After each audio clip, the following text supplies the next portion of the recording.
Alright, so today we are at Vanda City here on Legon campus, shooting the sports debate. We are asking between betting and then women, who disappoints the most? Let me hear from you in the comment section, but don't forget that Manchester United and Liverpool already disappointed on match day 2. Match day 1. Ahead of match day 2, we want to find out between your girlfriend, your side chick, or your favorite team, who has disappointed you the most since you started betting. Speak to me in the comment section. My name is Joel and this is another episode of GhanaWeb Sports Debate right here on GhanaWeb TV. Alright, so we are back here on the Friday's debate right here on GhanaWeb TV. This week we are asking, the European season has already begun with Manchester United disappointing investors, but we are asking between the teams and then the girls, who are disappointing boys the most. Let me hear from you in the comment section. I have my first guest here. Good afternoon. Thanks for joining me on GhanaWeb. Thank you. Which team do you support in Europe? I'm a Chelsea fan. You're a Chelsea fan? Yeah. Do you bet? Oh, nah. You don't bet? I don't bet. But you have friends around you who bet? Yeah. From your own assessment, between their girlfriends, side chicks, and the teams, who disappoints most? Well, at the moment, I can say that the teams are disappointing them the more because you see, when Premier League starts, the attention turns from the girls to the football. Because of money. Everybody will search money. You see that? Yeah. So because of that, a lot of people have invested, and you see that the attention more was on the football since Friday. And looking at how they bet and the results that came, you see that there was a lot of disappointment from a lot of people. See, the draw from Liverpool and then the loss from Manchester United was a big blow. So I can emphatically state that the disappointment is more from the football than from the girls at the moment. Alright, so from what you've observed from your friends, which team do they hate most in terms of betting? Oh, Man U, they bore them. They don't really like Man U. You see, with the introduction of the new coach and they see the same result as last season, they are disappointed. There are even people who are now leaving Man U and going to join their rivals, Liverpool. Alright, so finally, will you advise your friends that since they are losing in bet, they should invest that money into their girlfriends? Oh, no. They should rather invest in something profitable because the girls will chop your monies, but you don't go see anything. You buy what they do.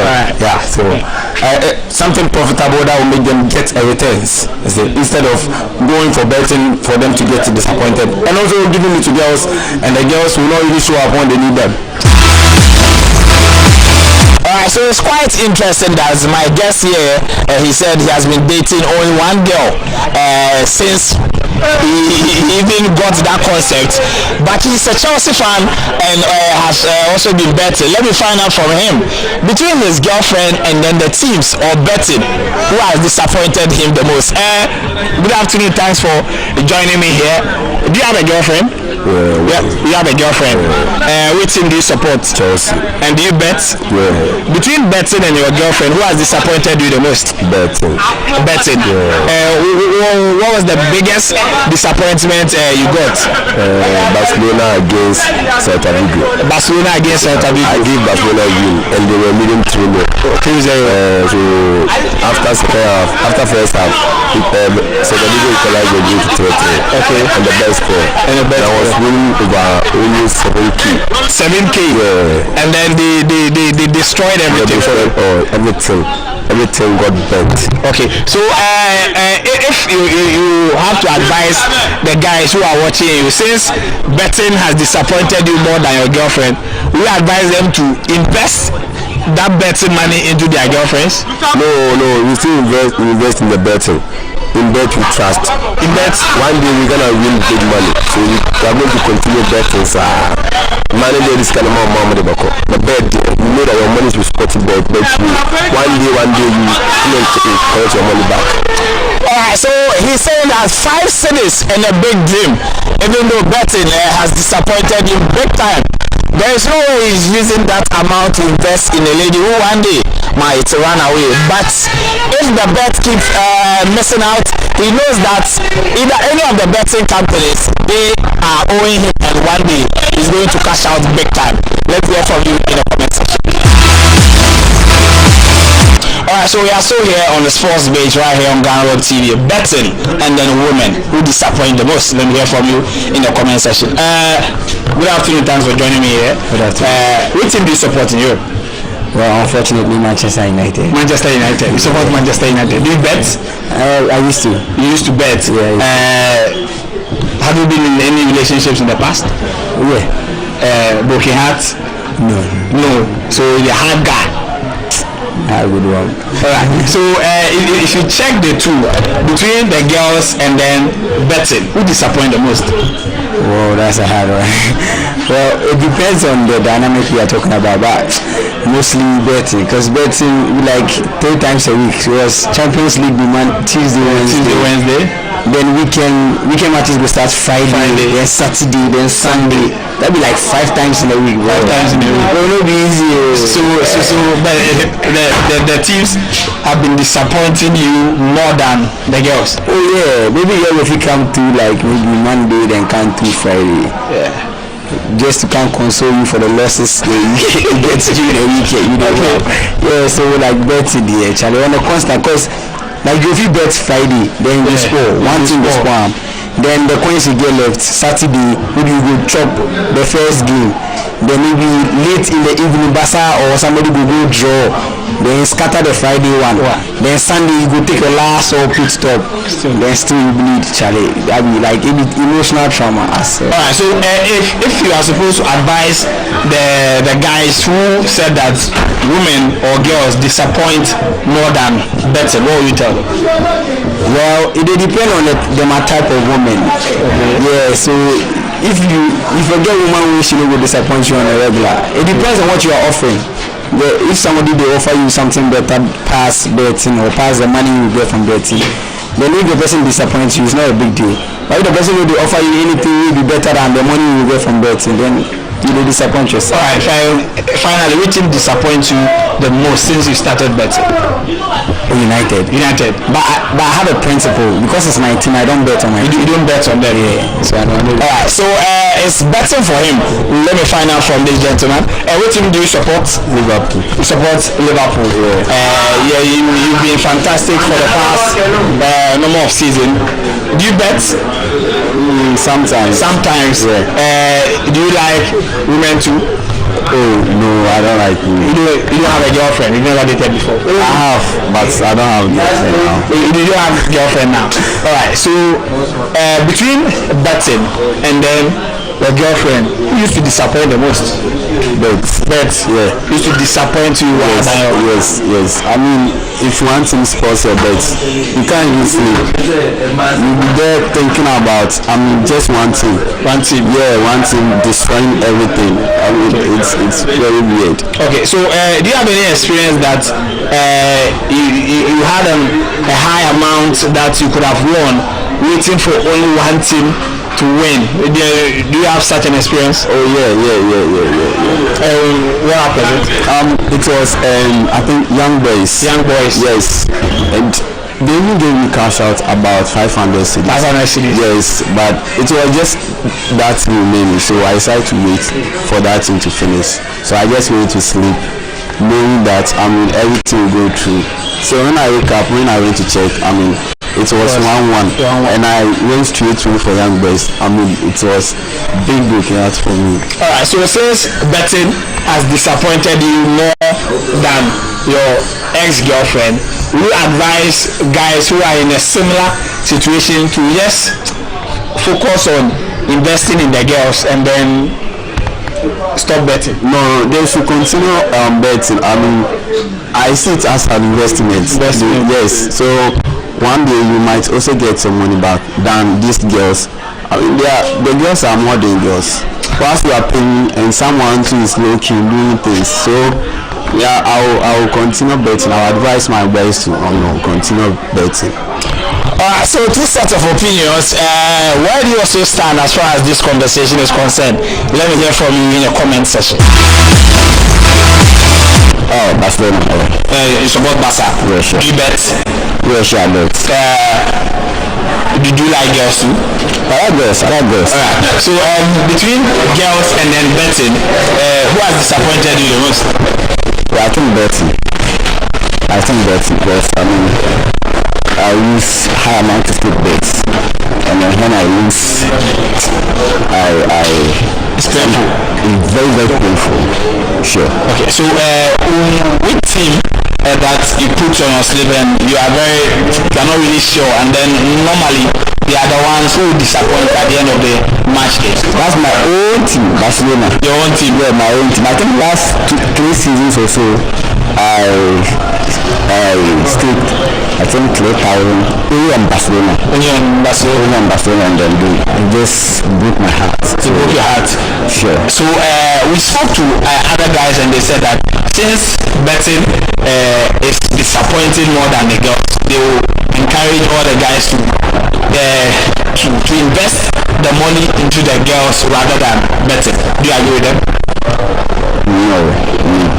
You don't? I don't.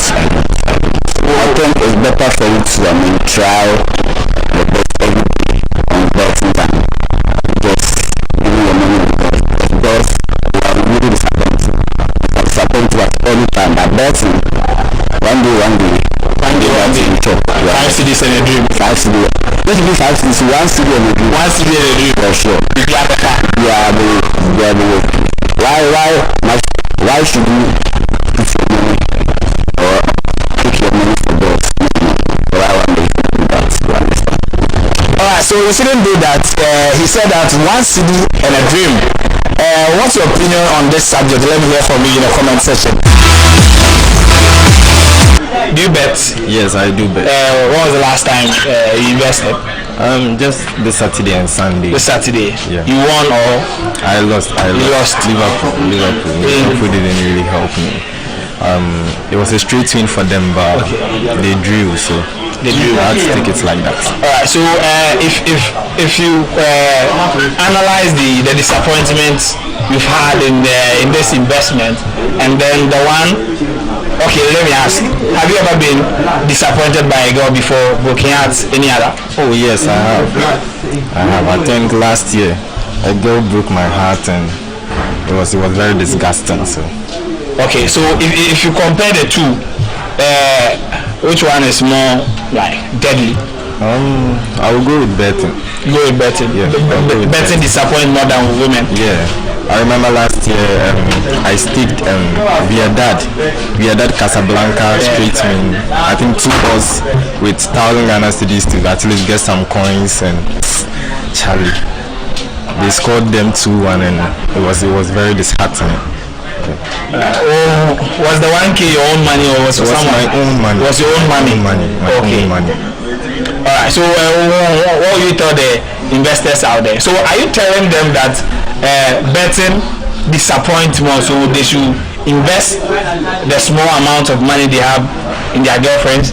No, I won't advise any of my friends to invest in ladies, because I think ladies is like they are not assets. Yeah.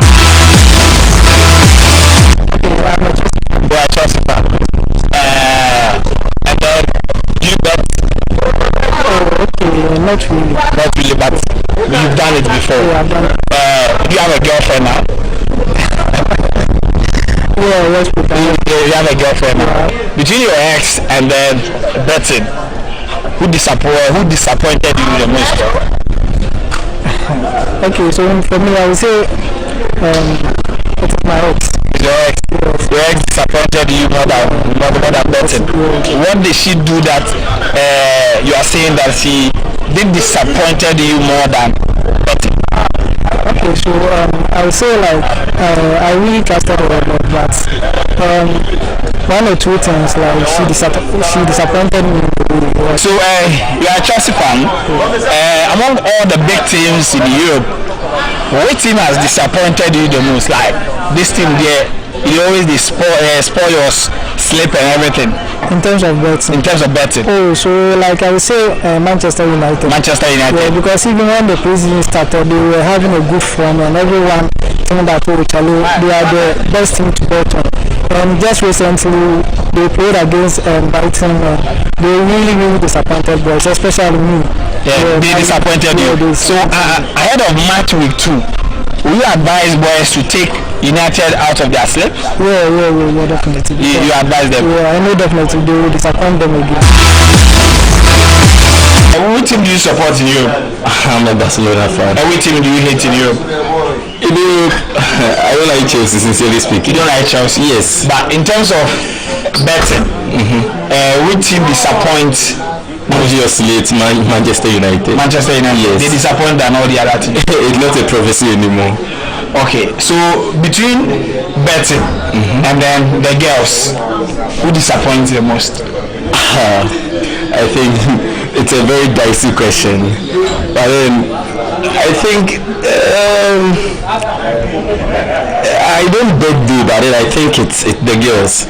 The girls. Yes. So, what's the worst heartbreak story you've heard from your friends if you compare it to betting? I mean, talking about ladies matter or something. Talking about girls. I'm a living testimony, so I have to actually say something in relation to my life. Do you get it? I'm talking about breakups from the girls and yes, relationship stars. Okay, so you invested and then she left. It wasn't like investment as in money, but then my time. And here is the case. She came to tell me she has heard a lot about me, that I'm surrounded by many girls, so she can't continue to have a relationship with me. So she will choose to discontinue the relationship rather than to continue. You see, it's baseless. Okay, it's simply not nice. Okay, so fine. In terms of the betting, the season has started again. Last week, Man U disappointed big time. Well, what would be your advice to the investors out there? Okay, I saw most of my friends complain about Man U and Liverpool drawing against the other team. Against Fulham. Yes, I saw my friends complaining, but then I will advise them to actually invest in something more lucrative, more than investing only in bets. I'm not condemning betting, but then they can channel their energy to another lucrative business than betting alone. Alright, so we are wrapping everything up right here on GhanaWeb TV. The show is Sports Debate. This week we are asking that between girls and betting, who disappoints the most? I know that you've enjoyed all the answers we've gotten so far, but this is where we wrap up. Which team do you support in Europe? Manchester United. Manchester United. Means that this weekend was not really good for you. Very bad. Do you bet? Yes, please. Do you like girls too? No. You don't have a girlfriend? You've never dated before? I have a girlfriend. I've dated before. You've dated before. Now, let me use your ex. Between betting and your ex, who used to disappoint you the most? Bets. Yes. Back to back. Back to back. What was your biggest disappointment since you started? I bet on 50 teams over 1.5. 50 teams. And how much? It was one CD and the potential win was 1,000 something. One CD and a dream. Yes, please. So what happened? All the teams played and only Manchester United scored one. And the sleep. So you say that we agree that then if betting continues to disappoint, we should rather invest that money into our girlfriends? No, we will still invest into that because one day we will. One day we will blow one CD and a dream, 50 teams on one sleep. Wow. Do you also have similar experience between betting and the women who disappoint the most? Oh yeah, I do have a couple. Yeah. So is it girls or betting? Girls they disappoint. You get it? Yeah. All of them. Yeah. My the big girls they are okay. Yeah. But the big girls are okay. Yeah. But betting they disappoint. Back to back. You understand? Which team disappointed you this weekend? Manchester United. Yeah, they disappointed you this really weekend. Disappointed. How much were you expecting to win? I was expecting around 2 billion. To what? 2 billion. 2 billion. Yeah. And then Manchester United did their thing. They destroyed it. They destroyed everything. Yeah. So team. But you do all right betting? Yeah, I do. So how can you? How can I? It's so what it is. So how you do it when it's online? No, this one no physical. Yeah, what physical. I say 2 billion there. Can you transfer my bank account?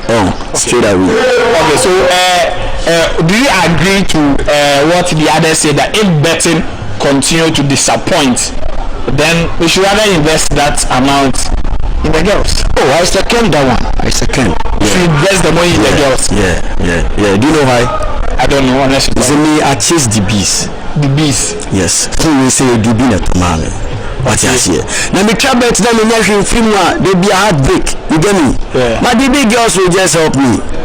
They give me a landing and I just talk to her and then 5K because she will send it to me. Okay. Again, yeah. So the bees over betting. The bees over bet. That's not girls in general. Nah. We have Yanum girls and we have the big girls. Oh, what's the meaning of Yanum girls and then the bees? Oh, then girls are not be paid. Then get nothing. When they say pay side, you know go see anything in the venue. Is it not the guy who is supposed to pay? Oh no. For me, that what do you call it? That policy doesn't work with me. It's the other way around. It's the other way around. Yeah. Alright, so we got a new term here. They said that the bees and then the Yanums for him. He will choose the bees over betting on any day. Yes. But even though my other guest here thinks that betting has been disappointing over the years, he will still stick to it because one city and a dream is something that he will never stop, because one day he will make it big. This is Sports Debate right here on GhanaWeb TV. Let me hear your comments after watching the video. My name is Joel Leshen. As usual, until we meet again, it's bye for now.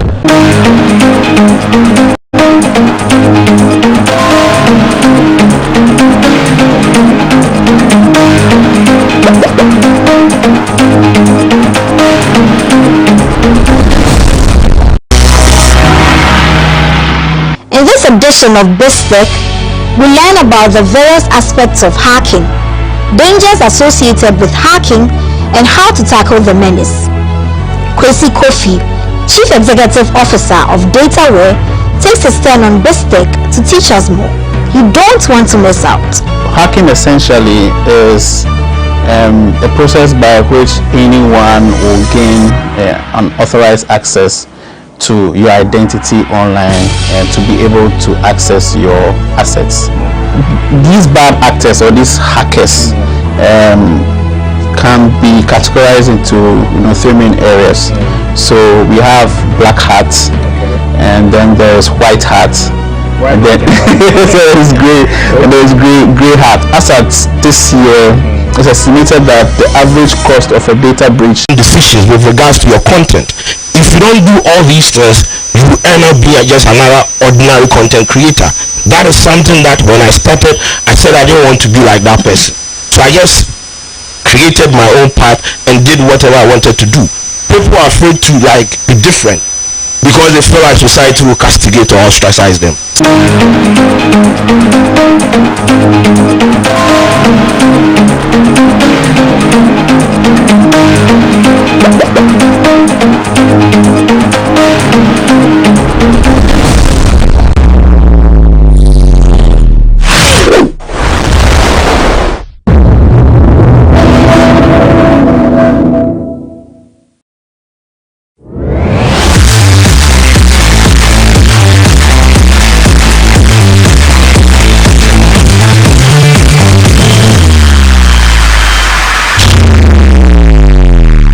Big deal, no be another. Why is it in industry? My she actually metro any corporate. They say there boys at the back, violence team near can say Amerado-Lyrical Joe. Monkey Jim will fit him and do the soldier. But boys in some countries, Amerado say we now could see delay and now can say beef in the way so there. And in our yawa, Amabuni, now what is answer soon to me the map behavior. Entertainment industry when you check Ghana, a moon come fillers, gist, beef, and whatever really secret be in Amania Marcos, Nina, Jama Bona Mabesumo. Now what you did, yet some young child who none your conina, member Sanguo Mamu. Every day, but the result of calling your people as a match material, what I say, in some bad coso. Well, a year lyrical battle, you move very desire coso, a year Amerado, the lyrical don't tell me, not just say. information be bra pie ma fa na chese nye nika kwa ye chese what one bo asisi nyum nia live o se ebe kan kawa akoma chese nwa wo tinchen kwa bo se ne de wa kofe mu se meti se delay bi wi na mzo le ka na be de se boy na de se ni direct na de delay bi be mu ni ade ni na ye bi fa ekoso ye between Amerado na ye Lyrical Joe na chese wo nyina no opportunity na ba beda ho no bi be so claim crown no chese ye baga na ani ka se bi fa wa ni se anka wo anka ye ni mu on de da no chese strong man di eyi sakode advice there's always a strong man ni no me immortal no the man medical sometime ago chema till date to church say beef ni na asa hin but we advice nso sakode na ehye ho but we me yemba na yakoso sesie mu Lyrical Joe ni Amerado te say no me dey obi release bi say punchline mara me kan sure say na yako ubeka ya Lyrical Joe ni bi release o say feed August nti esi honum na te say Amerado chema asa wajabe no ene omu nso di chidom bai e de ba na we so we de wa bodin this there Joe Kofi Mole and Lyrical Joe didn't know him some baba reply but he said the Kofi Mole entry ni na Lyrical Joe and respond you say ndu atu ni din babu na the team and said this you ma ya Amerado ka che ni so on table for ni ade na him say Lyrical de ye ka say ye flow bofuma ye betu chairman ba mfu chairman ye brofo kwa ye wo Ghana ha to bra utu toka brofo no ye ntehye ye family kra chairman do ye Ghana ni nti to be so rap ba down na say e beef ye kosi go for pick one side be to say family da say o wa Amerado side bi chairman ni album music video for thank you we say as o promoting beef ni buy na say family no ho akotare ba say man for be say wo hu jije mu ni ade me hu say na kabum so do to so no super bi ba me no so ba respond ya na ba one na mo tag strong man so strong man as a beef yi there fan hu jim because we beef king strong man so say abeche say no there so on be kan ya on ba out and be beefu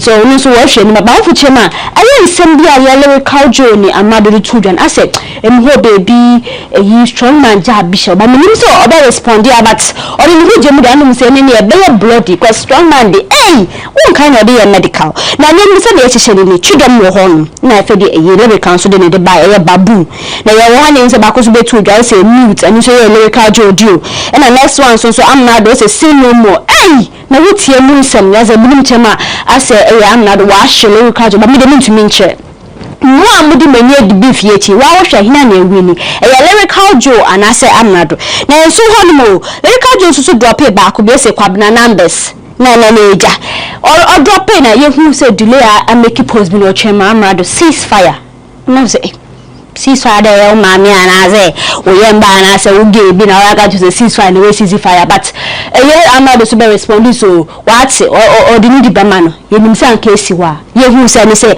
Amerado so ade chia ye hwe nim na hu say Thursday we release no for say Lyrical Joe you say Lyrical Joe but so say oya bia na me say saa de na ya mo ye na pese wo do ni bit to no hu say we do oya bia na te so ye slow me behwe mu kasem oya bia na say the person me aye den and am say man sala ni de chale ya me fele na wa utie base ni mo ne you asemi na mbese mu kase wo do oya ba I don't be a woman bra this is the direct and say na won nam na bia pese o kane papa ho asem Lyrical Joe so say pese o de se na delay dem wo ni pay na nya asem delay cramp o say who is Lyrical Joe so onim no am say delay wo say onim Lyrical Joe na pese say wo so fa fa bi na ko gina Amerado echi but beef ni de emu dan kasa ye ka chem se mamu njaye o mo drop na ya so ye wo social media online be review na at the end of the day be hu nya wa top but ye fa we ni che GhanaWeb ye some post be ye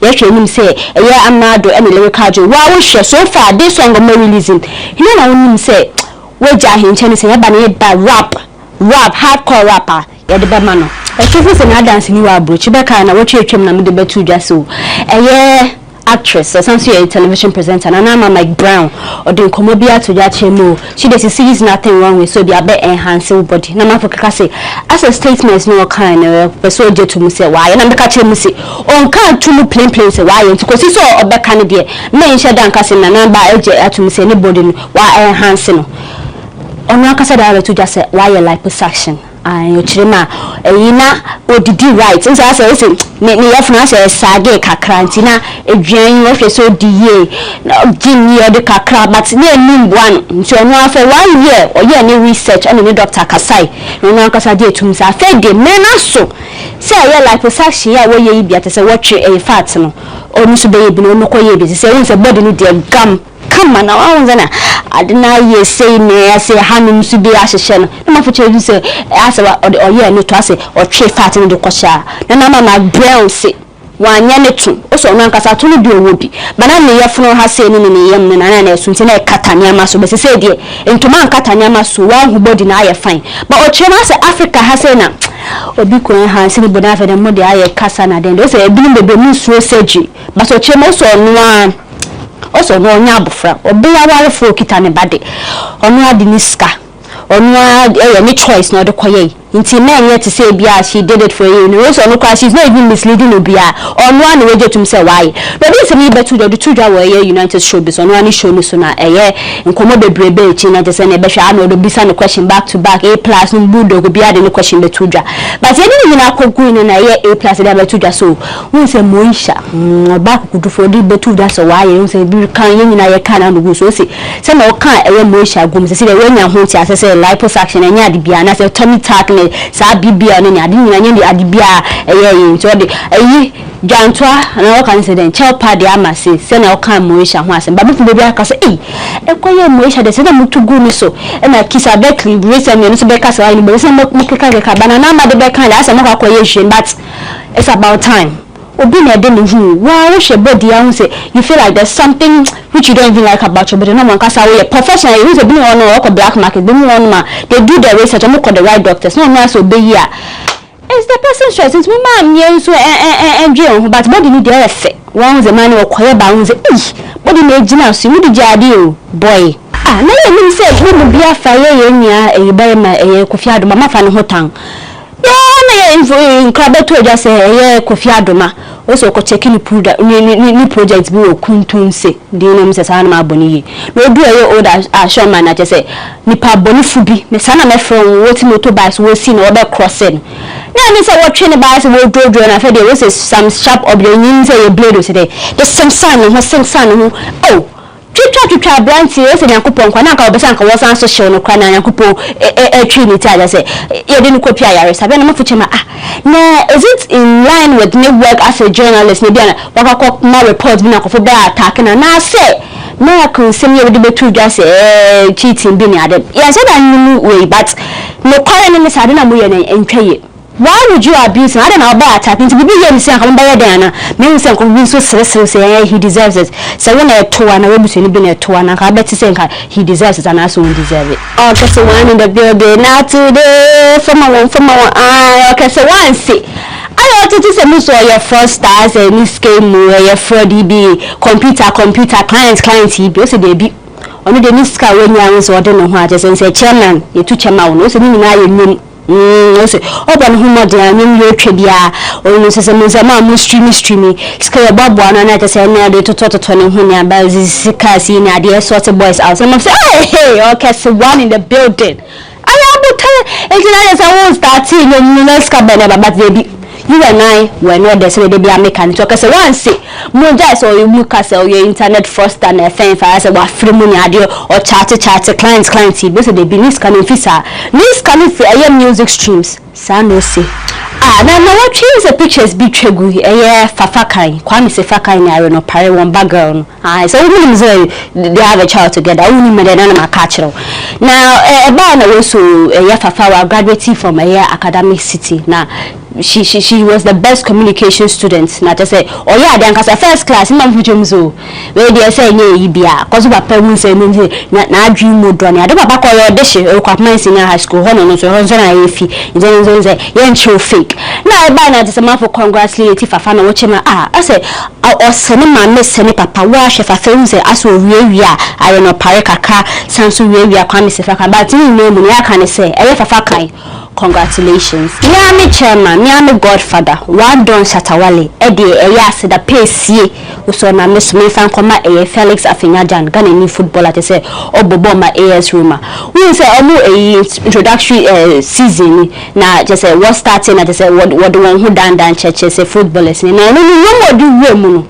Shatawale num na eba na ma fo nhyada anti ase na se ase Roma football boy na yeti Shatawale enyumo ba nchiremu ane se afenya jan no ankasa nyumo request so Roma one fa ne sha say on God one day nyumo God and say on God any take what's rightfully mine take sani na meka nini wadu we na na Shatawale uko Twitter wada na se uko Instagram so wa chema it's a big way baba all trending na watch pan ba ne kan se afenya sa season there we show all the best but maybe na she go na you cause Ghana there you got our support.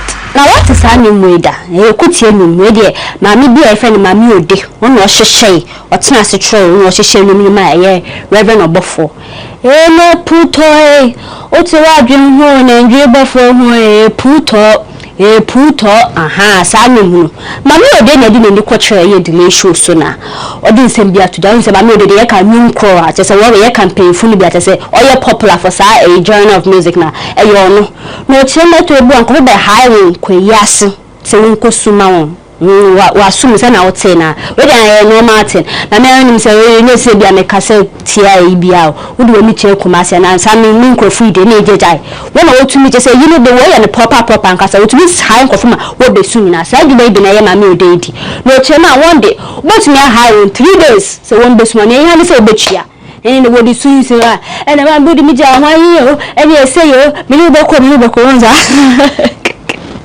sa fe na also ni bi na woye na woye na te woti pai wa na eja wa kokope para bi na wa we na dey check wo hafa na me odo chema sometime ago be so dwuma ni dey ye den kasa eye kuna fubunze we say ukra mo rivals mo ware be ma ba kuna be ma ni film na ba ko be high no mejo no so di nyomi si so na je say nyomi de e kuti awa oti ewo wa akum na ba ko no de wan twa ma ne kra say no so de soldiers fo ne ade bi wo honom meja wo ko no so te say nya me di na fofi anka wo bro na ma bibia wo say kosi wo ebu akwa na me de the revelations de brother be no mo fu chema ni say kuti anum na ko so na ba ye ni say ye business anko fo afa ne sa o intuitive fie na wo say wo ye won plan na say wo hwa na say endi mbo a wo na say bia nya te say bia ansa no dum bi na aba ya but me reach out ma me na se bia do be kan kwa ne squad na je se bia ma kwa yi ni ma kwa kusa na se woni nje hu ene pe bi fufure otutu akwa ma ya ware fa mo kroma eye sale akwa makwa I Ghana's most beautiful be kaya eye Dr. Kwekwote ne for my wife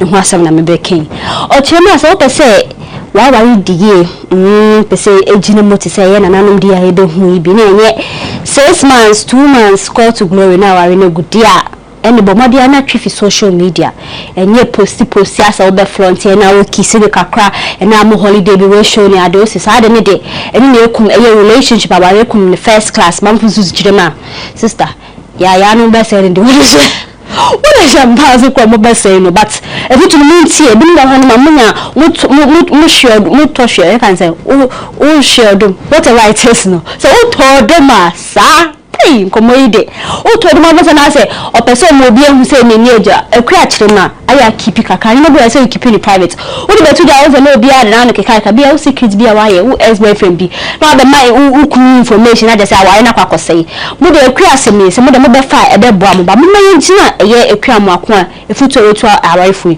no mai ntwa ho kaka na say koba ensem ne de etefieter bank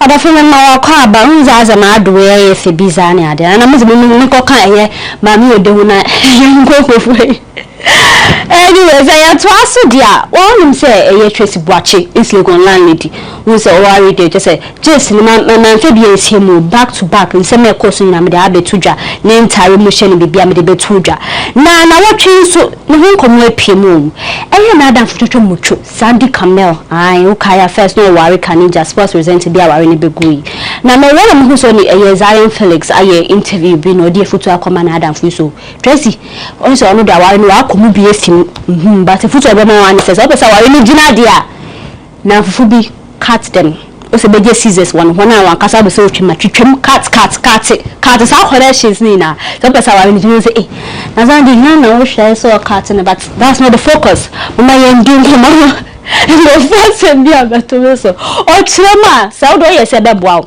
na se me de beto ja me kwampo me friend Zandi na me ka o Zandi me hu se wa yen ti ba pese ye twetwe nkomo kwa echi kaka no so no kra on pese o ka ho asem bebre kwa so se na kasa hwe na wa kra nkokosi ye ho ka mafa ba ka se bia ni nie hu asem na pese o ka but se me de beto dwa bia ya na ye hu se ye Tracy Boache onu so no we take it to new WhatsApp status no wa che me o se no chi kokokoko wo wi ase ne se eye na adanfo bi ofre so ye na adanfo ase ubetulufo o se uko social media na akoto sa wan cd phone na wa de band wan cd na obe ya nkrofo ukoto sa won efutu fina wotu na wo so de anu so agina so na wa frɛ na baka so Tracy ebi ahwe hu so ye ebi aja se aja so no successful man wa bone bra esini dan aware na aware pa e kuma se France 2022 sanka wa bone bra ya anka so be na aware enti mo efutu bi tu a monkona monkotu akokohwede fo se ni nwane akokonsion be hwe se ebue Tracy ma panyi kwa wa advices na ade na kwa sa ase de bia pese yo ho to say one god bina but amafo bi no ma it's just out of hand when say Tracy awari bai and obi asori a te so obi a wo hwe ye nka ni nka buka nkura e so wo be so to Tracy phone Tracy si adwobrel o se ye na adan na fa phone na sa wo frɛ na nkwasi asem no be ka kire wo no o ye nkra be hye wo me da so gina eya awari nsem yi so na obe kaya last year we be na betu dwa say any this year so na betu dwa say ye na yas sini twene na yas obeka obo na yas na akokote eye na sopoku but nyene na yebeka ho asem na yas ni kunu efe na nasafo se wan ware nsem bia bemu na aja say separation bi kaka ba na divorce e de ya ntin nsem ni just etikoda ye nim sanka e hono ma na eye na watwia audio bi aba aye WhatsApp eye audio bi a ono na yas na kosende ama papa bi o so friend owura na nsem no me de manu kampo ase manu best muze raba de nyi bia na beja na me he muze ya policy ho ne nam but in community meka na ya shirima aware ni bai no brother bai ndingo me aware ni aware na nse nsem bai mu na chese otukotena eye ni kuna danfo bi nche so ofe no wura na anka obi abase kwaka ware aseme mana na nte se bia obe ma advice be wura bia ware fo mu nja ntokwa na mumbom se na owe su kita na agenda na ya shire mo kotuna owe yi hoi osompo osom no edwanyu menso so ane na kokoko no de na chi akafem ka se kafem de nim de daw te se so oni yo se so oni mi ye bibi poto te se de bia na awim na no de na chi akafem o ten na bese men nkoda enu bi no so ne ye na o chen na so sum eyi o se fino kotin mo se ne wo fa se bi fu bo no sum na ni le chi wo ka chen se obeto iPhone 30 iPhone 30 na man I say Nissan iPhone 30 but also no kwa che say on we share mu sexual way na encounter na mu na kwa sanso benya infection na me say mu no asem ko ban na mu zo na infection sa we zo kan gu ni ma sesa na enye den but odo iba no ka say eh obi awarefo and we dey work we ni ma sena den dey we dey na oku ni na asafo no betu dwade na enye say obeka wagu mu ankoba sa o anya bi atavo na ya school na betu e dey betu dwase o say onu ya na ye asema ba wa resolve case into social media online info na just say mo pese mu gu aware na mo pese mo kase na ya sa akobodwa mo say na yira akobodwa ma ye onu an ye odi ache no nti mo ma ye ntwa so nsusu ne sai nti nsusu me twa so aware ya se ko kebia na akokọ ye 10 person what of no to anti asendo Reverend Prince na ko hina ne wa down for pa okay san no boy he has about 3 albums to his credit na what you that's why I was papa ya ka baby na say na to dem even change we say we dey no cry papa dey say be woman na wa live no we preaching nyum kakra we say na ko podwuma ya na o ye na you August dia or make you post on Facebook. Like you be the whole brain tiase just say to full bebre amoni na woche ma o se ni wi dey ya wan kasa but ne kan say ye reverend praise na ko nkupon pe baby pa emfa wonsi ti boachi na wasan so asset record o so koye ni wedding France 2022 okoye okumase o wi e say one man so how na we erect billboard ene ne kese chi ha ne ha no say thank you na no ni kunu wa bosu befu abafo just one na bosu na mafuche na we dey record first issue just say be we say be abebe advertisement and I say be announcement be na we dey edutwem mo am say ye ntwa kwam mo am say ba man fuche si dey we say na egori pension ti na be trend dey obe trend but o chemo da massive mo am support mo am mo bomb pie ma wonyina o say thank you.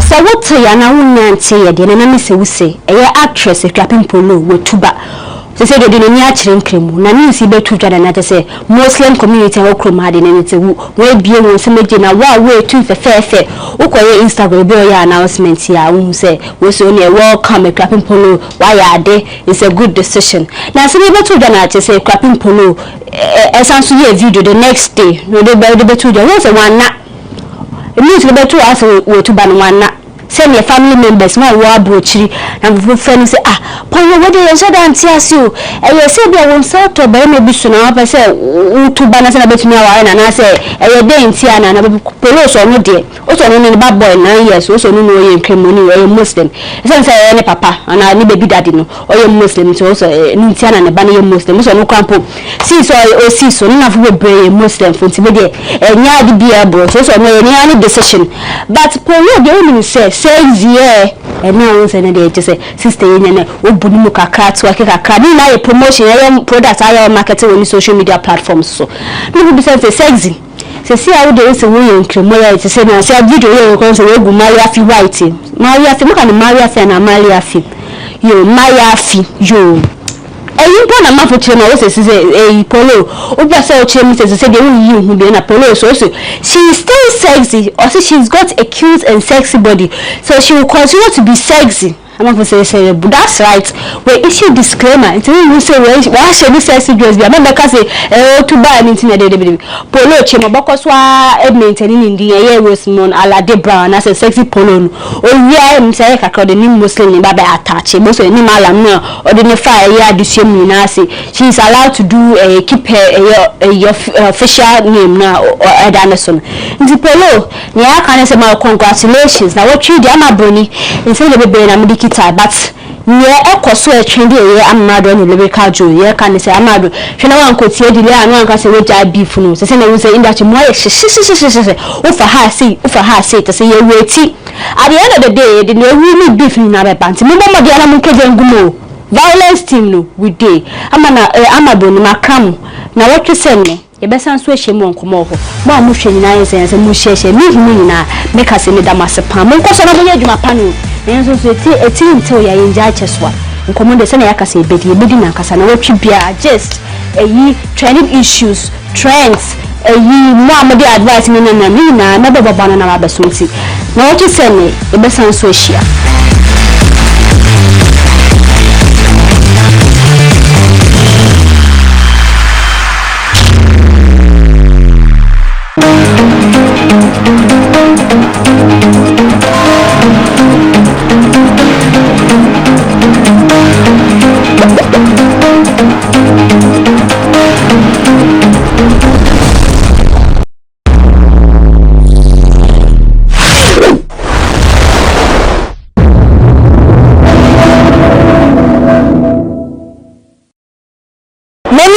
Have lost their seats in parliament because they had never spoken in the floor of the house.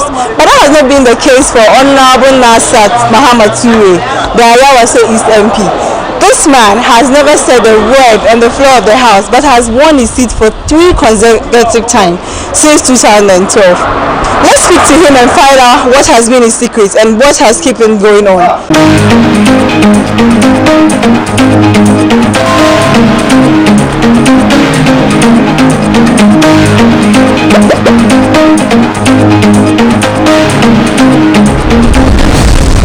Some of you who comes to parliaments always, you know how the parliamentary procedure is.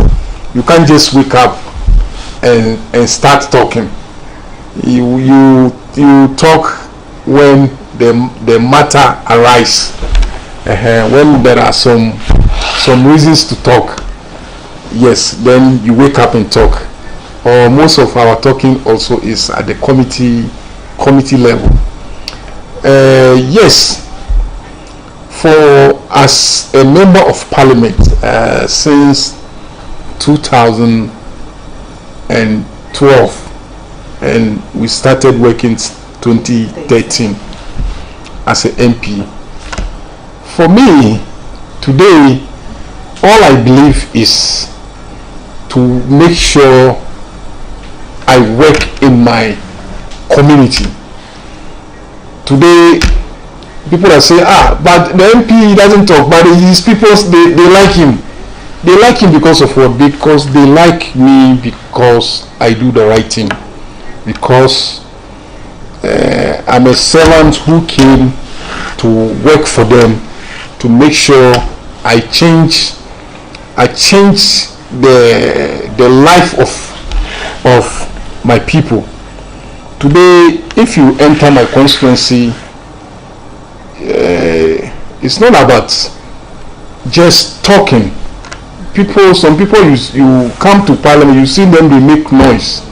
But when you enter their constituency, you will see much projects. You can notice some changes. But today, when you come to my constituency, you can identify the number of projects that I have done in my constituency today. I'm sure that is the reason why my people continue to vote for me. My people thinks I'm the best person to lead them. So I'm sure that is the reason why. No, we know that for you to be retained, it means you are doing something right, and it means that the people like you. What are some of the things you do in your constituency? I heard you attend a lot of their gatherings, whether RA, funerals, you show up all the time, you support them. But I just want to know, what are you identified for? If you enter Nima today, if you start from, I don't know if you know Frankie's, all the way from Frankie's down, Nuria down, especially the Nima market. There you can see the paving blocks that before I became MP, or the whole area is muddy. When it rains, to become muddy, it takes 2 weeks. You can't even walk to that area.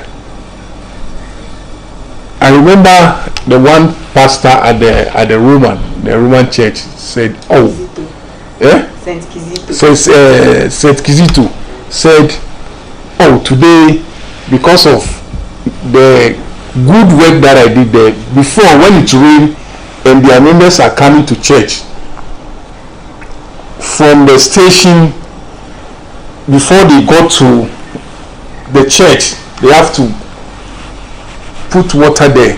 People have to wash their legs, people have to wash their shoes before they enter church.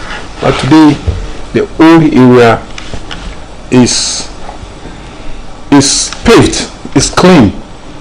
So from the Nima market going to the Ashama station, when you enter there, you see the difference. You come to the hot coffee even before I was born, especially when it rains, you can't walk there, you can't pass there. Cars cannot enter and connect to Kanda Highway. So I did the project from hot coffee all the way to Kanda Highway, and there was a mosque that closed the road from Kanda Highway. I was able to negotiate with the owner of the mosque, and I demolished the mosque and then open up the road and then put up a new mosque there for them. And from the same area, there is another drain work that I did all the way is going to connect to the main Kaokudi drain. So the project is there. So when you go to downside, I don't know if you know Nima, downside there is a bridge. It's called Naza Bridge. They named the bridge after me. So when you go there, you see the bridge there. When I came, I said, so if we can put up a bridge here, so it will be easier for us to connect to Newtown Timber Market. So I started like joke. Today it becomes the major route, major bridge that will link you from my constituency to Newtown Timber Market. So, and then I said, oh, so why not we brought the idea of Operation Cement all your lungus, all the lungus. So today, thank God, at least we haven't finished all, but at least we were able to cement almost about 70% done. When you enter all the corners, you can see my handwork, my idea. When you go to Kanda, Ruga, I don't know if you know Ruga. You know Ruga? Yes. When you go to Ruga, you see the new public toilet that I'm putting up there. It is my project. The Operation Cement Yolungu, we extended it to Ruga. So when you go to Islamic Training Institute, the one on the Kanda Highway, initially before it's open. Yes, I can say, oh, why? We can fence. Why can't we fence it? So we fence it. I put up another project in there. So today, the place is safe for the kids. Initially, when the kids are from the school, when they are crossing, sometimes because it's open, they cross anyhow. But now, because of the fencing, at least we did a pedestrian that they cross, and the traffic light also is there. So it's becoming safe. And then I have so many social interventions that I did, especially when it comes during the Ramadan.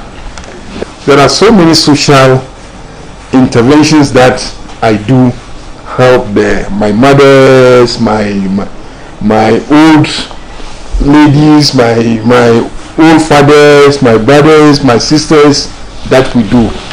So it's also part of the achievement. And then education also, I'm sure this is you can see the one I just paid for some people. I think about 4 of them, 10,000. One of them is 800. Yeah, I just pay for some of the students. So these are so we make sure when it comes to education too, we do, at least we can't do everything, but we make sure we support the youth to go to school. So when it comes to education, especially when the kids are writing the wasi, we make sure we support them with the math sets and so on. Sometimes we give them books and others. So I think there is so many achievements that my people think I deserve to lead them. So that is why some people say, but the MP is quiet, he doesn't even talk. But why his people like him?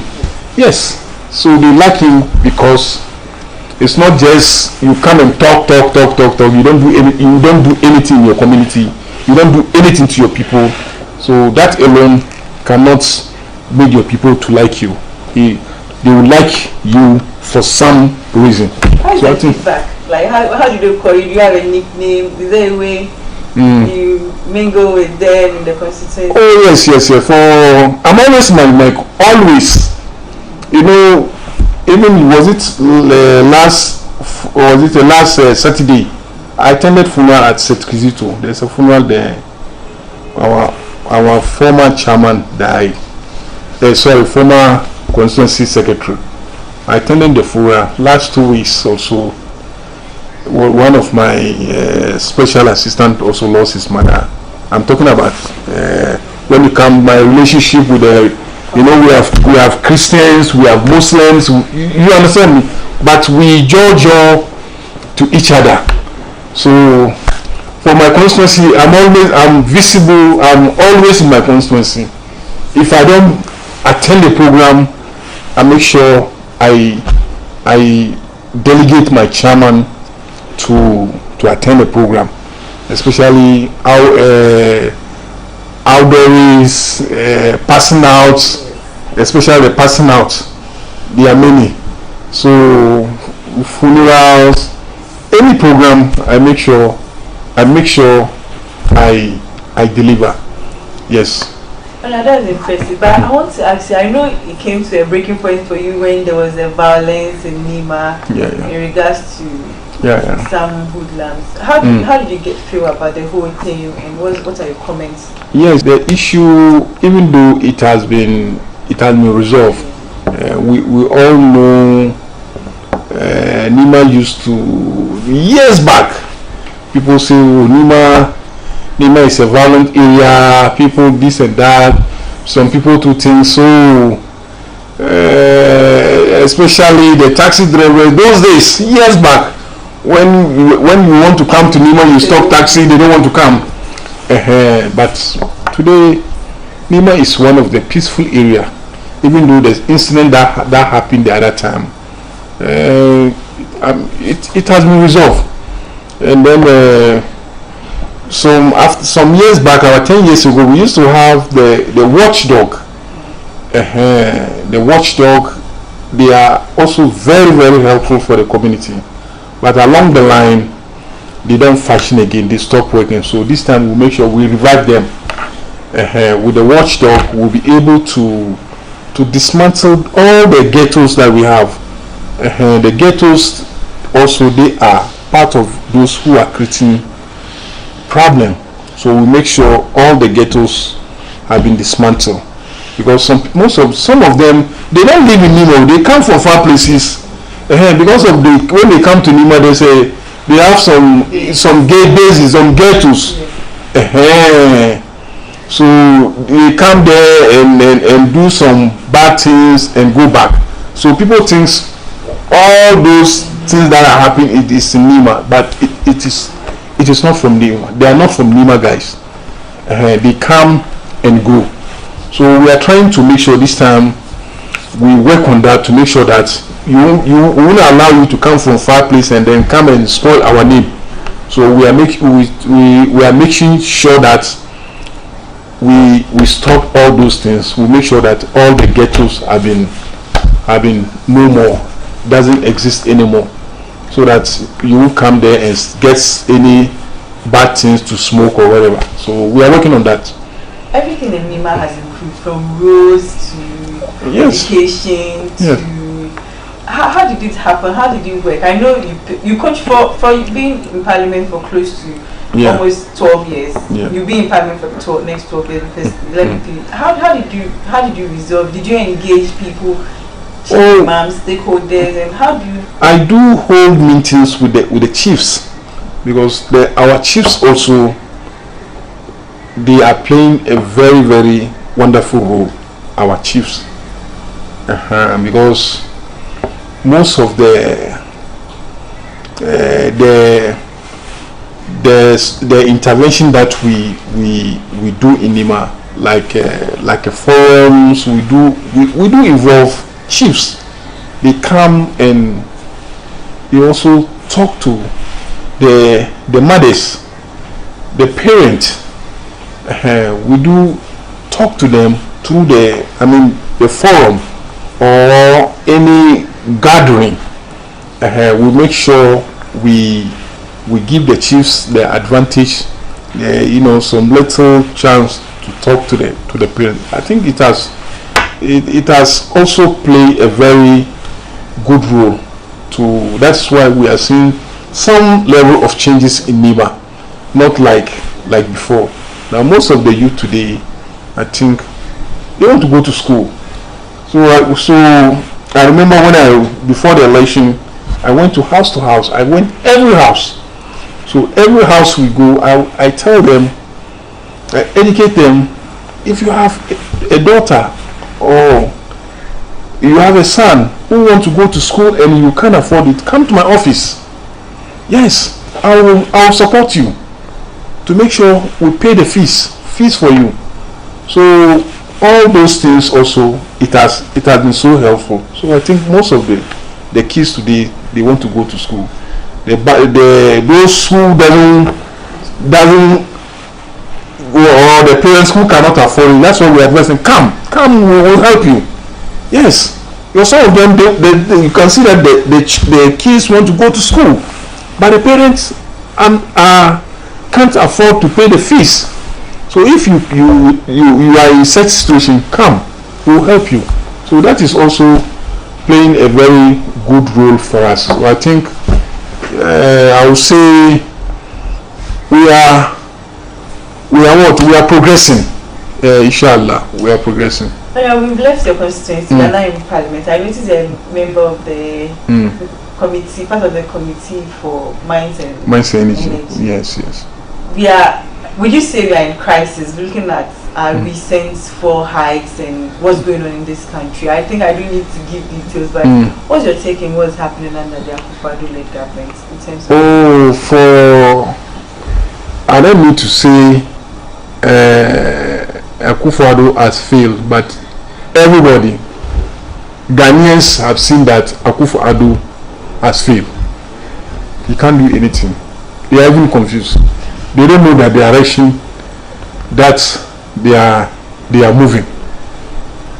They don't know. So that's why they say that they should come.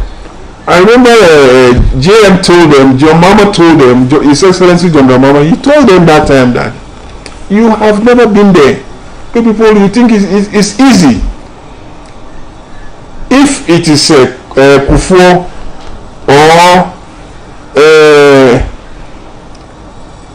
then it was, if it's a Kufuor or anybody who is a former president, you will understand the person.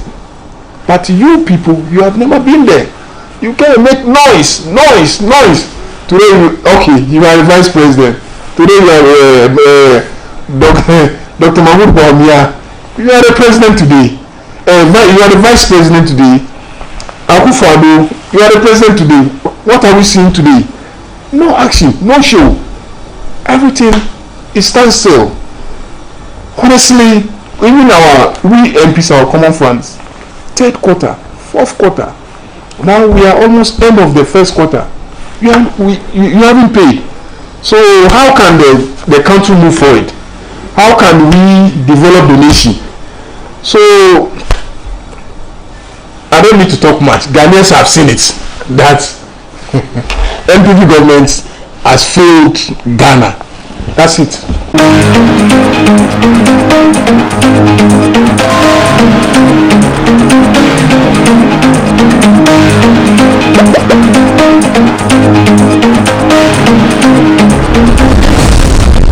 We are currently at the Ayawaso East constituency. We want to speak to the constituent what they make of their MP silence in the chamber. Is it working on the ground, or they are worried about his silence? Join us as we speak to some of them. Ayawaso East today because of your MP. He's been in Parliament since 2012. He hasn't spoken in the floor before, but we keep voting for him. He's been there in 2012, 2016, and in 2020. We want to find out what's the secret. Why do you keep voting for him even though he's not actively speaking in Parliament? You know, Honorable Nasser Muhammad Toure is somebody, he believes in action. And since he came 2012, 2013, McNaga, if you go to Nima Market, he came there and he put pavement blocks. He went to the Nima Market and the Nima Madina Station, hot coffee area, all he put pavements. He went to the hospital, he provided them ambulance, he provide them generator, the big plant. He went to Nima police station, he provide them the plant. He built a general hospital in Nima. And though he didn't complete it, but he did reach some place before this government came and completed. And education to be giving scholarship, many scholarships. And moreover, the Nima operations linked your Lungu. You have done all. Before Nima, you can't pass inside Nima. But now Nima, when there is rain, there is no problem. The water is moving, flowing. You have no problem. So, to talk in Parliament and you don't give energy to your constituency, no, we are not talking about your graduate, no. It's action. What you have done for your community. So Nima, we believe in action. So you have done more, even the street light, all corner in Nima, all. It was McNaza. So we'll be keeping voting for him because he's doing well. So when somebody say, why you don't speak in Parliament? No, we see some people speaking in Parliament, but if you go to their constituency, they didn't do anything to their people. So we love McNaza, we like him, he's been doing well. So I think this is some of the things I've been telling you. I am the one, every project in Nima, all his projects, all, from one to the, I am the one who is supervising all. So McNaza, we love him. Even when he stands 10 times, we vote him for 10 times. Because he's doing well. We don't want somebody graduate to know. Just do what we will like. If you do, then we'll be voting for you. It's not about talking in the Parliament. When in your area you are doing well, that's all. So if people are saying he's not doing well at Parliament, it doesn't mean he's not doing in his electoral area. He's doing well in our electoral area. He introduced me to Lungu and some many things to assemblymen, and we use that opportunity when taking his step. So if somebody said McNaza is not speaking at the Parliament, it's not about speaking at the Parliament with the issue. Working in your community, that's the issue. What are some of the projects he has done apart from the operation? Or even when you go to our streets, he has done well to us. And normally when there's rain fall, we can't walk. So McNaza came, so we saw the big difference. If he contests again, do you think he will retain him? And when can he lose his vote? Nothing will let him lose. Nothing. Forward advice, backward Nima. I'm the assemblyman on Nima was electoral area. My name is Awule Tolo. Nothing will let him lose. Because we have voted for many people, nothing we see. But for McNaza, at least we can show one or two things on behalf of McNaza. It's not here for me, but I can show the project for me. But the many MPs who pass, who can show their project. So if they say it's not talking, we don't need his talking at the Parliament. We need the effort in the electoral area. Honorable Nasa, me, I don't call him Nasa, I call him MTN. Everywhere you go, because his name is Mohammed Turi Nasser. So I short it MTN because of the phenomenal job that he has been doing for us, the development that he brought in our community since he became the MP. First of all, Honorable Nasser is a listening leader to the extent when you see something at the grassroots level and you draw his attention, he will tell you, go check what do we need to get solution for it, and then you do it. You understand? So let's make a little analysis. When you have MP that talks and speaks louder in Parliament, and then it doesn't bring any development in his community, and the one that brings development in the community without talking in Parliament, you yourself, which one will you choose? You go for the one who always have development in the community. One thing people don't know or have to know is everything in Parliament is about whips and committee. If Honorable Nasser happened to be the vice chairman of Mines and Energy in Parliament, then we should thank God that we and then be proud of our MP being the vice chairman. He has a recognition.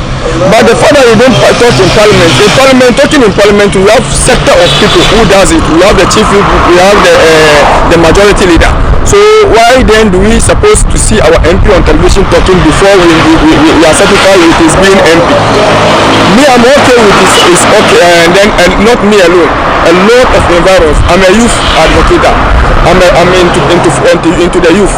I moved through the MPP, the NDC, the PNC, and even I can tell you, as a matter of fact, the MPP constituents in our constituency vote for MP because for Honorable Nasser because of his phenomenal job that he's doing. So it's a man we can trust. He promised and he deliver. You understand? He promised and he delivered. So Honorable Nasser, I think unless he decide not to go, he is our best choice as MP, because ever since he became the MP, we've seen a lot of development compared to the previous MPs that we had in this constituency. If he doesn't speak in parliament, it doesn't mean that he doesn't do the good work at his area. He has been doing the good work at his area. That's why he has been winning always. So what are some of the things he has done for you people in especially when you come to Nima, first of all, when you pass the corners, you can see first it was very dirty. They put bola at any place, but now if rain falls, you can pass anywhere at any time. You are not afraid of anything. Yes. So with this, if he stands again, is this someone you he has the chance to win. He has the chance to win because of the good work he has been doing. That's why I say he has the chance to win. So if you vote for him again? Exactly.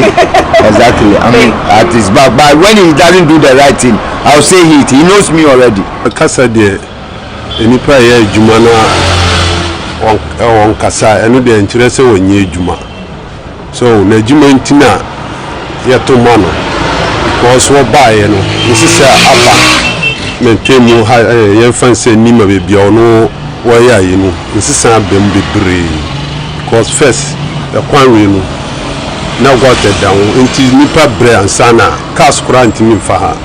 But wo bae na aja na kokwa adu no so na adu na omu yi kwanwe so ntimi ama bibia bebre enya hanko a ntimi obia hwe sende na juma city ansana wato ama no enye ne kasa obi wo kasa parliament bia wonye sende amafo ye pe ama wa ya ama omo ntimi eno de nkyerɛ sɛ wonye adwuma adwuma de wo ye so bia pere mpuntu na sende wono so ne mente musu be ye so ntimi eno nkyerɛ sɛ bia on kasa no wo ye adwuma pa so wo bo ni pa sende ni pa hu kyerwa ukɔne nkyɛn a wono so oti tie nipa so frena wono so sende kakra wo no metima abo nipa tina no de wonye bad wo sɛ mpunto ne sende wo hu nipa mo bronde ani de wonye ayikura esa be magana parliament take win seat in shishini cikin zango mungani ma kowane lungu kabiduka ya se cement kowane lungu even Kanda estate duka ya kan street nan duka ya gege gyare na yin da yayi ababe da wa schools ya je schools ya bada uniforms da table and chairs da ababe da yawa isa da kasuwar mu na Nima da an ka shiga kasuwar Nima laka ya dare baka kabi cikin kasuwa amma yanzu akan ga dai kasuwar Nima ka shiga kai tafiya ka kwanta koina maganin da kenan kenan. Member of Parliament for Ayawa so is Honorable Alhaji Nazar Muhammad Ture did say emphatically that his silence in the House did not connote irresponsibility on the ground. We spoke to the constituents and he seems to have earned his position amongst the people and they are satisfied with his work. They shared his success story and they are very happy of what he's done so far. I am Nimati Yakubu Atoyese reporting for GhanaWeb.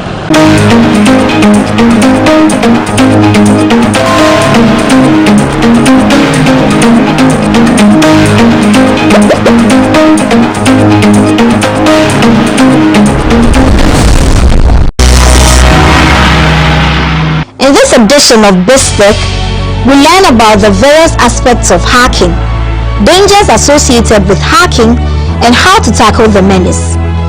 Kwesi Kofi, Chief Executive Officer of DataWare, takes his turn on Bistek to teach us more. You don't want to miss out. Hacking essentially is a process by which anyone will gain unauthorized access to your identity online and to be able to access your assets. These bad actors or these hackers can be categorized into three main areas. So we have black hats, and then there's white hats, and then there's gray hat. As at this year, it's estimated that the average cost of a data breach is in the region of $4 million. In giving out your data, you need to find out what your data is going to be used for. Most of the time, you go for conferences and seminars, you have a sign-up sheet, you put your email address, your contact number in there, and there's no indication of what the data is going to be used for. Watch Bistek this and every Friday on GhanaWeb TV.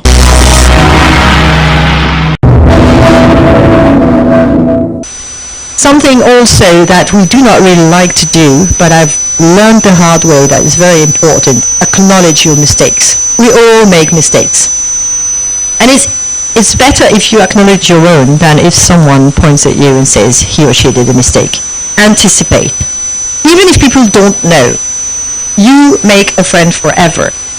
I have happened to work with people about whom I've had a negative opinion, spontaneously, or because I had heard bad things, or the way we had connected in the first place. I had a very bad opinion. And after a year or 2 years working together, I realized I was wrong. I never mentioned to anyone that I thought that this guy was not a good person. It was between me and me.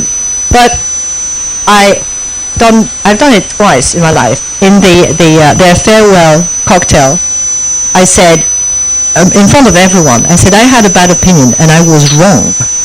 And the people were like, but why would you say it? I mean, nobody knew you had a bad opinion. But if you show that you're honest, and you are intellectually honest, and you are capable of reviewing your own opinions, even if nobody knows, you made a mistake, nobody knew, and you acknowledge that, it makes you human. And it makes people also humble and say, if she acknowledged her mistakes, why wouldn't we?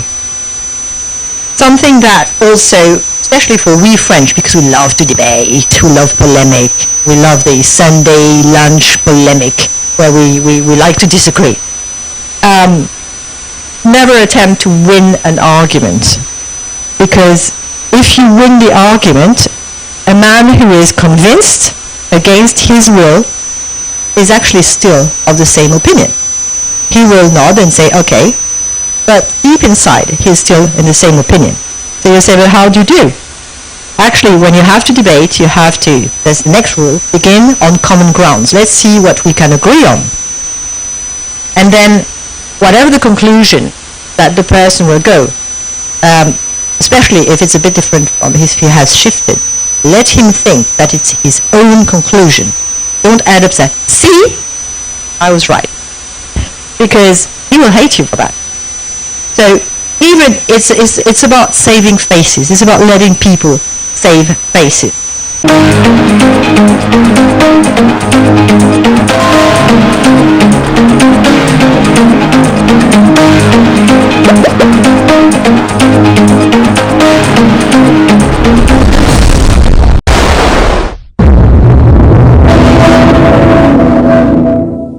The other recruitment level, which is the local, what is referred to sometimes as locally recruited staff, who are support staff.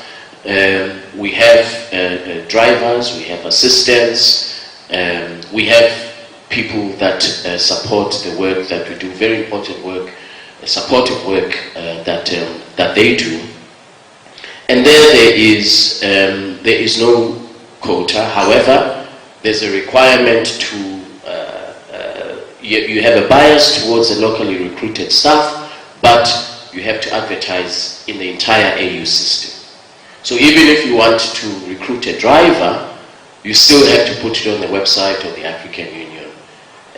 So I'm going into details so that you understand that it's not me who makes the rules. It's not me who says this is how it should be. It is an entire African Union system that we have to apply. However, this is what we've done. We went, we had about 45 people that the government of Ghana provided to us to help us. Recruitment in the African Union can take up to 9 months, 10 months sometimes. And so what the government did was to say, when you land Secretary General, there will be 40 people who will help you to to do your work. And this was supposed to be a transitional support staff over 6 months or so. And indeed, after about 9 months, some of them left us. Some, I would say about half have remained. And so we went and mobilized support because the government, of course, could not carry this cost anymore. We mobilized support and we retained them. We received a grant from China, we received a grant from UNDP, and we've retained, I would say about half of them remain with us today. It is difficult, of course, because the question that always arises is, why are you favoring Ghanaians? Why are you not raising money for people from other countries? And the simple answer, of course, is that I'm now Ghanaian. So I live here. So I will prioritize. So we are, in addition to the 2 categories I've mentioned, we have retained a large number of people who were in the transitional support team.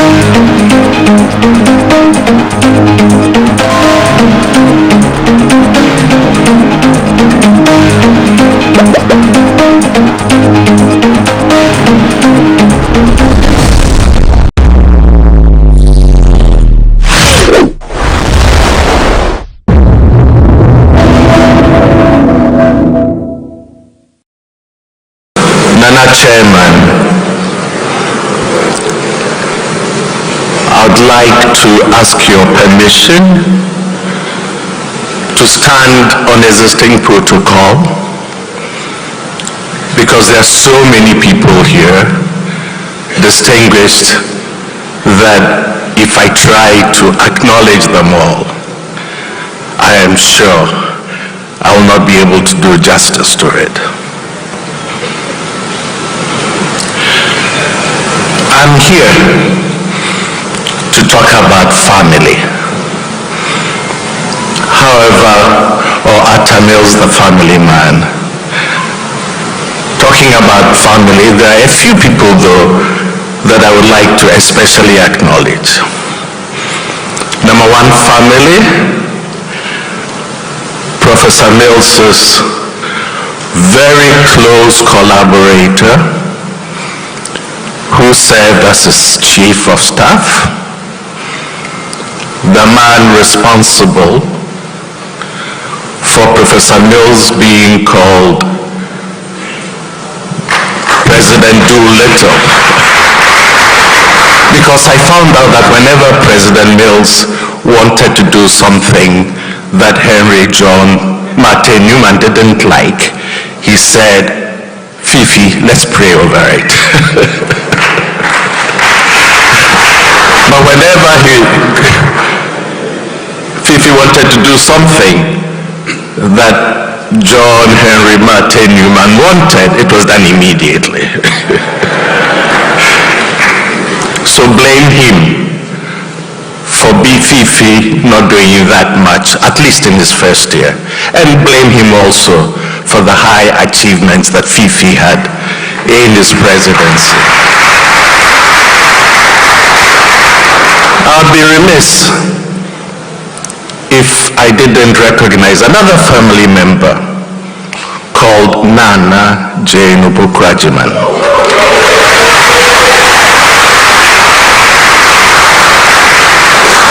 I didn't know this when I met her in Dakar, Senegal, as a young, bright student studying at the University of Dakar. She used to speak French very well.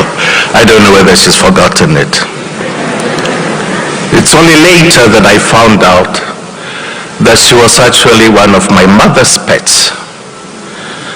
She would come to my mother's shop, bookstore opposite the post office in Kisi, knowing fully well that she'll be getting some toffees from my mother. I was delighted, therefore, when she became the running mate of John Dramani Mahama.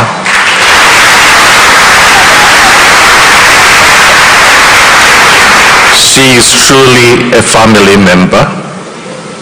and a sister. There are also a number of greedy bastards here.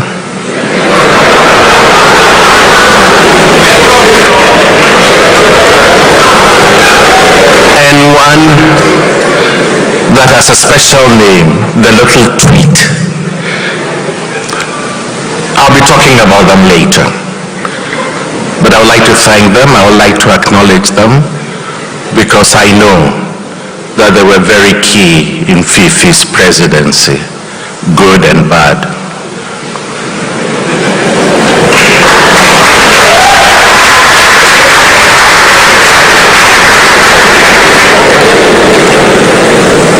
I unfortunately have not seen the chief greedy bastard here, and that is Senior Atu Ahoy. I've seen Kwame Pepra, I've seen others, but I understand he's not doing that well. I send him my prayers, and please let him know that we love him and will come to visit him very soon. Now please let me introduce myself. My name is Nana Kojo Esiao Dofo the First.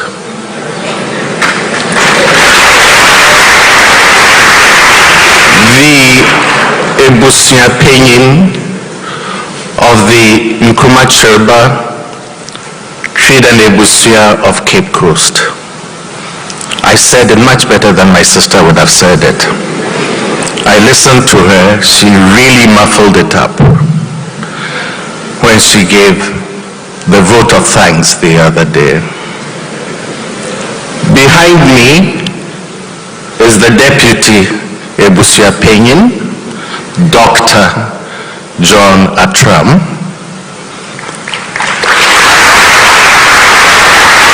I think they chose him only because they wanted a doctor as the representatives of the family. And of course behind me also is Mr.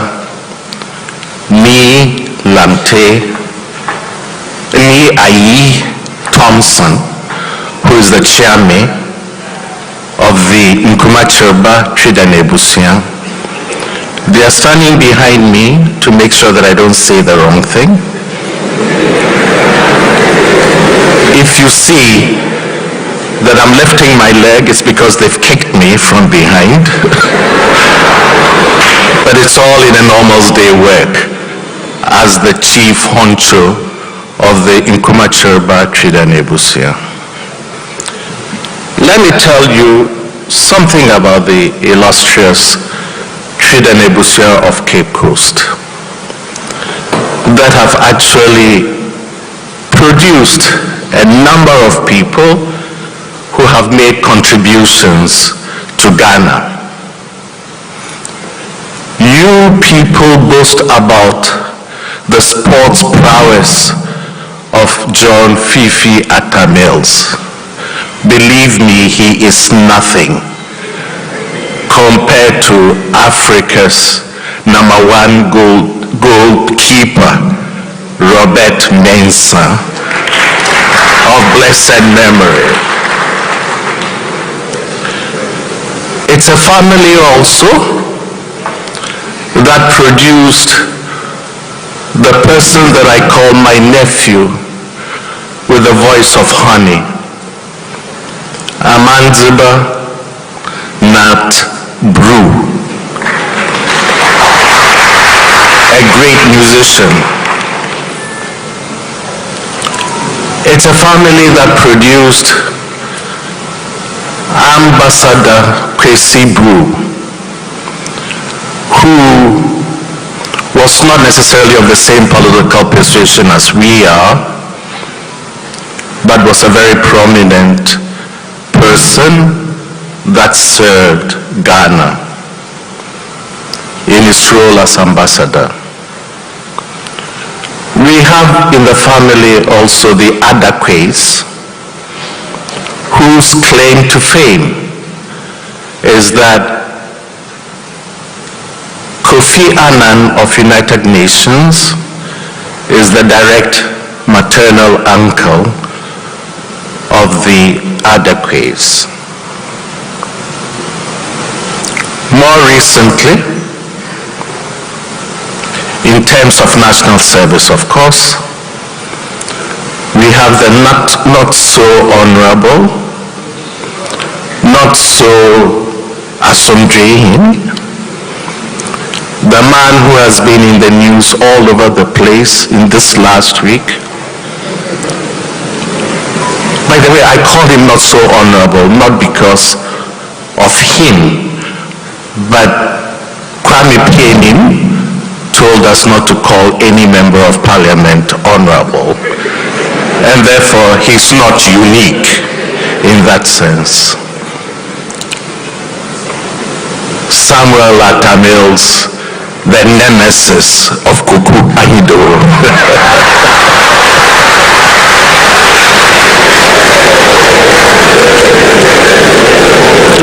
I am standing before you here because I think I've also made my contributions to this nation.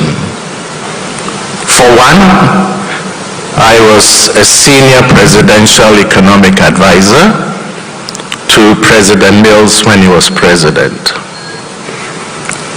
As the role of advisor, of course, I take credit for all of the achievements under President Mills.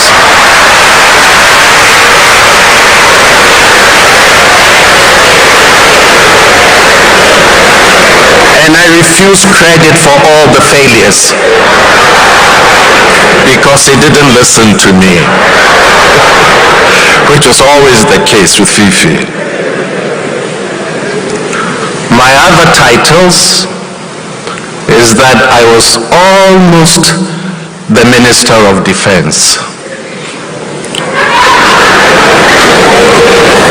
And I don't know whether you know it, but I was also almost the ambassador of Ghana to the United States. In fact, it was publicly announced only for John Dramani Mahama to tell me, well dodged. I have not been able to live it down. The greedy bastards and Ludwig Klotze spend all their time calling me the disappointed defense minister, the disappointed ambassador, but in truth, I was the economic advisor, and that I'm very proud of.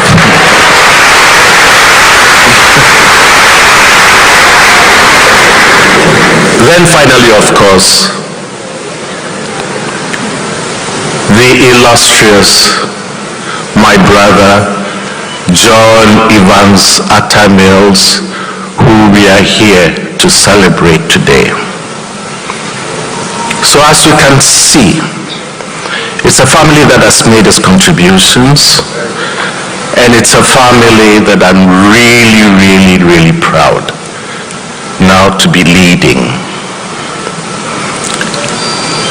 As a family, we treasure a lot of things. But above all, what we treasure are situations like this,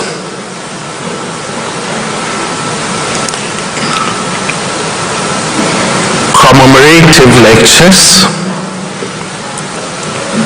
that remind us of Fifi, who he was, what he stood for, and make us realize that maybe he may be dead in terms of his physical presence, but Fifi will never die. and Fifi lives on. Now, I had really wanted to be the person to give the 10th anniversary lecture. In fact, I had been lobbying Professor Kwanahoy to suggest to those in power who were going to nominate the person to make me the person to give the 10th anniversary lecture for my brother. As usual, he promised me that he will do everything that he will do.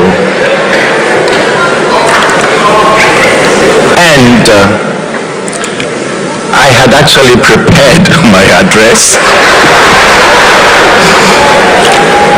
when Ludwig Klotze came and told me that it doesn't look good, Cadman. You may not very well be the person to give the lecture.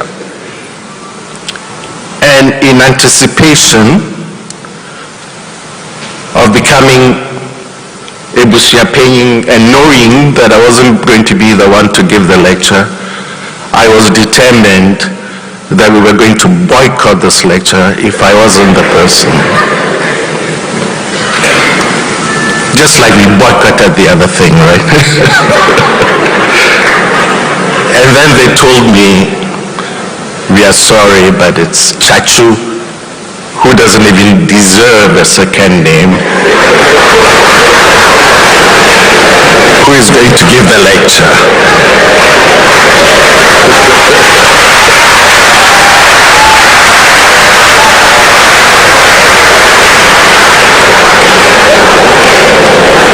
As they say in Fante, if he's in Namisafium. Chachu? They couldn't have made a better choice, Chachu.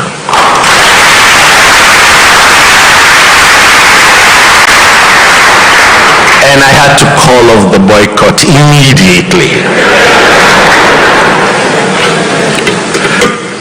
Chachu was with Fifi in 2004 when things didn't go very well for us. Chachu was with Fifi in 2006, I was there, in South Africa, when Fifi was contemplating his future as a politician. Chachu has always been there for Fifi. Chachu did a lot of things that actually at the time I didn't realize, but later on got to know about it.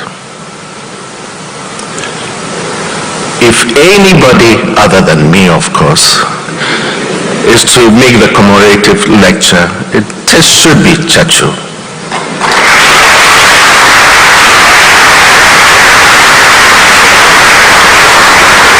I don't want to spook you out, but I'm really looking forward to it. And thank you for accepting to come and speak.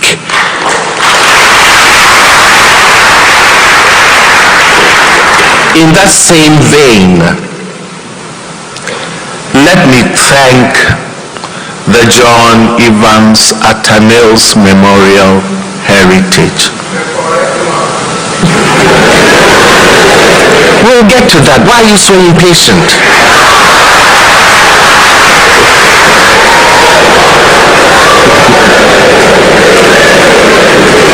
For organizing the series of regional lectures, and in particular the Accra lecture to commemorate him on his 10th anniversary.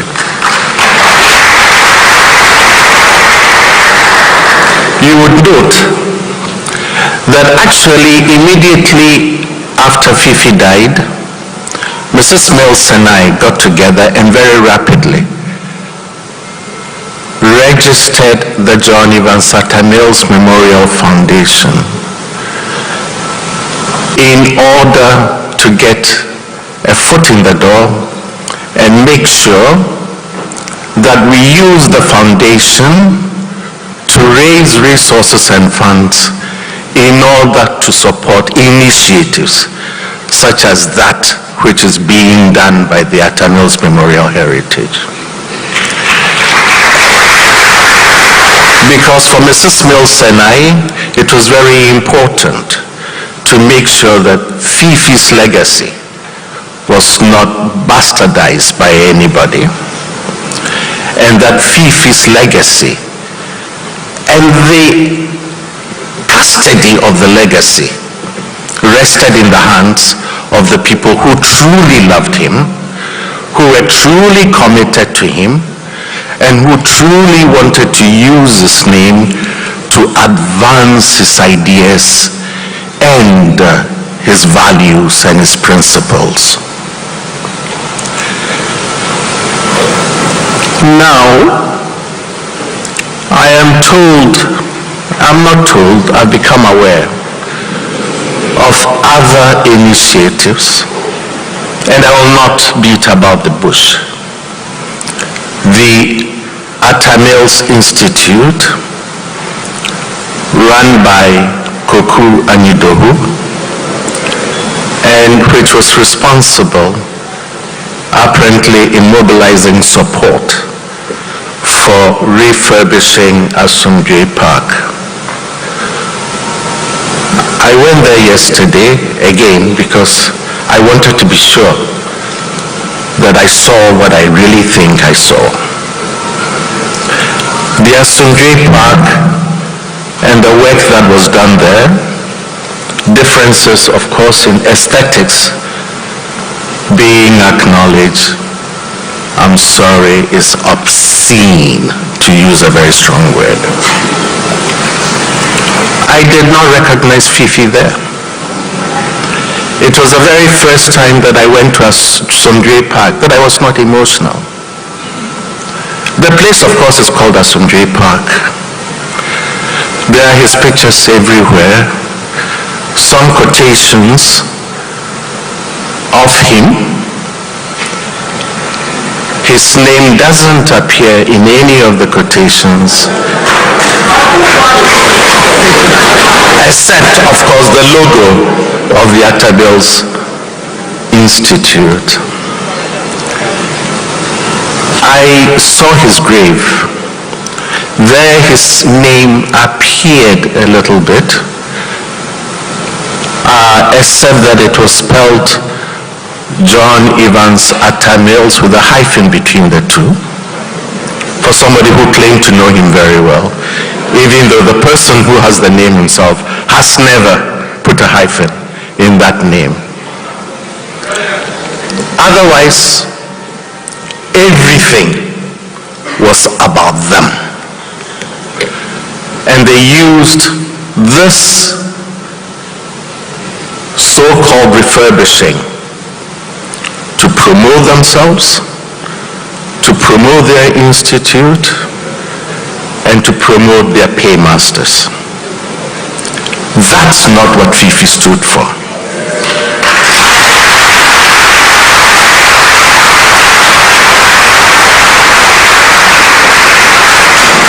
Fifi hated people who self-promote. In fact, when Fifi said of a colleague that he is full of himself, and he would emphasize the word full of himself, or infante, meaning he has a foul smell in his nose, then you knew that that colleague has been written off in Fifi's mind, and you would never pay any attention to him because it's all about themselves. Fifi was somebody also who never really took himself seriously. In fact, he was a master of self-deprecating humor. He often laughed at himself because he thought it wasn't necessary to take himself too seriously. But by God, he took Ghana seriously, and I agree with you. And above all, he took Ghanaians very seriously in the future. In view of the fact that Atamil's Institute is being used as an instrument to sow division, to sow controversy, for self-promotion, as an instrument to insult elders. In my capacity as the oldest living sibling of Professor John Evans Atta-Mills, as the person who Professor Mills designated in his will to be the executor of his will and also the custodian of his legacy, and now in my capacity as the Ebusua Penyin of the Nkrumah Chirba Shida Nebusua, the family has decided that we will contact our solicitors to make sure that they explore all avenues to stop the Atta-Mills Institute from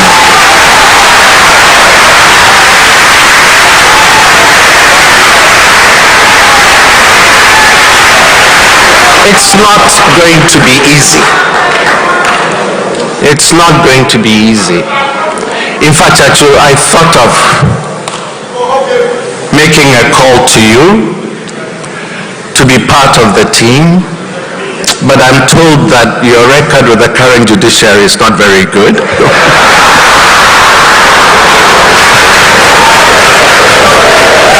Because of you, there's always the unanimous 7. You may be a legal luminary, but please stay out of it.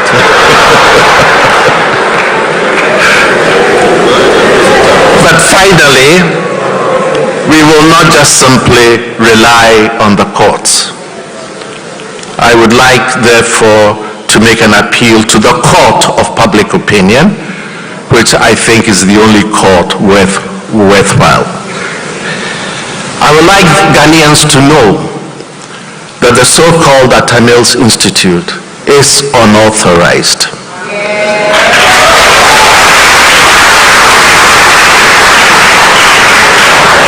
It is also unsanctioned. It is unappreciated, and it's most unwelcome.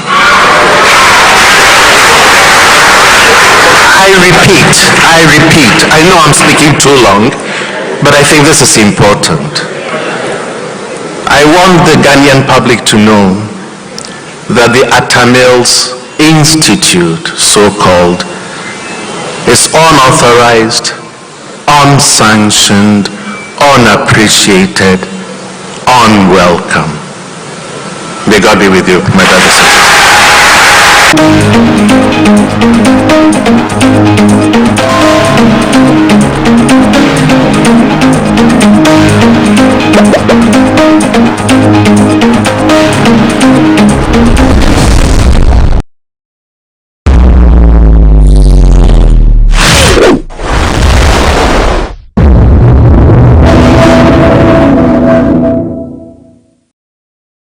and who is wearing the Arjuna San. That is the name of the kente cloth he's wearing. Okay. And that symbolizes the end of thinking or the end of knowledge.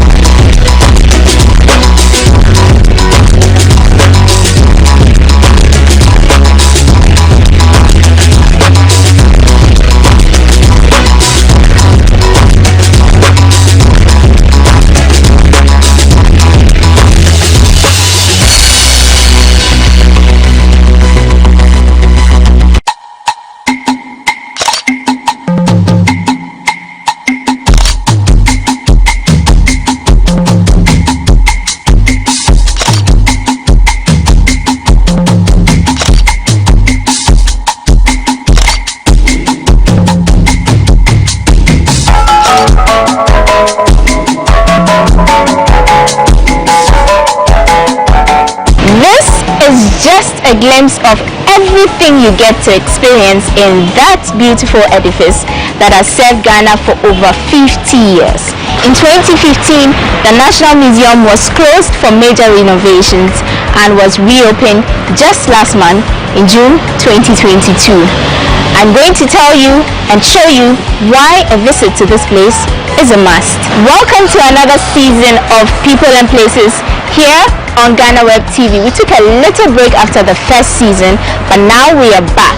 And trust me, this season will be full of surprises and fun. I'm so happy I can do this with you. My name is Wanda Amihegan. See you after the break.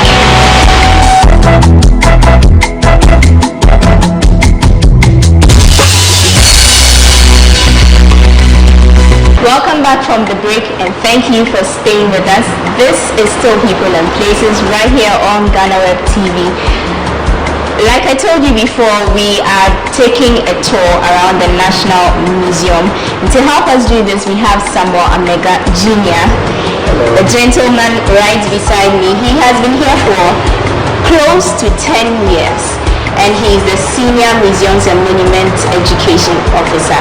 He's going to help us have a glimpse of what you'll be enjoying if you visit the National Museum. Hi.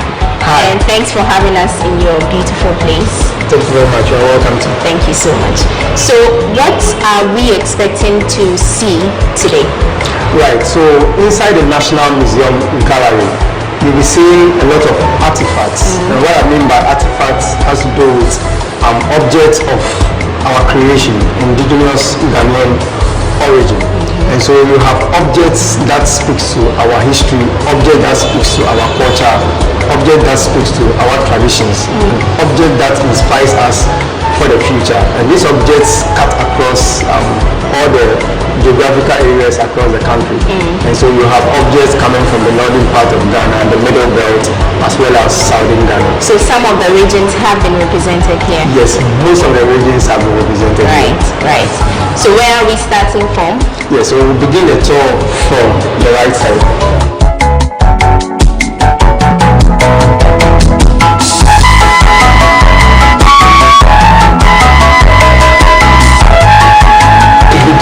Actually, we have here this section on beginnings. So with the beginnings, now the archaeological evidence in Ghana, it's estimated that about 40,000 BC, there's evidence of people who might have lived here in this present location called Ghana. And so, but historically, what we know as the first people who have been here in this country are the ones. So we are the first settlers here. Every other tribe or every other ethnic group actually migrated into this territory and met the Guans. And then the Guans are actually spread across the entire country. From the north, they form something like something similar to a question mark on the Ghana map. So it's from the north all the way through the Volta North, through the eastern region, and then it comes into the southern part of Ghana, that is the coastal area. So the Guans are scattered all over the country. Right. So these are like stones that represent the first Ghanaians, how they use them and for what purposes that they use them. So we have a period coming from the late Stone Age period into the Middle Stone Age period, as well as the early Stone Age period. Right. So you have these few objects here. Once you observe them, you see how sharp the edges look. And these were among the earliest ones used. That is the Achillean tool, and they were used for cutting. Yes, and the more cognition advanced, or the more advanced they became in their thinking, they created other stone tools that had a lot of precision, in terms of its cut and its shape. Yes. I'm interested, how were things like this, artifacts like this found? Yes, they were actually excavated. So there are several places that are identified where excavation goes on to retell the past. Right. So from the Stone Age part of the museum. Yes. And where next are we going to? Yes. So it moves into the trans-Saharan slave trade. So they're coming in of other ethnic groups into this territory and then interacting with the first Ghanaians, it evolved into a system where we had a barter trade where you could trade with people. Of course, everyone needed something for themselves, which others had, and then you might not have. So you needed to exchange with them to get what you want. And so beyond the barter trade with the first Ghanaians and even among the other ethnic groups, trade went beyond our territory, our modern day territory, into West Africa and even into the northern part of Africa. And so we had a lot of kindly come this way. So this is a map showing some ancient towns and places we have in West Africa. Hausa towns mostly found in modern day Nigeria, Timbuktu, which is modern day Mali. So Ghana is also situated somewhere here. And there were some commodities that was commonly traded from Ghana with West African people, and then those commodities found their way also into Northern Africa. Three of the main ones are gold, we have kola nut, as well as salt. Now, kola nut was so much desired because it helped traders who went across the Saharan desert, to keep up with the dryness or the dry nature of that territory. And this is also another map showing some very old, or so to speak, ancient towns across West Africa. And this will lead us into another very interesting part of our exhibition, which is on the ancient Ghana Empire or Kingdom, as well as the modern day Ghana. Sometimes people do confuse the ancient Ghana Empire with the modern day territory called Ghana. And these are two separate geographical areas. This was an empire, so to speak, that had existed between the 8th and then 12th century. But by around the 13th century, it was destroyed by a more superior, a more sophisticated empire, which is the Mali Empire. So this territory has been absorbed. It was destroyed and now absorbed by modern day Mali. But Ghana here today, or the name Ghana, was actually declared on this nation after independence, when we gained independence from the colonial masters in 1957. So our historians or our nationalists only adopted the name from the ancient Ghana Empire. But they are not one and the same place. They are not one and the same. These are two separate places. Yeah, two separate places. Right. So next we move to... Yeah, so we move to an excavation from a place called Ipambombo. That is up there in the northern part of Ghana, upper east region. And these are excavations from the Komaland people or the Koma people. Now, these excavations have been dated to around 1200, some of them 1300 and some 1100. And it speaks to the society in which the objects were found. Now these are all baked or glazed clay, terracotta, so we call it terracotta. And that shows the level of civilization or the level of innovation, the level of sophistication that this society had at the time. So that's why we have. What do some of these things symbolize? Some of them represent like animals from the community or the society. Others who are molded in a form for ritual purposes. Some for funerary objects. But one interesting thing about this particular Kumaland excavation has to do with the people, the Busa people, or the Kuma people, as well as the object. Now, when archaeologists found the objects, it appears it's a little bit distinct from the people. And so the people, per their oral traditions and their history, don't really know how it came about or who had them. Because they were not the people that created this object, but these objects were found within that particular territory. But our historians, our archaeologists are still ongoing with their research to get the exact progenitors to this particular object. And we realize that some of the objects have been indicated on it as confiscated. Yes, we are fighting, or there's a big war against illicit trafficking of cultural goods by antiquity thieves and then being sold on the international market. So the Ghana Museums, in collaboration with the Immigration Service and other partners, once we discover any person with any cultural goods which is of national interest to us and was not acquired legally, the objects have to be confiscated and brought to the National Museum. Some of these were actually confiscated. Some of these were actually confiscated from antiquity. I see. So you can help us by, spreading the word and telling people about some of these. Definitely. There's also a very interesting object here. Right up there, you see something like an image of a person who has something like wings. Yes, with something like cowrie shells on the neck. So within that society, culturally it's believed that we have spirits. And then among the spirits, we have bad spirits like witches or witchcraft. And so that is to depict witchcraft or the representation of witchcraft within that particular society. That's why you have, and it's believed that witches fly at night. I haven't seen one myself though. I don't know about you. Yeah, but it's a cultural belief which it's very peculiar to the people. I see. Okay. Well, we want to hold on.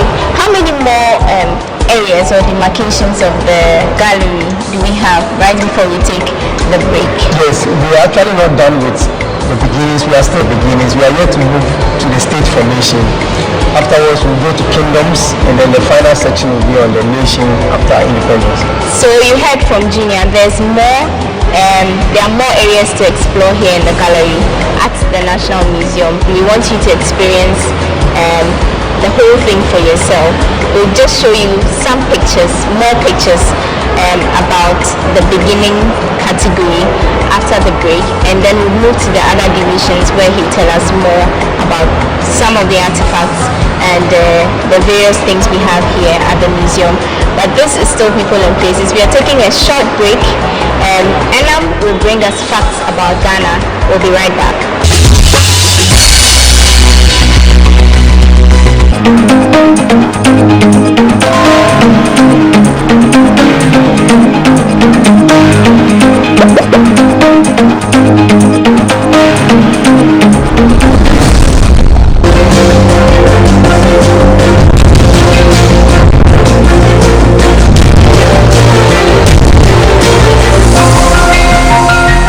And now, let's learn something interesting about Ghana. Ghana was initially called Gold Coast due to the rich alluvial minerals and large supplies of and markets for gold that existed there. That's all for this week on Facts About Ghana. Until next time, let's get back and learn more with Wanda and her guests.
For staying with us.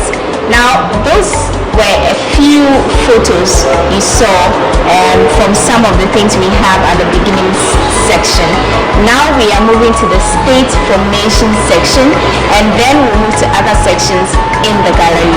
So Samuel, what do we have here? Yeah, so in the state section, you'll be seeing some objects such as the war dress. You'll be seeing traditional architecture. We'll also be seeing some farm tools or implements that were locally manufactured or produced here. Aside that too, we have a video that talks about iron working or iron production here in Ghana. It's amazing to know that by the first millennia AD, iron was already discovered here in Ghana. And places like Bego, Bonomanso, and as well as Dabuya, these are places that iron was first discovered. And with the production of iron into implements and tools like the hoe, the spear, the sickles, and other implements, it aided in agriculture. So the more iron you had, the more farming you could do. And then once you have a lot of weapons, the more hunting you could do and the more game you could kill. It also helped craftsmen in working their crafts. So can you now take us through the various, you mentioned the iron tools, right? Yes, These are some of them. These are a few of the iron tools that we have. Hoes, for clearing or digging. We have the sickles. It can help you in even harvesting cocoa or even cutting grass. Yeah, but you realize some of them have elaborate forms. The bigger and the heavier ones, you usually find them from the northern part of Ghana because the land is usually very dry and hard. And so you need heavier tools to work the land. And then you have the smaller ones which are very common and mostly used here in Saro. How old, an estimated year, would you say some of these artifacts are? For these particular ones, I cannot really give you the specific date, but this should be coming from the 20th century period. Yes. Quite old then. Yeah. Alright. And then we have? Here we have the traditional architecture. Yes, and this is very common in the northern parts of the country. That's where you have it looks like a typical home setting. Exactly. So exactly. This is for one big family.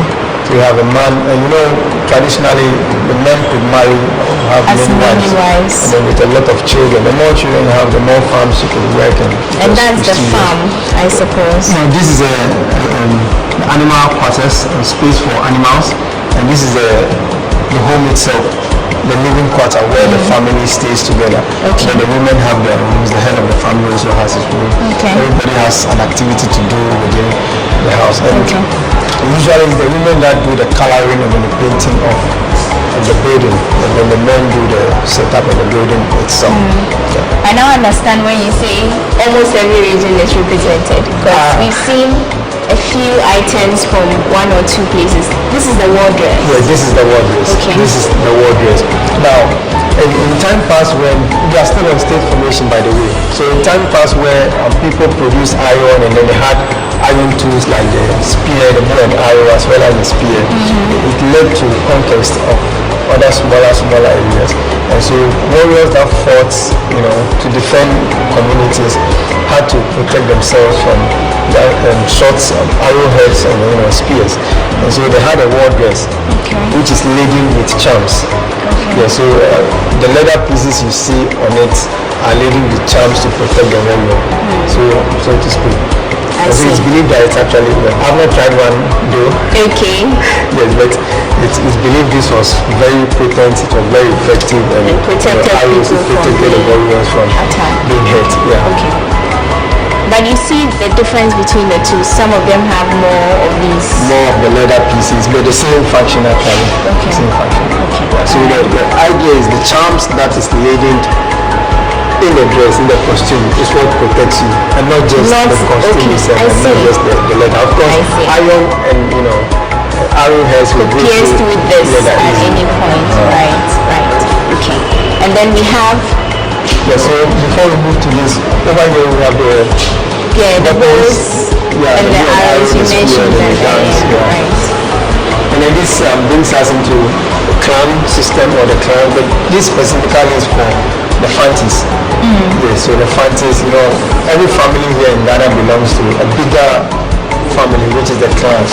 And all clans are usually represented with different symbols or tokens. And so specifically for the fancies, we have this here. You see the Iguana, you have a dog representing them.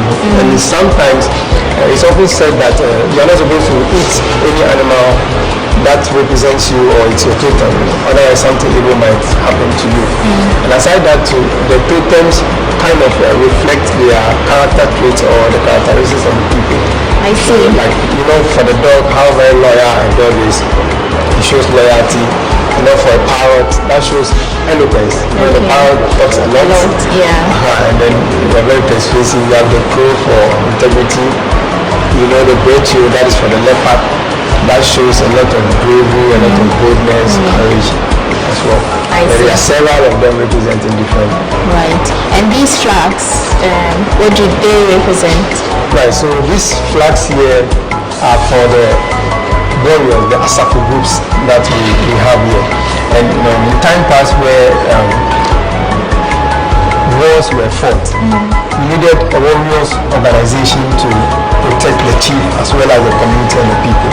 And so it's popularly called Asafu, especially among the coastal areas. So these flags represented each unit. Asafu, you mean the people who usually paint their bodies? Yeah, of course, they have this scarification, they have a lot of painting, they have a lot of sketches on themselves. I needed to be sure what Asafu you were talking about. Yes, the same people. The same people.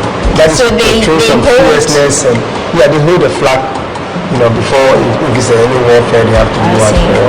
And if it's a celebration of now, we don't have wars like it used to be in the past. So when festivals are being celebrated, to show their essence still, you know, and their relevance still to the chieftaincy, they have their flags, you know, and then they have the group itself.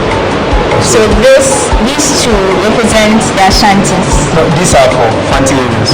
Okay. These are for the Fanti areas, so like Pichiman and some other places. Right, okay. We are still at the state formation section, right? Still at state formation. So that brings us into kingdoms. So once we come here, we are into kingdoms. Yes. Now, so for a representation of the kingdom, we are portraying here a traditional chief, particularly from southern part of Ghana. This could be an Asante king or chief. And then we have the queen also seated right by him. Yes. So, you know, beyond the state, those that had a lot of guns, a lot of weapons, were able to conquer other smaller territories and then had some very huge kingdoms or authority in terms of land mass.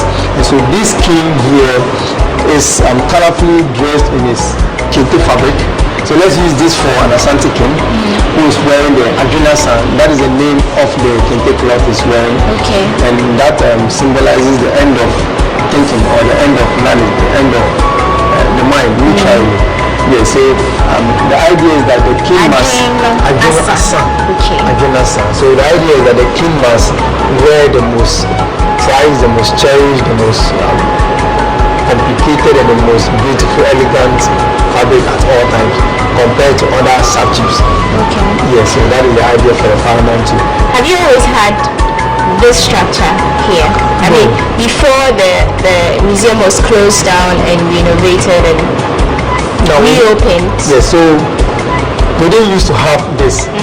But to create, you know, that visitor experience, to enhance our narrative, we decided to have this represented fully. Okay. Yes. Nice. That people can actually relate more. This is absolutely beautiful. Any festival, I haven't seen any cultural area during any festival.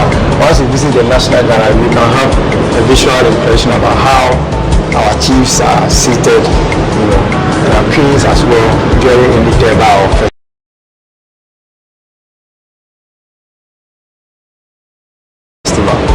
These are, just to be sure, these are Ashanti representations, right? Yes. Okay. Right. And there's also a photograph here that is depicting how a chief or a king is carried, you know, into in a palanquin. Yes, in a palanquin into a ceremony or any occasion. Okay. So usually you don't have to walk in. You're carried. Very cherished, you have to be carried shoulder high before you are brought in. Right. The queen mothers or the queens are also carried. That's a depiction right there. But that's a smaller stool. or chair compared to that of the king. Yeah. So we saw representation on the northern part. And then we have this for southern Ghana, but specifically this is for the Asantes. We call them the Asante traditional buildings. Yeah, so formerly these were the homes of the nobility, the chiefs of kings, noblemen, the affluents and royals, as well as the priests, the traditional priests and priestesses. Yeah, so about 10 of these are scattered all throughout the Ashanti region, the CRC and some other places. You still find these buildings there, and it's actually under the protection of the Ghana Museums and Monuments Board. These are all world listed heritage sites. Yeah, so anyone can visit at any point in time. Wow. Okay, so we're almost skipping this. So that is the traditional weaving loom. So this is where the kente cloth or fabric is produced from. Usually the kente is woven in small strips, about maybe 4 inches by 12, and then you have these small strips of pieces joined together to produce a bigger kente cloth. Right. So how much more do we have another section? Yeah, this is like the very last, almost the very last. And we talk about the kitchen and then we'll be done. Yeah, so this is for our northern brothers and sisters. This is for a northern chief. Yes, fully dressed, in his batakari and fugu and smoke with his royal hat also adorned. Yes. Now it's interesting how the chief is the one that has the fugu hat standing upright.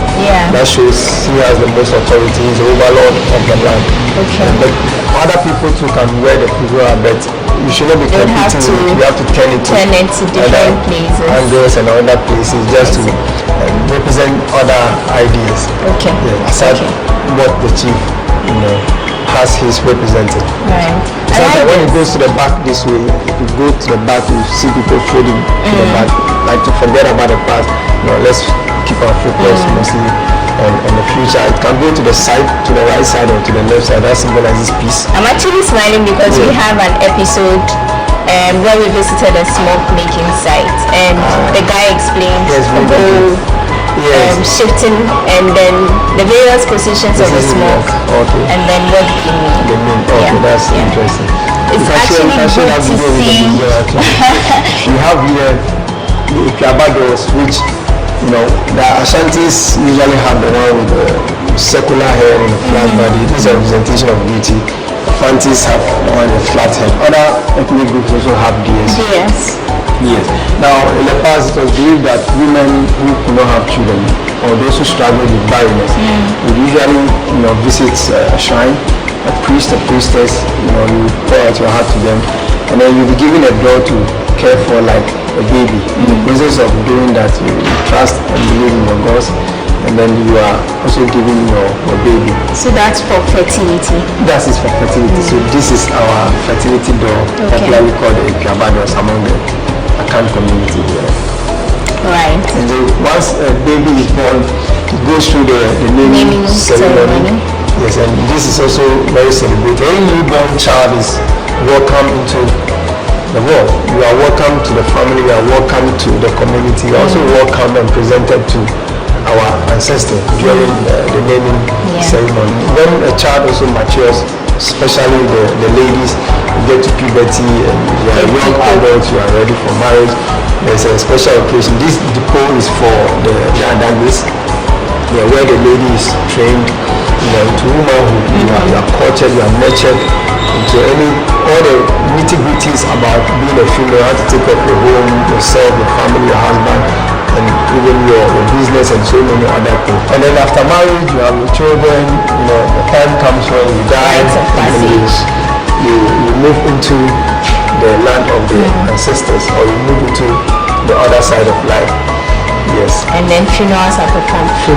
Basically, this section is supposed to give you like a brief history, or like it's supposed to take you through the various stages of life. Yes. Okay. which is celebrated or commemorated here in Ghana. And these are actually terracotta figurines for burial of our chiefs, particularly in the Akan areas.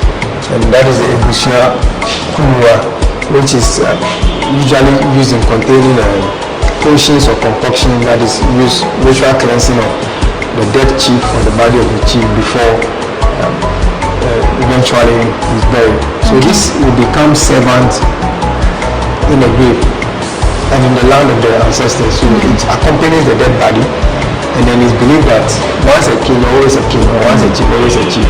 So you need to be served in the next world that you find yourself. So this will become servant to the king in the next world. Okay. There's so much to see, so many photos, so many artifacts, and so much history here at the gallery at the National Museum here in Accra. So we want to wrap up this episode, but we'll explore much more in the next episode with Samuel. Samuel, thank you for doing this with us. This is People and Places. I am Wanda Amihagan, and I did this with Samuel. And again, Jimmy. See you next time.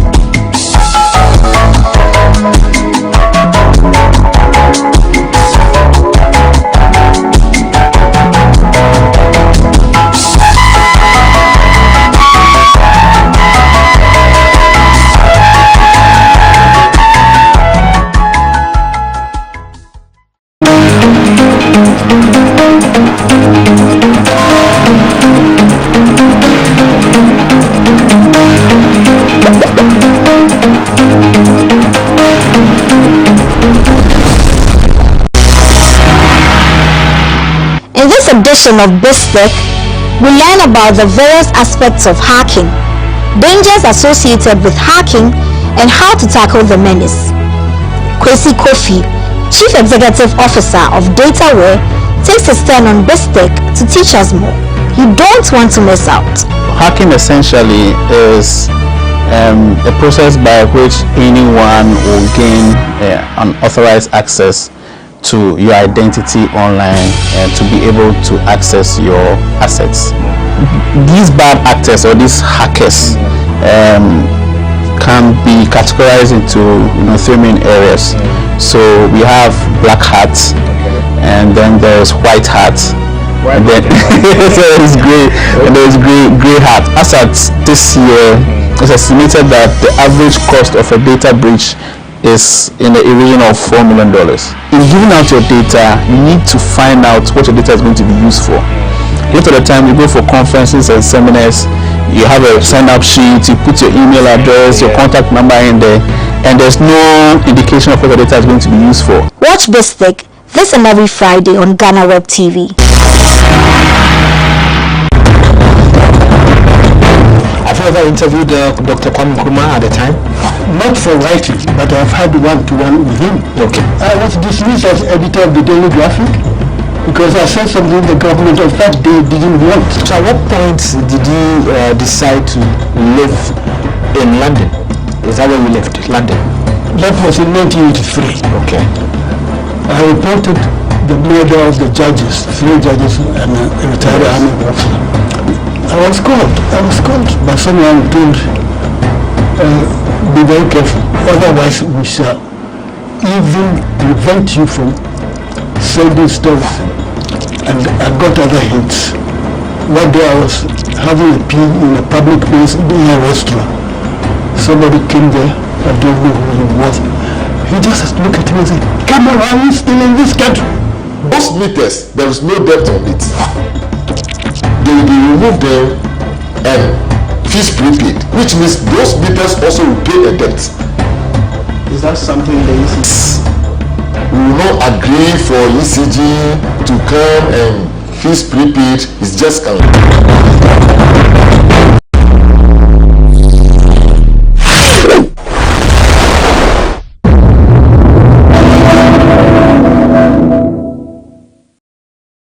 Nanso yadeɛ bɔ me mede yadeɛ no kɔ hɔ kɔkyerɛ wɔ m sɛ monhwɛ mama no hu ɛbɔ a mohyɛ me no ɔmo ani so nso adeɛ no so ɛhia sɛ mede kɔ hospital nti sɛ ne na adeɛ no kɔ na afɛ deɛ ɛtɔ mogyam enti ni no na obi de onko fa taxi be fa me tu mu de me koye me ba bia me koye ho adwuma doctor na me koye no me che se de ade me godo no na nye sika antamo a me na no e pro wo inside enti na yesa me private car na beton private car ha ni su na beton man say na ye ni brisam nti bo sha me sha me su sika no manti kan mo tan fufufu.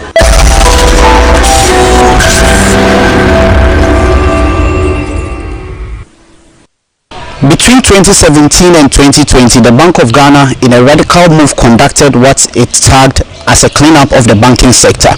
This saw the revocation of licenses belonging to over 100 financial institutions.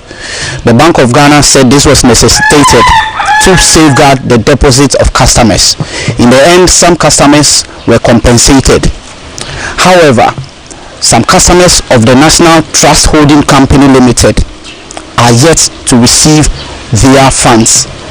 This is because their financial institution was not affected by the exercise.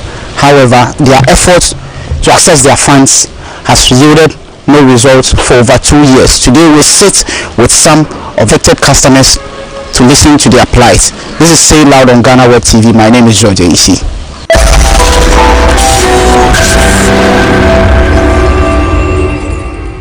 Welcome back. This is Say Loud with me, George AC. As indicated earlier, we are seated today with some customers of the National Trust Holding Company. When the government conducted a banking sector cleanup in 2017 and 2020, they were happy that their institution was spared. But that notwithstanding, their efforts to retrieve their funds some 2 years has failed. We speak to some of their customers this morning. I would answer my best in common and saying, come on, and come home, say, a mining my day, a binding Cassandra to say, and Yama, and said that, and ye, sir, say, I'm not sir, Cecilia, and one more a day, a fan like Jessica Samson, and he said me not from bra, year 2017. And the birthday as voluntary pensioner and a pensioner. Until Tamwa, the buy and company so of Yamakwan Kakra. To buy and it's coming. It be ye, Huma Kakra, a bass, a briar babano. So I transferred a if we buy your whole year introduction, be say, Karameto to treasure bills, insurance, or you be a person, you be a bar, on which my boy. Until that time of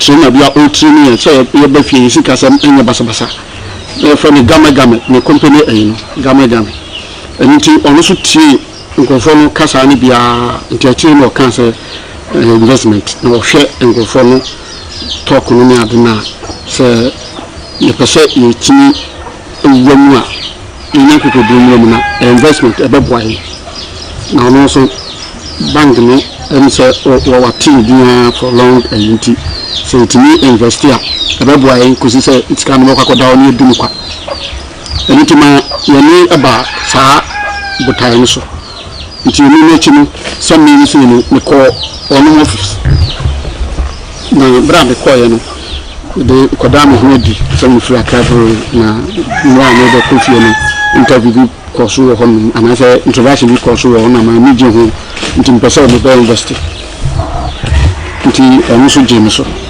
no want me and go through agreement you be say ebia say no jiska no na oni we were two separate 20,000 one separate and another 20,000 and also separate. That first 20,000 3 months interest no 3 months and another 20,000 so me 6 months and me sa adini we am conclude bibia no mama receipt no me the buy until a woman no 6 months soon 3 months in there almost the mommy. Okay. Another 6 months in the show, the mommy.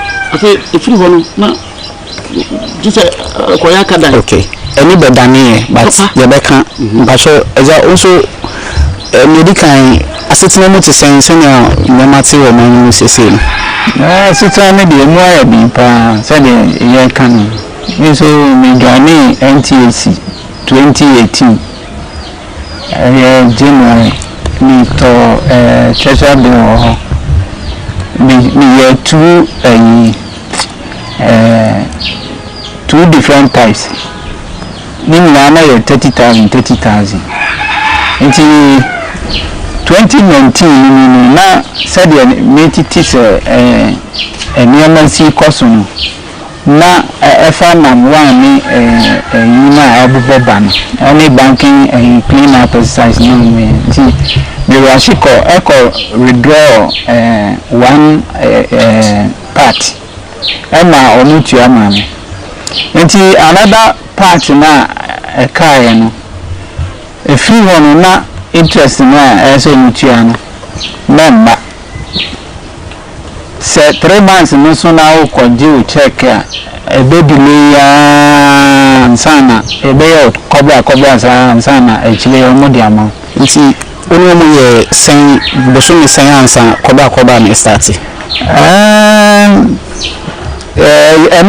November 14th 2019 last year 3 months interest am November 2019 14th November 2019 if you want to be another say 3 months na mabium kra and mabium nti if you want to kwa na say na da na see o tuna see sa ana ye di krokro ni ye buso training say en sabe kan bibi o ka say na see o tuna see no mpendo do say na wakoho na kwa den potin na omuka show they are called several times. In some media, almost discount university. Then Nipana, almost discount the Abubo and Crawfordisia. Almost can I could do almost contractors. Maybe I'm a tier and American. But contractors and also limit to Sikano, Entina Sikano are locking. And some are me tea and bin. Open you can say. Obuba we junior no be church semia but eben poti na ye engineer so efa didie a wo mu anyone kasa wa baba na eda we ni no eben poti na share nkran ma oni NTAC no eko this answer so no share nkran say o say na ye wo training pension training and instead of about Sikasam about between a handle na anko basa because kano ye the banning who remains as a bahwa atama ya brabo no asesa nti nmd kaka say one company be leader and you say the union GhanaWeb no training workers so far brabo ni humayemu experience no that time not man work into Russian no cost man into children no can say oh say me dey car no mu enhihye no investment you bia a bit my boy be one no nyi be pie no so into ba say ono a wonim de na o kan bi sa na ehye ngran nti ama amina chima ne ba fie no sometime na me call or no ho and it say no put process no say the American first part no me 3 months second part no me 6 months so the meaning na kan me call ho no omo ma me first 2018 so omo mine after 2019 no say the American na ayan cancel ukwa na yinti ho no na dia me question so no o ka kire me say en say bia ezisika no eye no mo so de bobo sense de me di kaka yin na bo sen na o de bobo o de bo road contractors na electrification contractors are government no afawo en ti say no sa sika no onu mo nti say o mo betua no government ni ntwa mo kan to mo so so sika no ma e mo mo di en kwana nti ayesa no nti o mo de asem na court nti court gina so a or you said the Baya, or in the chase can. Ama contract and can go to Mutuama Bank and Street, Namusonia, I entertain. Okay. No, no, okay. Open also, we did say over pension now. Okay, then a pursue Emma over pension, who decided, say, only on the quack with this answer. So they shall be now. About when you mean a mouth to Sanamon. Oh, one says, Sicabia, the Mauna and down China, one shall see ya. A bit me as Antimino. Now, may you imagine, say, big brought a new one or the coin. Now, the Oka, the man means to says, Scanner, a down chains are a bit me. I say, it is a bit investment to crown, I say.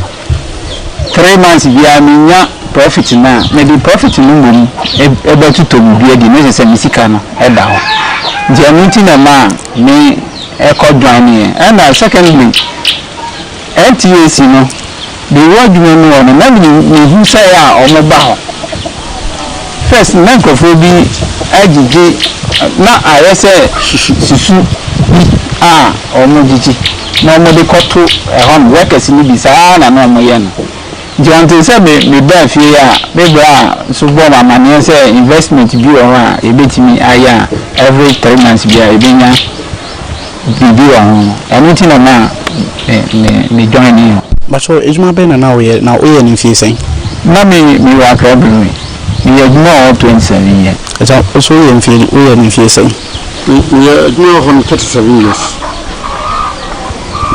ko hono mo 19 years no be ba na mo 55 years. Also, okay, wow, listen, we call 1990. Don't I know what you're saying? I'm 23 years. Okay. All right. So they've both been telling us about their journey with NTC. They both worked with the Accra breweries, and our father here tells us that he joined the company at the age of 19 and he joined at the age of 23 years. They worked throughout that period, and on their retirement they decided to invest the money with the institution, and they hope that they will have a secure future that will benefit themselves and their family, but this has not yielded the results they expected. We will take a quick breather, and once we return we will delve into their challenges in trying to access their funds and how it is affecting their personal lives and the way forward. We'll be right back.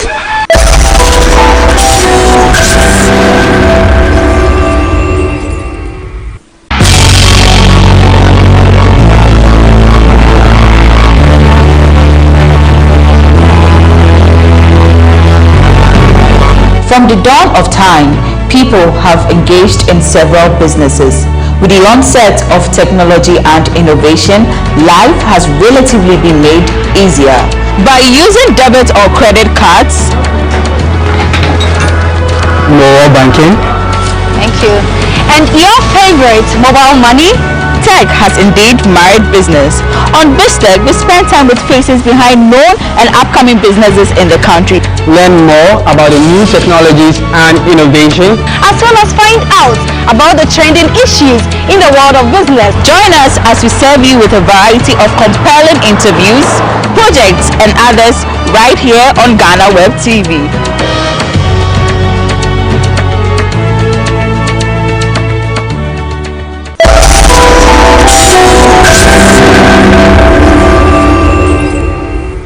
Welcome back. This is still Say Loud on GhanaWeb TV with me, George AC. We are here with Mr. Kodom and Mr. Adru.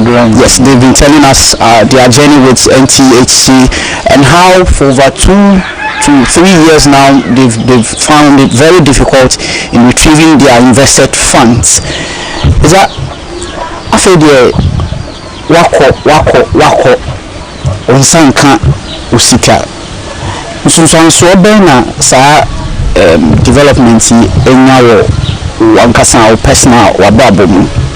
Oh, ani dia so me kan masa anka enye nsi sisi ya me no to no se enye se me yire kura na odi akoniaba jedie ho ade na anka ba se me pension a yinu ko akwa dia anka masa ka me nim ni ato me sisi me ka me private car me use na so ya de bo me de ya de no ko ho ko kire wo me se mo hwe me mani hu e bo mo hye me no mo ni so so ade so yeze me de ko hospital enti se ne na ade ni ko na afedi eto mojam enti ni nyanu na obi de ko fa tazi be fa me tu mo de me ko he ba bia ni ko ye ho na doctor na me ko he no ne chese de ade na ko do no na nyesika antamo a me na no e pro inside enti na yesa ni private car na beton private car ha ni si na beton nam se na ye ni brisam nti bo sha mo sha ni sika no manti kan mo tan fufufu ni tono 23 million aye 2300 masa sika na ni na bia ba de se na wura ayin mu nti no treatment kakra ana ma mo bare ne tumi kra pia me no muti akasa anka mi ndimi pia firi da ma bonti mini ani mo fa yo mo fa eno onu betam me to ka mu a mo de me ko ya kire se e ko twi ayi ma me se me ma ayi nti na ma me university ade no 3 months de se be yanka 3 months bia make me nyeska de twa nkwara school fees se man mi ensa da so school ba ko SS ba ko professor GSS ina ketwa pa no no class 5 enti mi school akatua da manim pa so masa se me twam hu ba bi antwa enti se ganyi me yiri ne se ja kakra no ko bana wodi ya anga en waza kamene de e bianka owu ko afa me ana se nka enye kai kura so na wo ho bu mi wajmu ma me toya ne se nka me nan wansem bai anga e bia me nim ne besi ti awon chere ya me kom mo bi mi pa When also so when anything around the me umpa is a me kwala egusuko school fees ni ade didie ni ansem ade me ba fi 5 years na ba me nya adwumada me tifie enti me sikano medical to won senka bozu me nsem bia nka me nya bibi wo ho nanka me bia bibi se sikano interest maso na omo anamibi sikano so omo famani so omo famani enti sisi ama sitire mo ayade pa sitire mo de ayade isi akra mi so mi fie akra otumi enti sikasam de in fact ayade ama mi papa nkola no me say nkola no omo ye 4 ba sisi a yenu de me fan say omo ayi ni omo du bia omo nkasa which ma show nti yenu na aka no na say I am a bedi we de bisawo ni say eda uwa NTC first day uwa ho pie obeda ho mpaso na wadwi na no say we secure odachi anka nti bia no bosumi bia na say sema wo ye no bosumi mensa bia ubenya bibi bi ahwefie se uhwe wachi saada no edi besi no ni yesia sena eto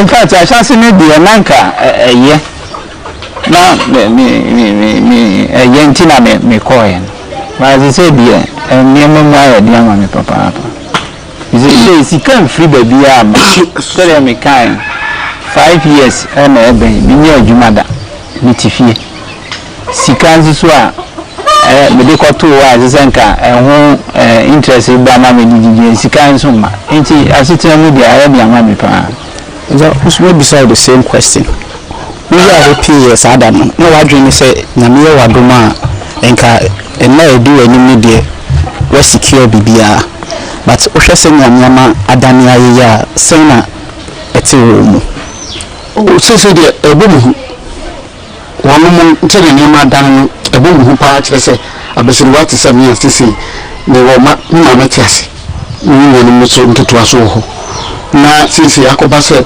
BBC kura na ya tumingra mintuminko because niska first na eba na start ya na movement ne ya na de ene BBC a mintuminko afeso mutumi ngorano enti senke ko no sa de si na anka sɛ we ɛnyɛ ma ne hu bebrebe nka ɛma ɛti sɛ ade ahɔ yira paa de bi dam sɛ wɔn sɛ obi betumi aka sɛ musika 40,000 na me rekɔtɔ wɔn de bɛn nso wo de ɛsom bo man paa at least nka mentre ayi na agreement na yɛ wɔn sɛ nka ɛba so a menim sɛ saa sika nka betumi mu paa okay sa na ya esi ɛnyɛ nko a ɛna sɛbe aka mu munim ɔmo nso so ɛka mu bi ɔmo so ɔmo die mu te sɛn sɛnea munim no me ɔmo munim ɔmo no na dwonfo na munim ɔmo no obi yare da ho sisi a ɛnyɛ easy na me mbɛsɛ me bɔ ne din so baako so saa di ni ko ho no ni wo ntokwa ne ade na ne pressure esori le no o mo konkon ani o mo esiem so ntimi ne workers group na ye call ye no problem ye menu no se ye ka na se ye call mo so baako se de ye kan ya aga bi no mo ho no mai kushia ho no ma no super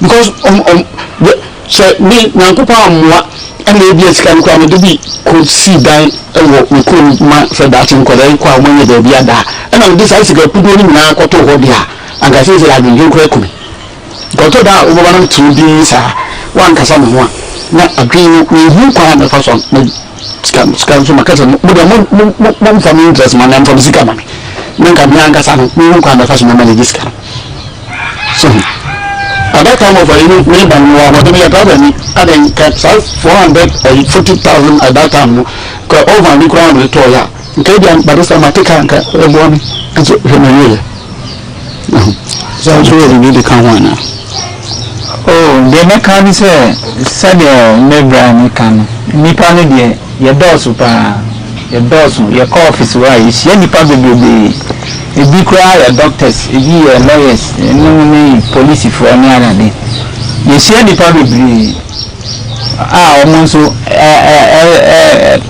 struggle to say the struggle ya you see anu emwa bi na akoye say ye ni okama for bi antina ono ye nsan nti enipa de bebre wo ho ye kan okama for asem ni nipa na bebre mu.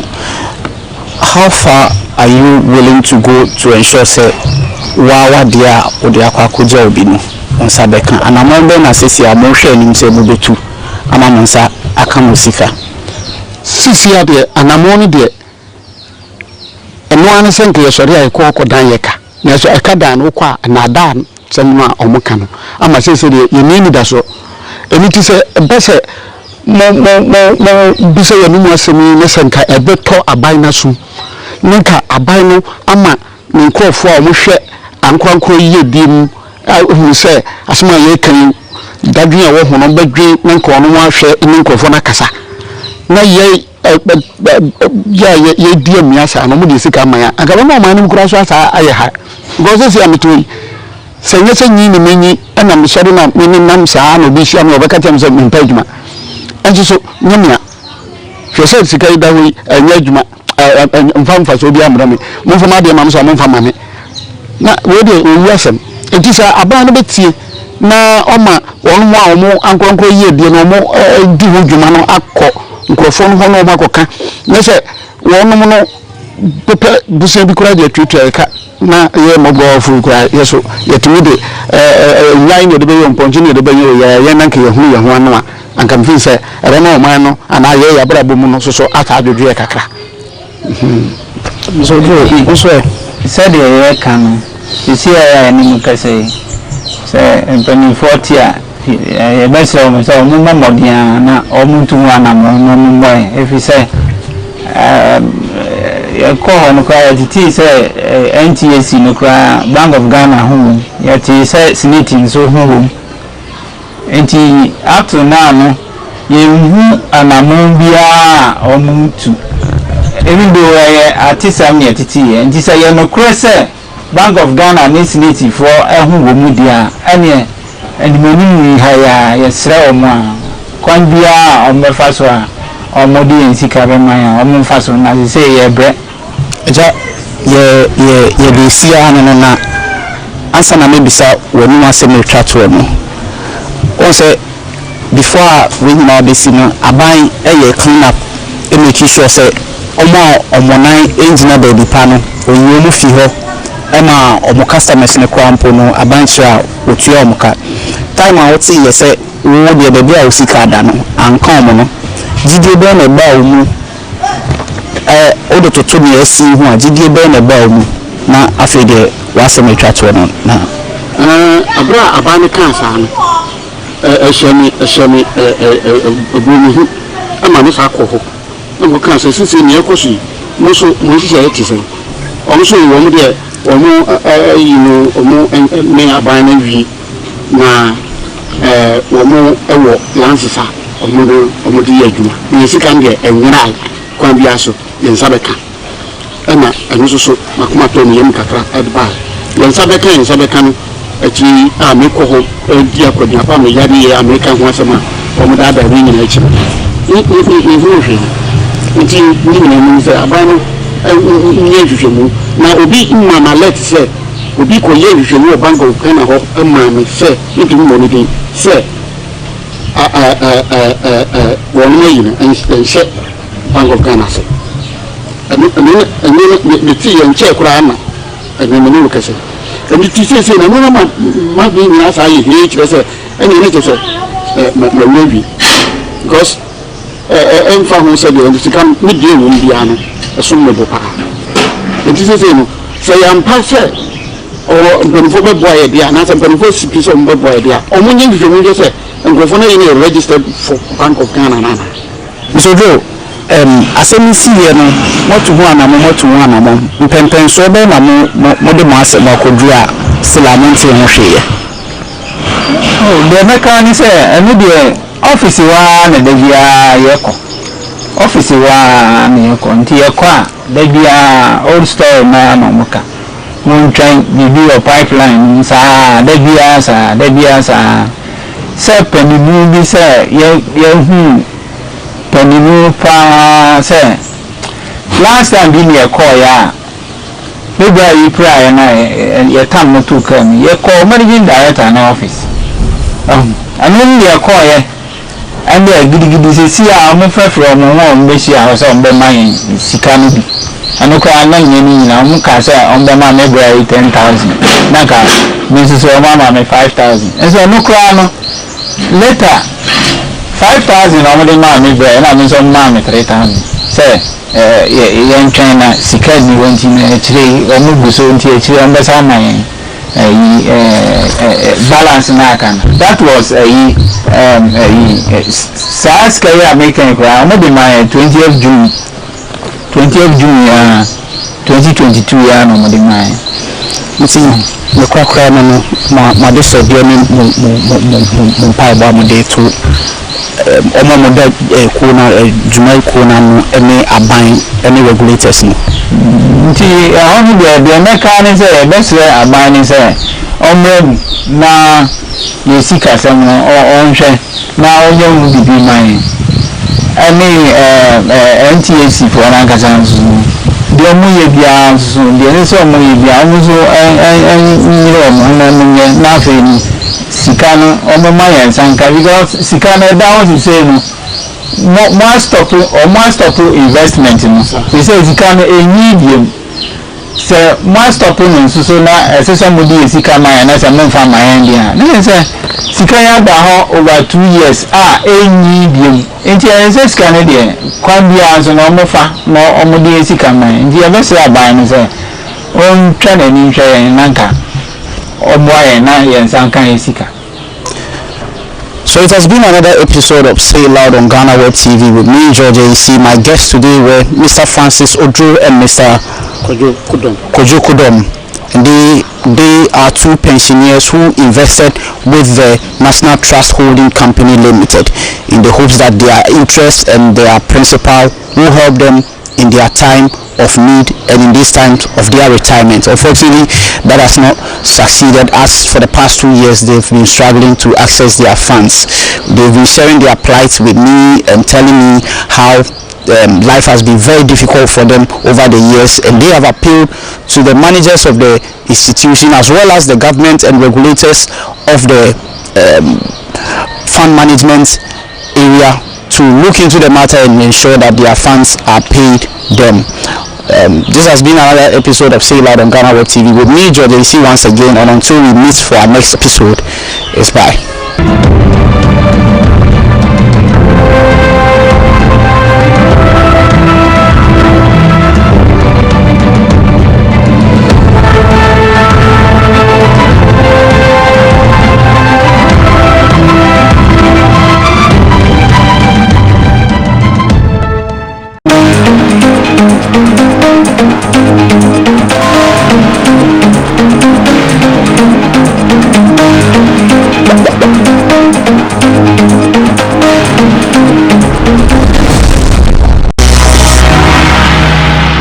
In this edition of BizTech, we learn about the various aspects of hacking, dangers associated with hacking, and how to tackle the menace. Kwesi Kofi, Chief Executive Officer of DataWare, takes his turn on BizTech to teach us more. You don't want to miss out. Hacking essentially is a process by which anyone will gain unauthorized access to your identity online and to be able to access your assets. These bad actors or these hackers can be categorized into three main areas. So we have black hats, and then there's white hats, and then there's gray hat. As at this year, it's estimated that the average cost of a data breach is in the region of $4 million. In giving out your data, you need to find out what your data is going to be used for. A lot of the time, you go for conferences and seminars, you have a sign-up sheet, you put your email address, your contact number in there, and there's no indication of what the data is going to be used for. Watch BizTech this and every Friday on GhanaWeb TV.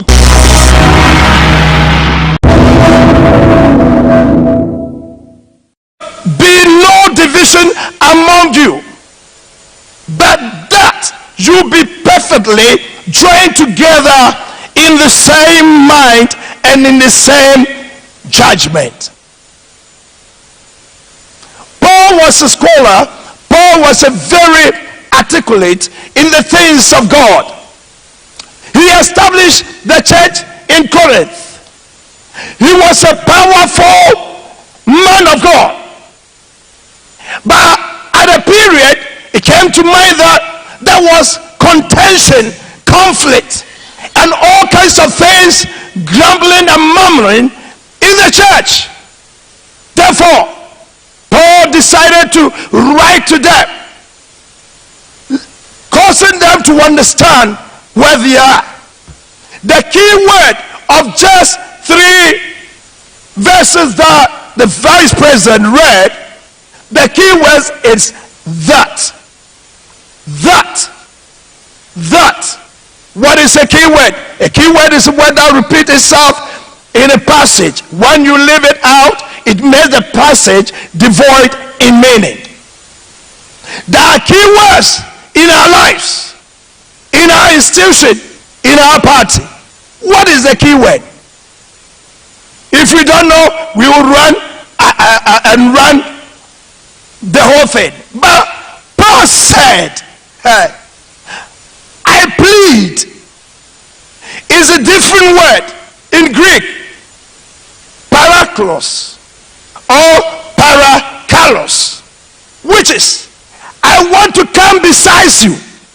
I'm not just begging, I'm coming beside you, talking to you as a brother, talking to you as your minister.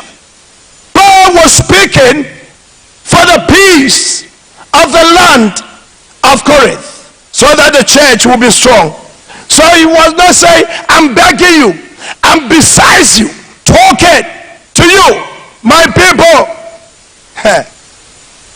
Very strong theologian Paul, And he came to the point and he said, by the name of our Lord Jesus Christ. He was not talking by his name. He was talking about the name that is above all other names.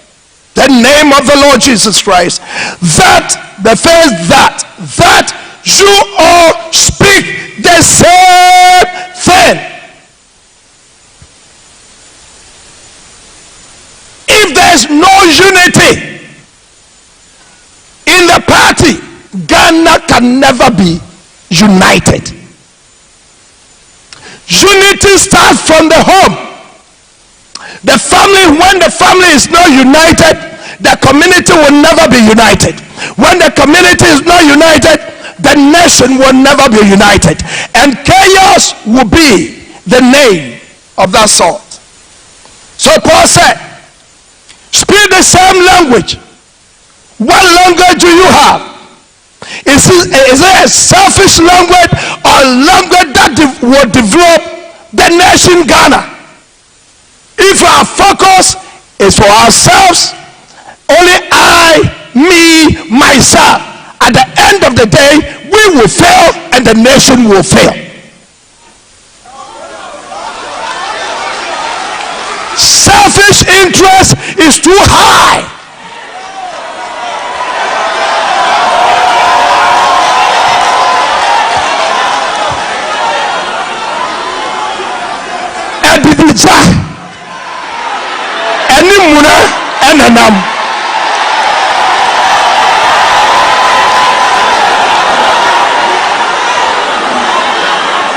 If we are not ready to serve our nation with a clear heart and mind, and selfish interest takes over, we are doomed.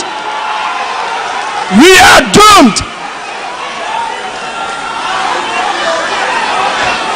MPP party talks about we have a man. If you have a man without unity, you don't have the mind.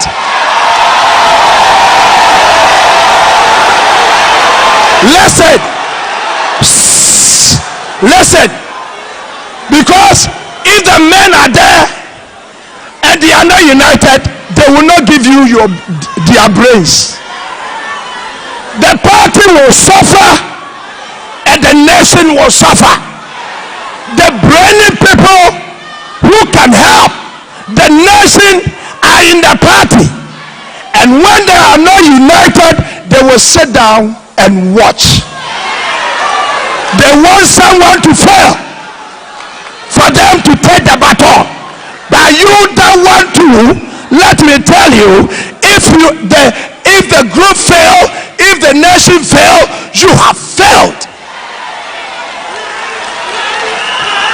Maybe you called a wrong person to speak today. He said that there be no divisions. There be no divisions. The Greek word for division is not what we are saying. I wish I have a paper. Do you have a program, a coordinator? Give me a sheet of paper.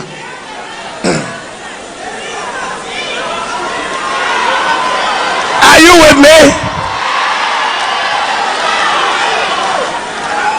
Sorry, the Tesco people, they know me in their campuses. That's why they are shouting. Listen, the Greek word for division is not party, it's not groupings. It's the Greek word is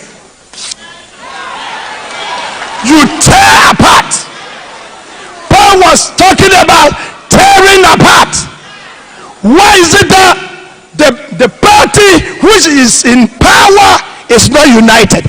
If the party in power is not united, the country will suffer. Unity for national development. I said what? Unity for national development. And kabamwa edin koswo eba. Let me rush through. He was using a word, henosis. Henosis. Unity. Henosis. We have about 10 Greek words, but I'm using the word henosis. Henosis is not uniformity. You can wear MPP cloth. You can put on all kinds of MPP hats. If you are not united, if there is no henosis, is uniformity. I ask a question for Antonio. Na womu no ntokwa womu. Edano. Ba ko for mic na, on fa kwa ba ko no. Two boys enyom no kiko ka ni apon.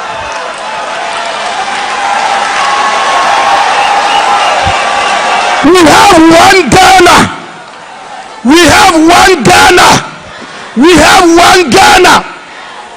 By the grace of God, I've traveled from East. I study in the East. I study in the West. I know what they are doing. I went to the Singapore when democracy was starting in the country Ghana. They came there. I was in the meeting as a student. There was just a small development. But what happened? Listen to me. We as a group, as a party, MPP, please, we need to understand where we are coming from.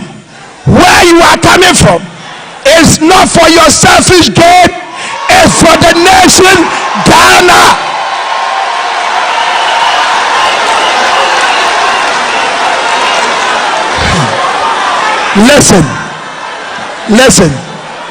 Listen to me. You may think that, listen to me there. When we end it, you will hear. Unity is strength. One thing about unity is bringing people together. And listen, where there is no unity, there is dilution. Where there is no unity, there is deviation. Where there is no unity, there is detour. Where there is no unity, there is distress. Where there is no unity, there is distortion. Where there is no unity, there is no continuity. Where there is no unity, there is defeat. I want you to be strong. That no matter the situation, if MPP will win, we need to win from here. You need to win from here. Building one another. The youth. The general secretary says something. If I have wronged you, forgive me. Power forward. Hey. Uba party ni mnebi womo. Woma wuko.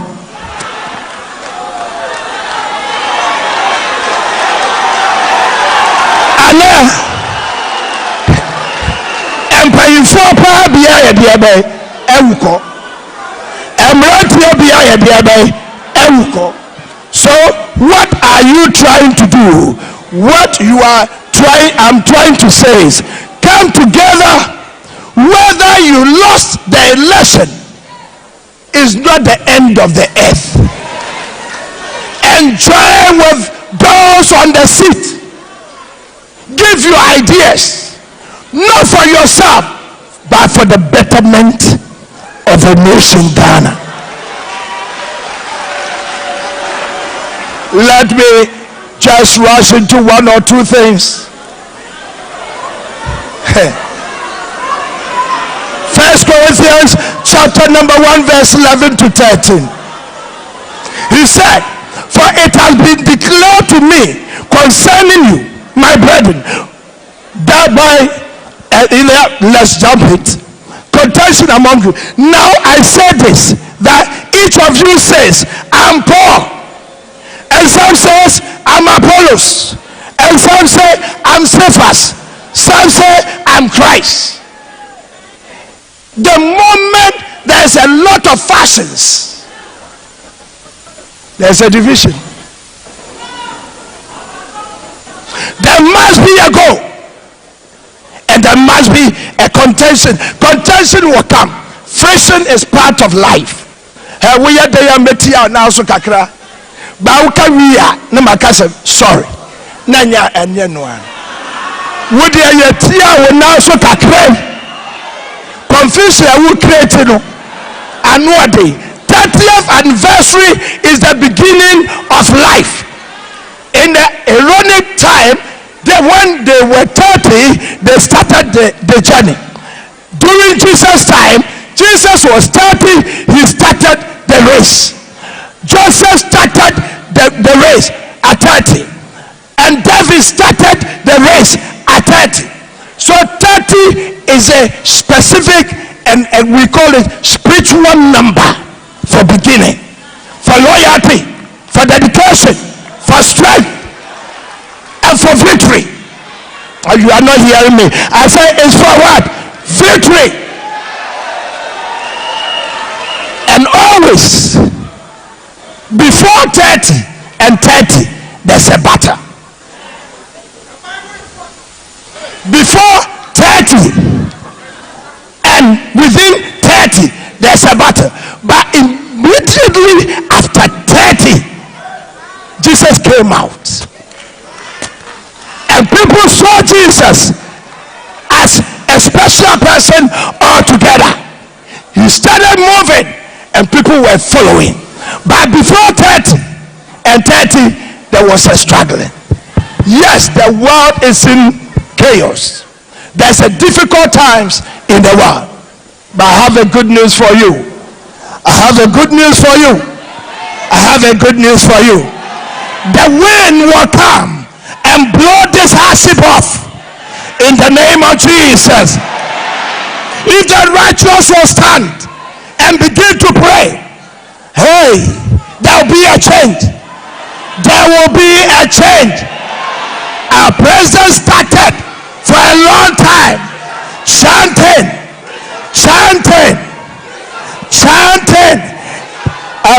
Please, it's okay. It's okay.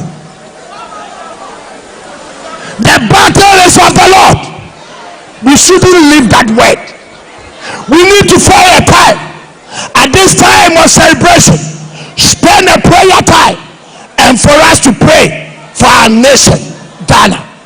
If the nation is winning, then you will win. If the nation is failing, you are a failure as a majority. Yeah. When the say, now but truth is absolute, and it can change your life and purge you. Somehow for Paul. Why Paul? Paul was a scholar, articulate and very powerful. Within a community like this, the scholars want to be seen. And if you don't take care, you will leave the grassroots people.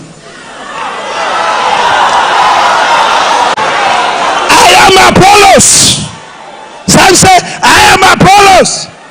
Apollo was articulate, communicator, powerful man. And they said, we will follow. Some say, Cephas. Peter was not a scholar, but Peter was bold. Some say we are Christ. Let me use illustration. Concept of Ubuntu. Ubuntu. And because we are. Ubuntu is a concept in the philosophy, anthropology, psychology, and sociology class. If you study in Africa, you will study the concept of Ubuntu. The concept of Ubuntu is a strong concept. Ubuntu people, Sa Busiano, Sa Kurono, one more South Africa, and Yesuru, Ebusia, Nadioma Yanese, Sa Ebase, one more Wenia, Toma Kanese, Yenina Yabe Wenia Boom. Anthropologists went there to test him. He put a price at the end. And he said, anyone who will run and get there first, he should take the prize. Not knowing that the Ubuntu principle, they hold their hands and they run together. And when they reach there, they put the prize and they share among them.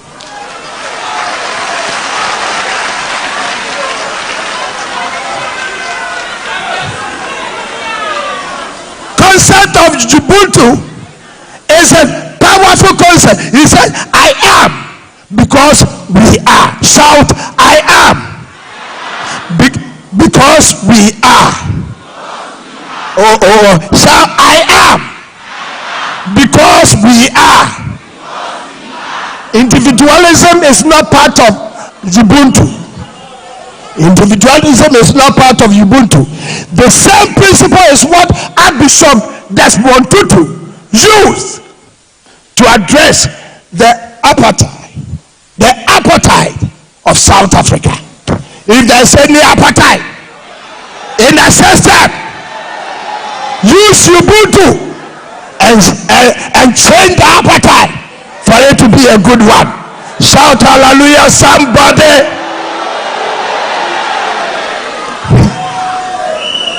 Just remaining my just few minutes. Unity promotes peace and love in the nation. Not only that, where people are united, they can put effort to remove corruption or reduce corruption. Unity gives power, sense of security.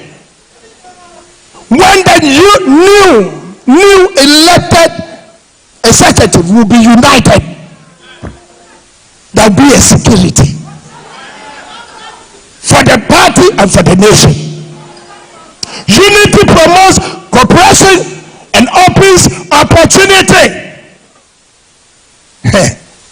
When there's unity, you watch me. I'm coming where? Down. Just watch. I'm going where? Up. The new executive, the way you saw yourself coming up, in future, you go down.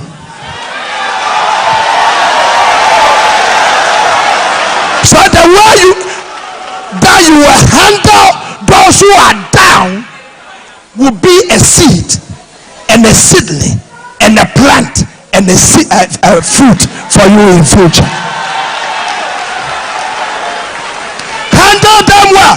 It's only this country, it's only Africa that I've seen that we don't respect. Some of us do not respect our leadership and our elders. What an insult in the land.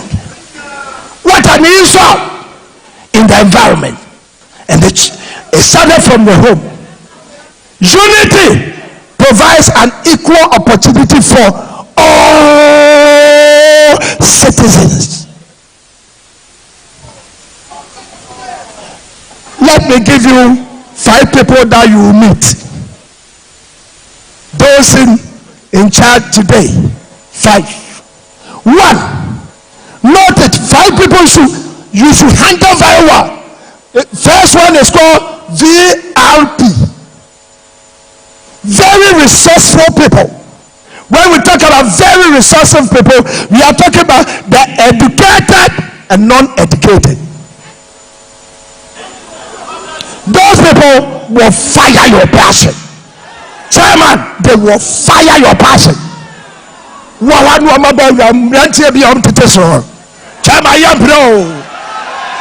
Don't fight with them because that is your passion. They want to move. And we have VIPs. Number 2, very important people. They share your passion.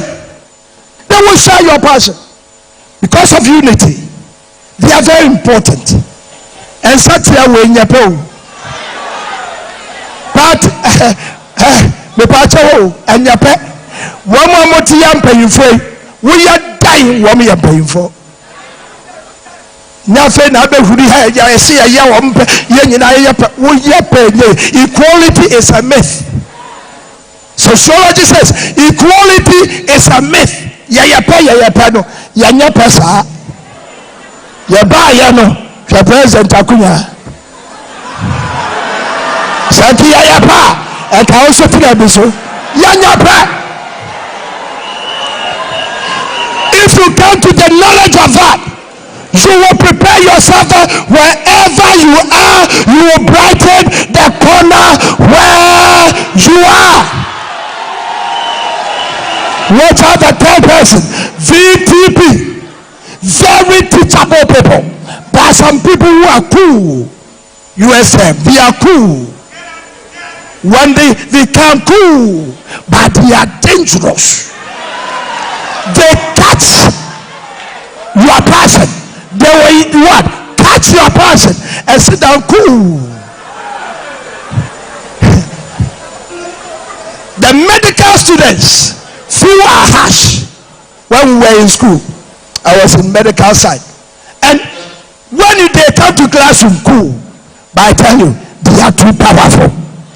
Powerful. JFK, powerful.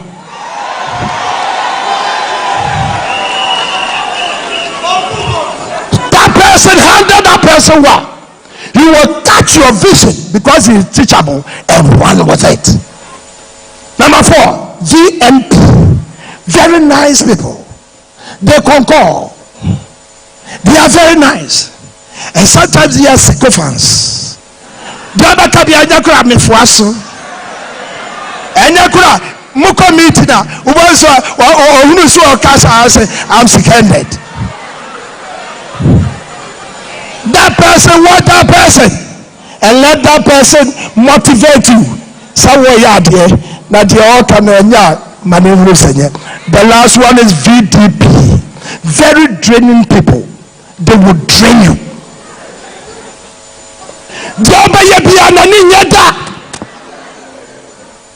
But listen to me.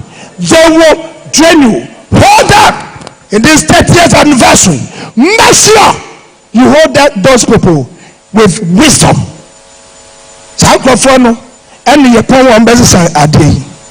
When we are organizer, Nanabi, Pacho Chase Social.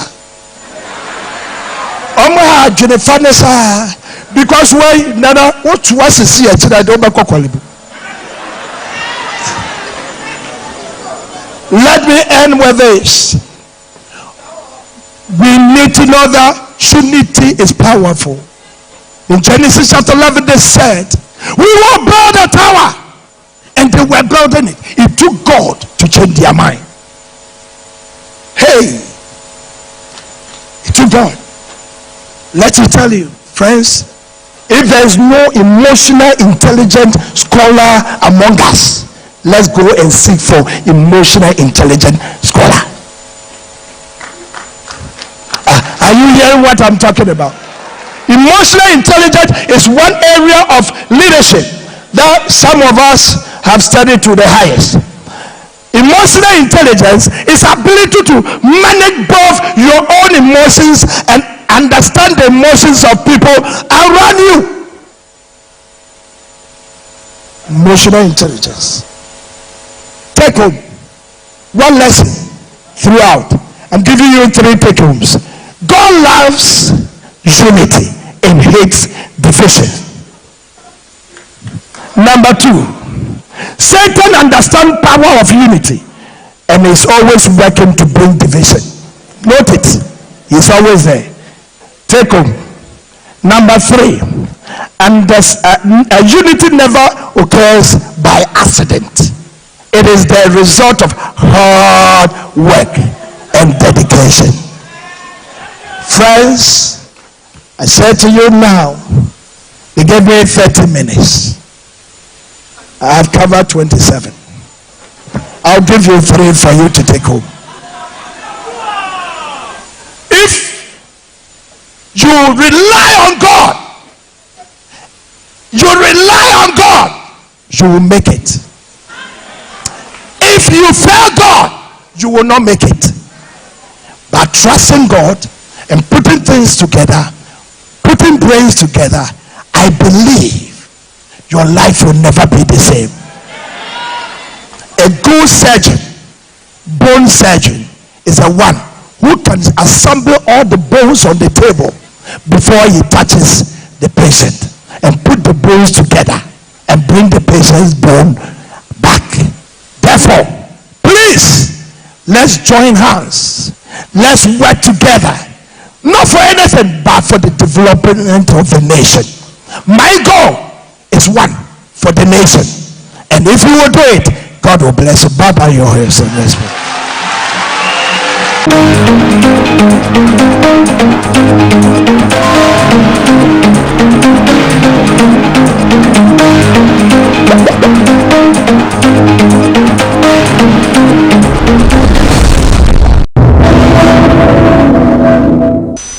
Something also that we do not really like to do, but I've learned the hard way that is very important: acknowledge your mistakes. We all make mistakes. And it's better if you acknowledge your own than if someone points at you and says he or she did a mistake. Anticipate. Even if people don't know, you make a friend forever. I have happened to work with people about whom I've had a negative opinion, spontaneously, or because I had heard bad things, or the way we had connected in the first place. I had a very bad opinion. And after a year or 2 years working together, I realized I was wrong. I never mentioned to anyone that I thought that this guy was not a good person. It was between me and me. But I've done it twice in my life. In their farewell cocktail, I said, in front of everyone, I said I had a bad opinion and I was wrong. And the people were like, but why would you say it? I mean, nobody knew you had a bad opinion. But if you show that you're honest and you are intellectually honest and you are capable of reviewing your own opinions, even if nobody knows, you made a mistake, nobody knew, and you acknowledge that, it makes you human. And it makes people also humble and say, if she acknowledged her mistakes, why wouldn't we? Something that also, especially for we French, because we love to debate, we love polemic, we love the Sunday lunch polemic, where we like to disagree. Never attempt to win an argument, because if you win the argument, a man who is convinced against his will is actually still of the same opinion. He will nod and say, okay, but deep inside, he's still in the same opinion. So you say, well, how do you do?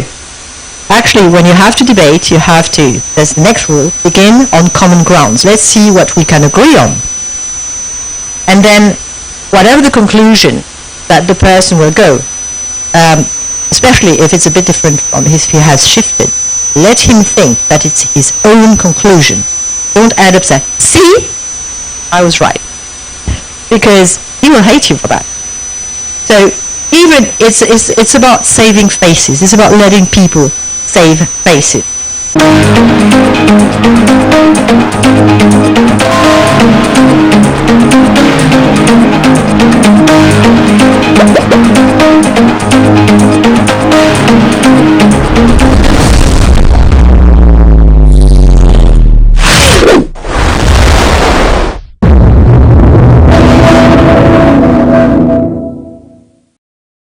Hacking essentially is a process by which anyone will gain unauthorized access to your identity online and to be able to access your assets.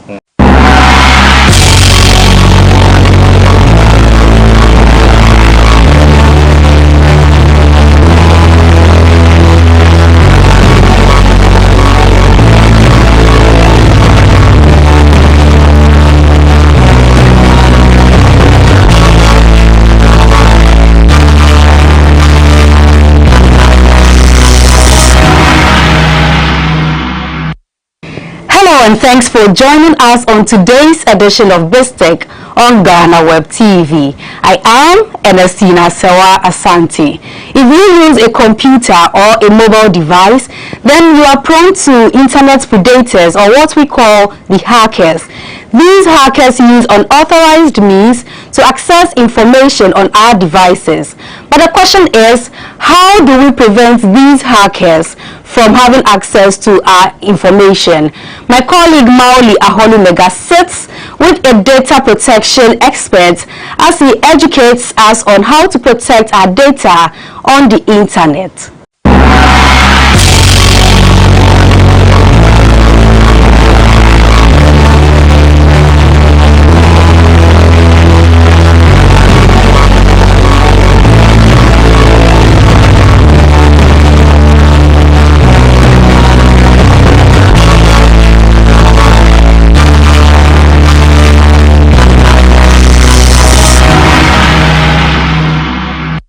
If you own a digital device, then one must bear in mind it comes with many risks of hackers trying to access critical information. These hackers use unauthorized means to acquire critical information that could be damaging to an individual or organization. On this week's edition of BizTech, I speak with an expert to understand the dangers of hacking and what hackers can do to your critical information. My name is Maoli Aholumega. Don't go anywhere, we'll be right back.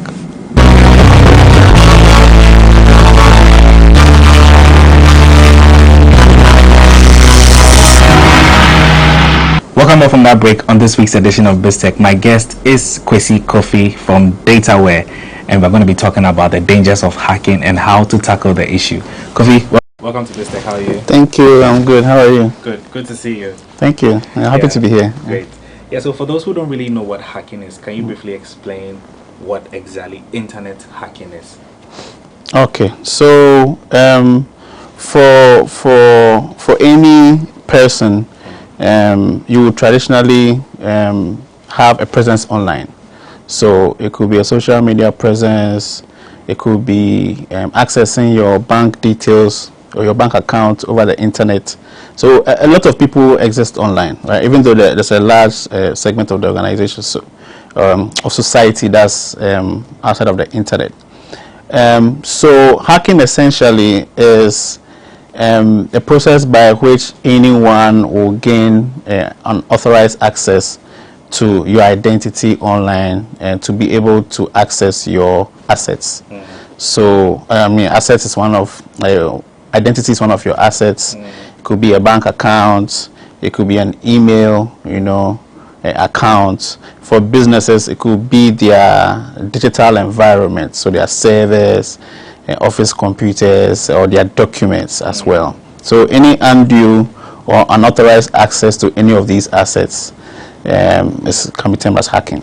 Yeah, so from my little research, I understand hackers have various forms that they go about the activity of hacking into. I know about phishing, right? But what are the other forms of hacking for that is being deployed? Okay, so these bad actors or these hackers can be categorized into three main areas. So we have black hat, and then there's white hat, and then so there's gray, and there's gray hat. So I mean, when you say something is black, what it denotes. Yes, when something is white, what it denotes. And in between, we have gray, because nothing in this world is really black and white. So for black hat hackers, these are purely bad actors acting on their own, trying to get undue access to your accounts. It could be in ways that you give it to them, or in ways that they try and figure out what your passwords are and gain access to your account. So those are the black hats. Then there's a white hat. So the white hat hackers are professionals who are offering a service. So there are companies who have online portals, who have softwares, who have devices, and all of these run on software. So there are people who have a skill set in trying to find vulnerabilities. So they employ these people to try and find vulnerabilities. So these people are like third-party consultants who try and find vulnerabilities and report on them, so that these companies can fix them. And the gray ones are in between, usually people with a bad criminal history, or they could be people who just attempt to find vulnerabilities in systems and report on them, so that it becomes public knowledge and people are more aware of when they're interacting with these systems. Okay. Yeah, so Kwesi, you're a data expert with DataWare. What specifically does DataWare do? Okay. So what DataWare does is we help businesses monetize their data. Okay. So when we say monetize, we don't mean selling your data, right? But as you transact with your customers, you generate some information or some data which is stored somewhere. Okay. Now, as a growing concern, you are able to generate insights about these customers, which will inform what kind of products or services you can offer them. So one typical example is with churn prediction. Churn prediction? Yes. Okay. So churn is like the probability that a customer leaves. Okay. So using data and data analytics, you can predict which of your customers are likely to leave. Yes, are likely to leave. So that's one application. So if you know this information, you can leverage that and offer them additional maybe promotions or discounts to keep them. Okay. And with also recommendations, so you mentioned based on your customer behavior, you can tell which kind of products or services they are likely to subscribe to. So you offer that, and this recommendation happens a lot with like YouTube and all of these e-commerce platforms. Based on your demographic, based on your past usage, they can tell what kind of products you would like. And once they recommend that to you and you buy that, then that means additional revenue for the business. So you're making money as a business. So we help companies to leverage data, gain insights, to make decisions, to generate more revenue. Very interesting. Because so now let's come to you're a data expert, so let's come to the numbers, especially the incidence of hacking. Is there a rise, or are we seeing maybe it's balanced, or we are seeing a low? Well, definitely it always rises. It always rises because now the increased levels of interactions. Initially, as society evolved, we're connecting places, then we're connecting people when we went mobile, and we're connecting devices. The next phase is that we are connecting humans to the digital world. That's what we call the metaverse. Yeah, so all of decentralized systems and all of that. So all of these increased interactions means anytime anything increases, the prevalence of something increases, right? So all of these increased interactions, it could be between devices, between humans and devices, between humans and humans, between systems and systems. All of this increased interaction means a lot of traffic bouncing around.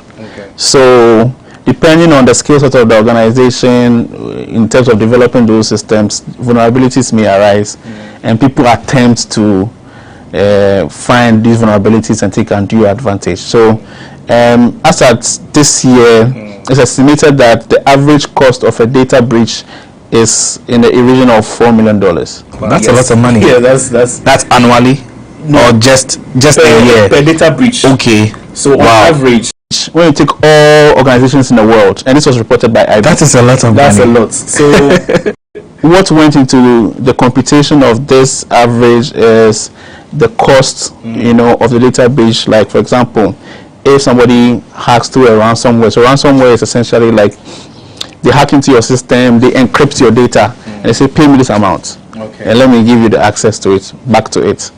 Or the cost of loss of business if a company is not able to operate because they have been hacked. And then the cost of restoration, right? So there are a number of ways that businesses can, I'm sure we'll come to that part of the conversation where they can safeguard, and even as individuals as well.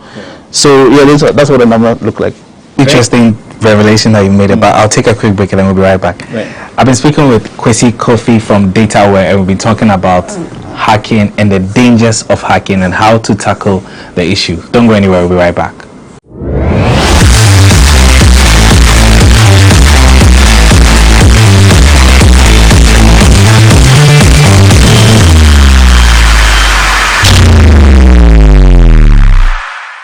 Welcome up on our break on BizTech. I've been speaking with Kwesi Kofi from DataWare, and we've been talking about the dangers of hacking and how to tackle them. Kwesi, I've been learning a lot from you. I mean, what is really striking for me is the organizational cost of hacking on companies, and I want you to touch further on that. You mentioned a figure of $4 million. That's per hacking. Yeah. So let's say we have 10 organizations. That is quite a lot of money. Yes, but I mean, this is an average. So when you take the spectrum of the size of companies on an average, that's how much it will cost for any business. On the monetary aspects, things like your company credibility.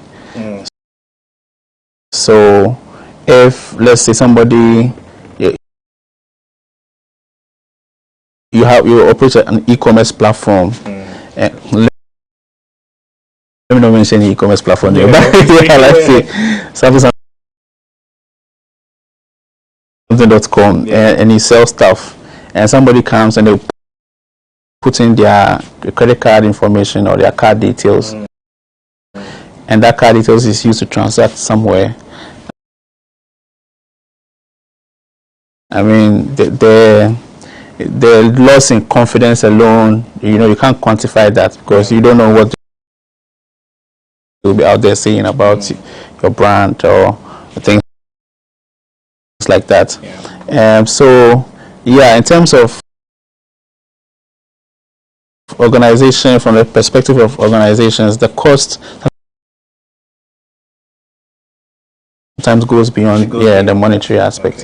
Now I want to come to a very key point. So let's say I'm having this mobile phone, and perhaps I see a message pop up, any message from a service provider or something. How will I know I'm being hacked without even having to click on the link? Well, so let's put it in two phases.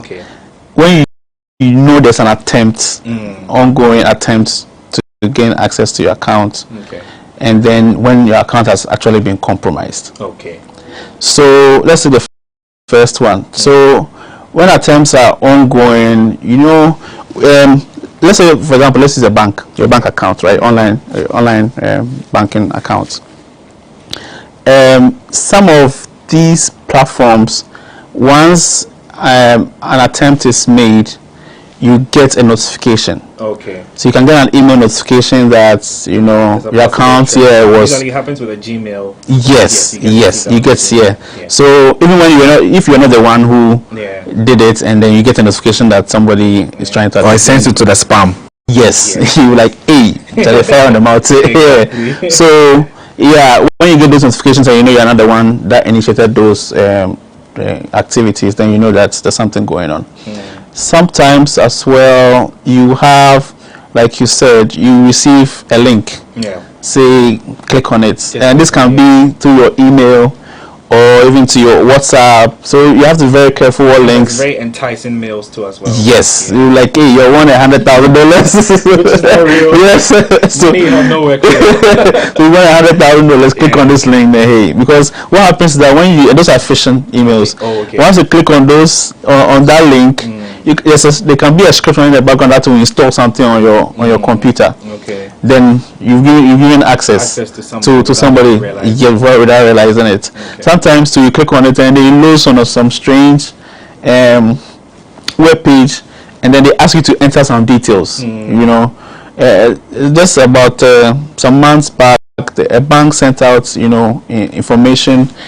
When you're trying to do this national ID reconciliation with bank accounts, there was a post that went out with some links. If you are with this bank, click on it, and they said no. And it was also tweeted by the Cybersecurity Authority. So sometimes these links look very close to the actual, to the original. So let's say you save with Bank A. You see that their email will come. Let's say relationship@banka.com. But what these attackers will do is that they can just change one word. So instead of maybe Bank A, do it bankaa.com.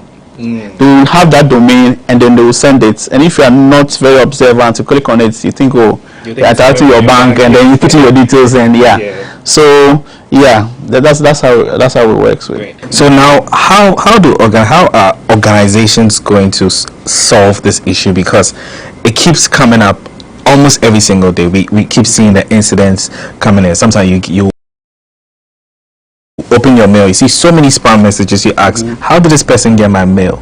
You know, so I want to also come down to data privacy as well. And you as a data expert, how can organizations and also individuals safeguard their data from these villains, as I would call them, these hackers? Okay, so let's look at it in these two ways, right? What you as an individual can do before and then after, right? In 2012, the Data Protection Act was passed. Now, by that law, any company that interacts with data has to come under the regulation of the Data Protection Authority. So you need to register and then get your certification. So you don't operate on your own? No, you don't. So and a lot of the misconception out there is that you only need to do that when you're interacting with data from outside. Oh, okay. But external data. Okay. But that's far from it. Even internally, because let's take an example. If you're a business, you have staff.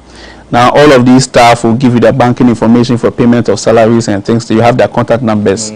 All of that is covered under. So even for internal data that you collect from internal actors, you still need some level of regulation. So there are some rights that as individuals we have accrued to us under the Data Protection Act. The first thing is that in giving out your data, you need to find out what your data is going to be used for. A lot of the time you go for conferences and seminars, you have a sign-up sheet, you put your email address, your contact number in there, and there's no indication of what the data is going to be used for. Is it going to be shared with sponsors of that event? Is it going to be shared with any other partners that they have that you're not aware of? Because sometimes you tend to receive messages, strange messages, yes. from random people. Just about a month ago, there were text messages flying around. I don't know if you got it or any of your viewers got it. A job offer, getting 100 CDs a day. Yes. So they are. So that you should click the link to yes to another portal. Yes, you have to be very, very careful of all of these. So one, you need to find out what your data is going to be used for. Two, you can also find out, even after the data has been collected, how it has been used. And the company, or what we call the data processors, the body that is collecting your data, and you give me the data, you are called a data subject. So the data processors are mandated to give you that information. You can also request that whatever data that you have be stopped, like they stopped using your data. Wow. Yes, so there are a lot of rights that accrue to a lot of people don't know about it. You can visit the data protection website to find out more about some of the rights about that. Very interesting. So finally, what are some tools that we can use to safeguard ourselves from being hacked? Are there some tools out there? Okay. So in addition to tools, another way that hacks happen is through our behaviors, right? So in addition to having these softwares and these tools that you use to protect yourself, you also need to check your behavior as an individual. I'll give you an example. Sometimes you're in the office, everybody has an account they used to log in, and you're out there somewhere and somebody says, oh, I want these documents from your desktop. You give them your account password. You have exposed yourself. Exactly. So when it comes to our credentials that we used to log into those platforms, we must keep them strictly confidential. Two, there are other ways. When, like for example, this platform we are logging in, there's something that we call multi-factor authentication. So your second layer of security that's added. So you log in and then you have a number that's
private citizen who says he is committed to good governance and accountability on the part of state institutions with the aim of optimizing revenue mobilization for national development, has petitioned the Office of the Special Prosecutor demanding an investigation into the activities of La Bianca Company Limited, a company that specializes in the importation of frozen foods in the country. Fankasari is alleging that this company, with the help of some custom officials of the Ghana Revenue Authority, are evading taxes at Ghana ports. We speak to him on Say It Loud today. My name is George Isi and Fankasari is my guest. We'll be right back. Hello, Mr. Frank. Welcome to Say It Loud on GhanaWeb TV. It's nice to have you today. Thank you, George, for having me. Great. So let's delve right into the conversation. What prompted this petition to the SP? Well, Judge, it's true. Yesterday, I petitioned the Office of the Special Prosecutor to investigate the happenings or the dealings of the La Bianca Company and the Customs Division of the Ghana Revenue Authority of Ghana, Ghana Authority, from 2017 to 2021. And I made references to certain dealings that I think are not in the interest of the nation. They are against the laws of the country and they are against international trade practices. So it is true that I have petitioned the Special Prosecutor to investigate the dealings of the La Bianca Company and the Customs Division of the Ghana Revenue Authority. And when you have taken notice of provisions in the Office of the Special Prosecutor Act 2017 Act 959, look at section 27.1, says complaints can be made by any person who has the knowledge of the commission of corruption or any corrupt related activity. I think the activities that is happening at the Ghana ports between the La Bianca Company and the Customs Division of the Ghana Revenue Authority is cross-corruption activity and needs to be investigated to bring a stop to it.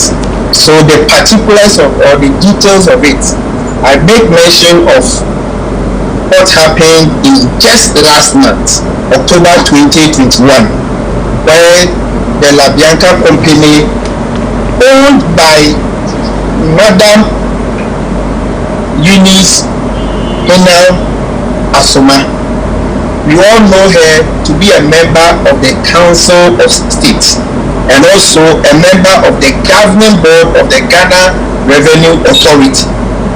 So, by virtue of her position, her privileged position, she's been doing certain things that are not in the interest of the nation. One,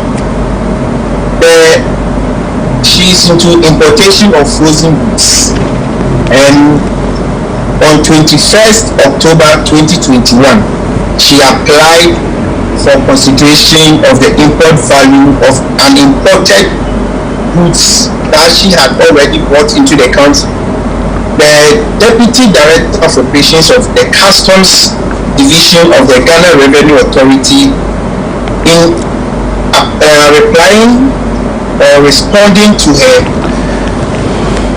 letter for consideration, gave her or granted her 10% markdown of the legal benchmark value.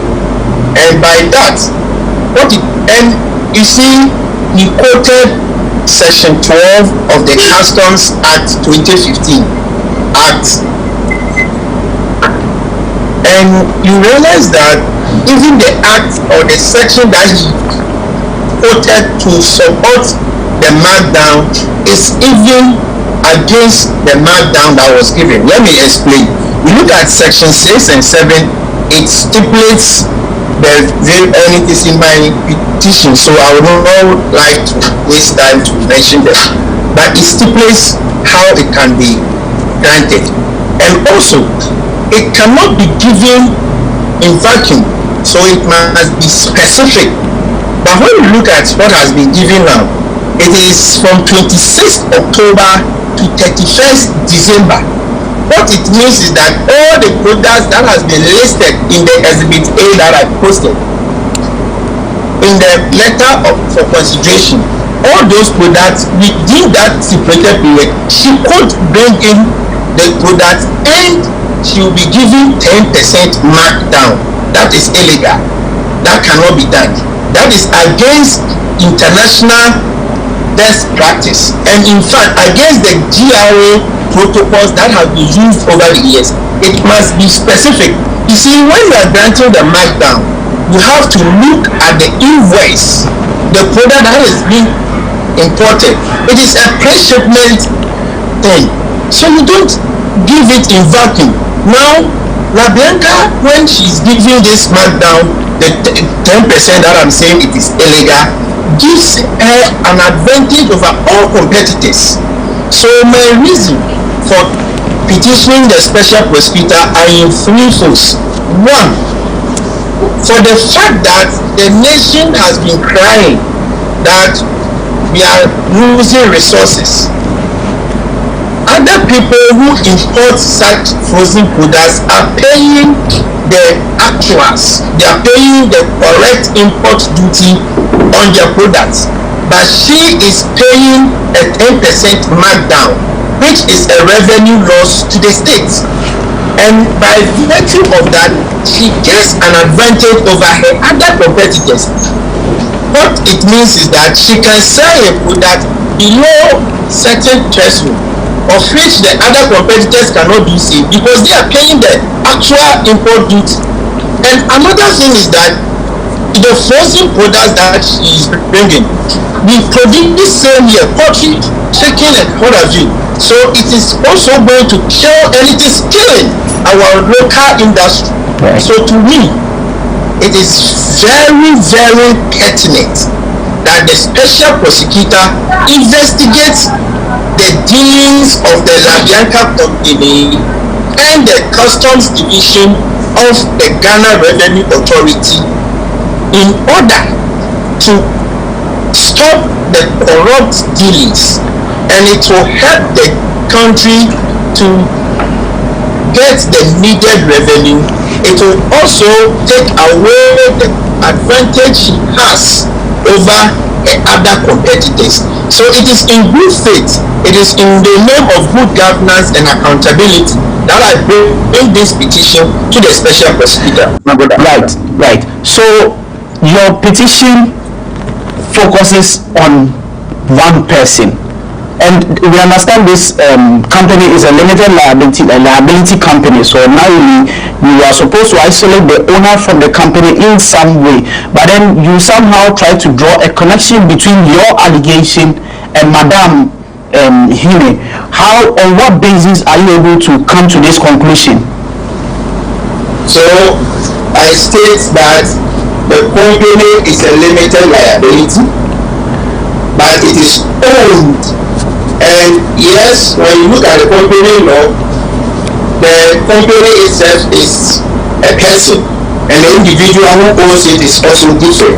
But we should not lose sight of the fact that the person who owns the company is in a privileged position, and whether you like it or yes, she is using the position or not, she is using the position to help a company. So you cannot isolate the two individuals, though I know that the company is separate from the individual because the company is registered as a limited liability. So you realize that I state that even last month she misdescribed goods, and you know the goods that you import into the country, you have to give a description to the customs division, and that is what will help them to come to the realization or to calculate the value, the import value that you need to pay.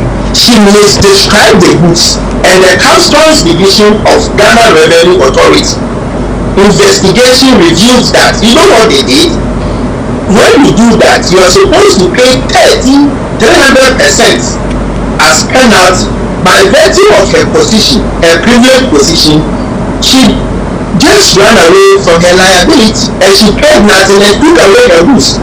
So that is why I am saying that the special prosecutor must investigate and come to a conclusion whether or not the activities of the Labiana company. So you realize that her name is mentioned, but the specification is on the company. So the investigation is about the dealings of the company and the customs division of the Ghana Revenue Authority, which is a public institution.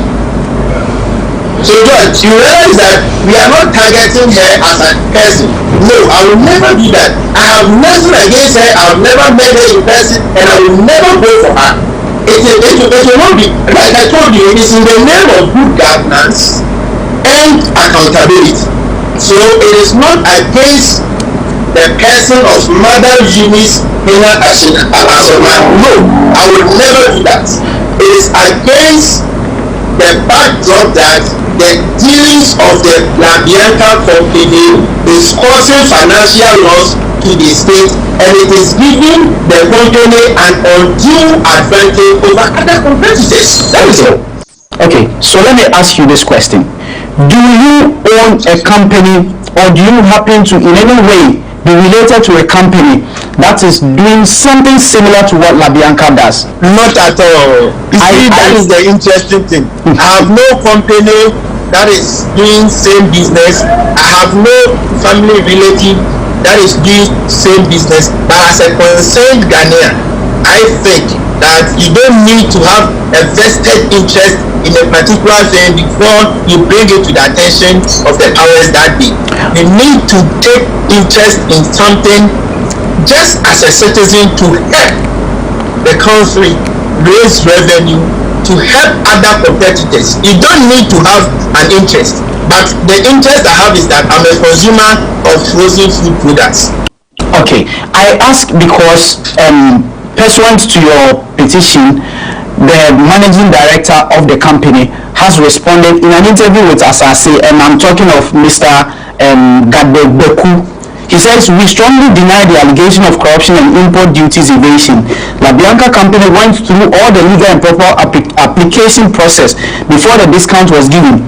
The substance of their petition does not deny the practice of applying for discounts and fail to address the valuable contribution that the company is making to the society as an indigenous Ghanaian business led by a woman. Honorable Ms. Bua, the CEO of the company, did not at any point in the process influence the decision because of her status as a Council of State representative. How do you respond to this? It is very disingenuous for the MD to state that. But like I said, the matter has been referred to the Office of the Special Prosecutor to investigate an allegation of corruption against the company and the Customs Division. The principle of natural justice allows the person whom the allegation has been made against to respond. So I am not surprised that they have responded, and they have responded the way they have done, because yes, that is what they are supposed to do. But I am convinced that there is a wrongdoing. That is why I petition the Office of the Special Prosecutor. Yeah.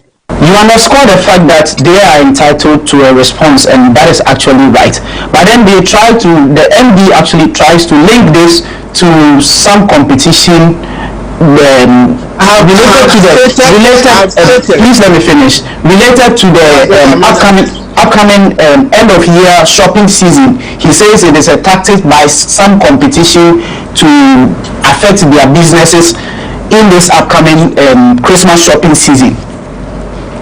Third, I must reiterate the fact that I have no vested interest. I am not in competition with the Labianca company. I have no family member who is also in competition with their company.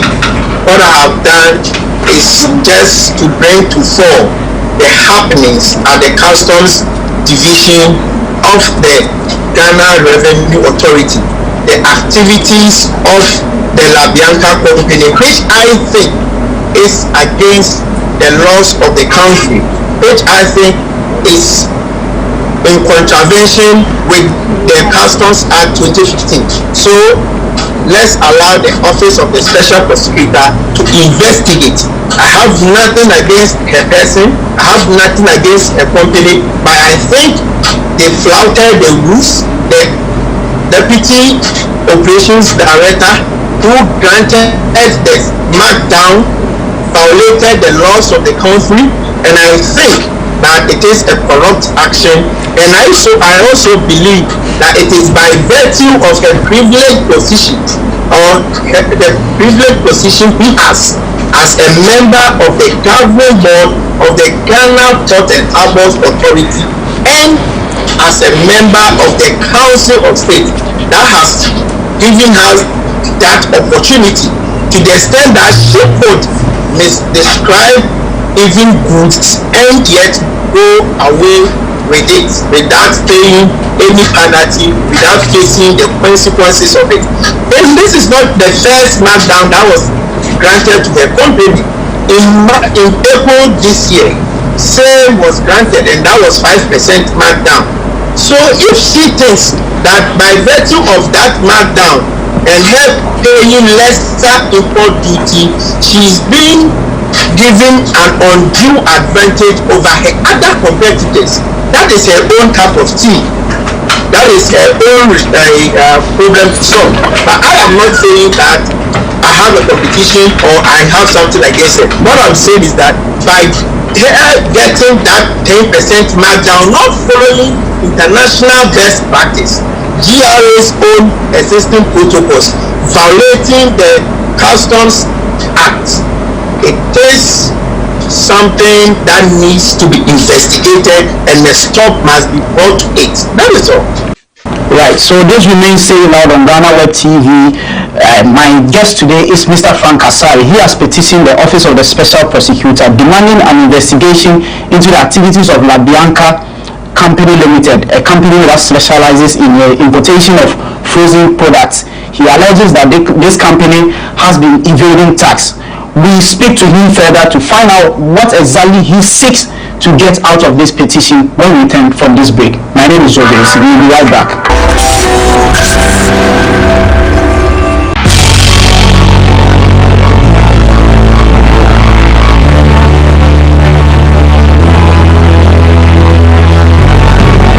From the dawn of time, people have engaged in several businesses. With the onset of technology and innovation, life has relatively been made easier. By using debit or credit cards, mobile banking. Thank you. And your favorite mobile money? Tech has indeed married business. On BizTech, we spend time with faces behind known and upcoming businesses in the country. Learn more about the new technologies and innovation, as well as find out about the trending issues in the world of business. Join us as we serve you with a variety of compelling interviews, projects, and others right here on GhanaWeb TV.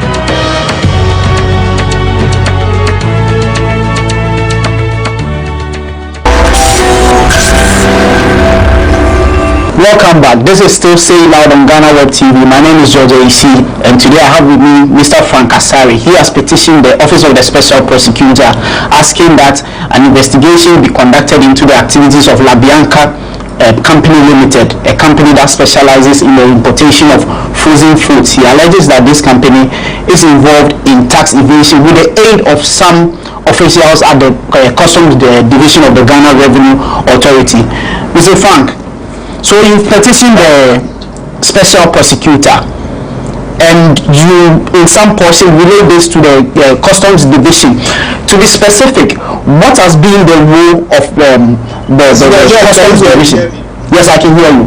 So my question is, we would like to speak about the role of the Customs Division in all this. But before we do that, you talk about painstaking investigations conducted by yourself. How far have you been able to trace this allegations or this practice of LaBianca? I told you that it is from 2017 to 2021. That is the scope of the investigation we have done and what we want the Office of the Special Prosecutor. But we provide particulars that are recent. So, for instance, I talked to you about the fact that just in October 2021, there was a description of goods. I talked to you about the fact that just in 5th April 2021, that there was 5%. Am I clear? Yes, please. Yes, I told you that just in April 2021, there was a 5% markdown on the benchmark value for her products, and also in 2020, just in October 2021, she applied on 21st October, just 5 days after the application, she was granted the 10% markdown on the benchmark value. And if you are to go by their own protocols of the GRA, you realize that it doesn't just take 5 days to grant the markdown. It takes time, because it has, even when you are going by international best practices, you need to even confirm from the country where the product will be imported from. You need to confirm the invoices. You need to do a lot of background checks. So on average, per your understanding, on average, how long are we talking about? Oh, we are looking at least a month. And even that, when you grant it, it should be specific just to the particular products that are yet to be imported. I've told you that it is a pre-shipment thing. So this one that has been granted here, like I told you, the exhibit has been provided and you have access to it. Is from 26th October to 31st December 2021. So she's been given a blank check. It is like as I speak to you, I write a check to you, I sign, and just don't state any amount.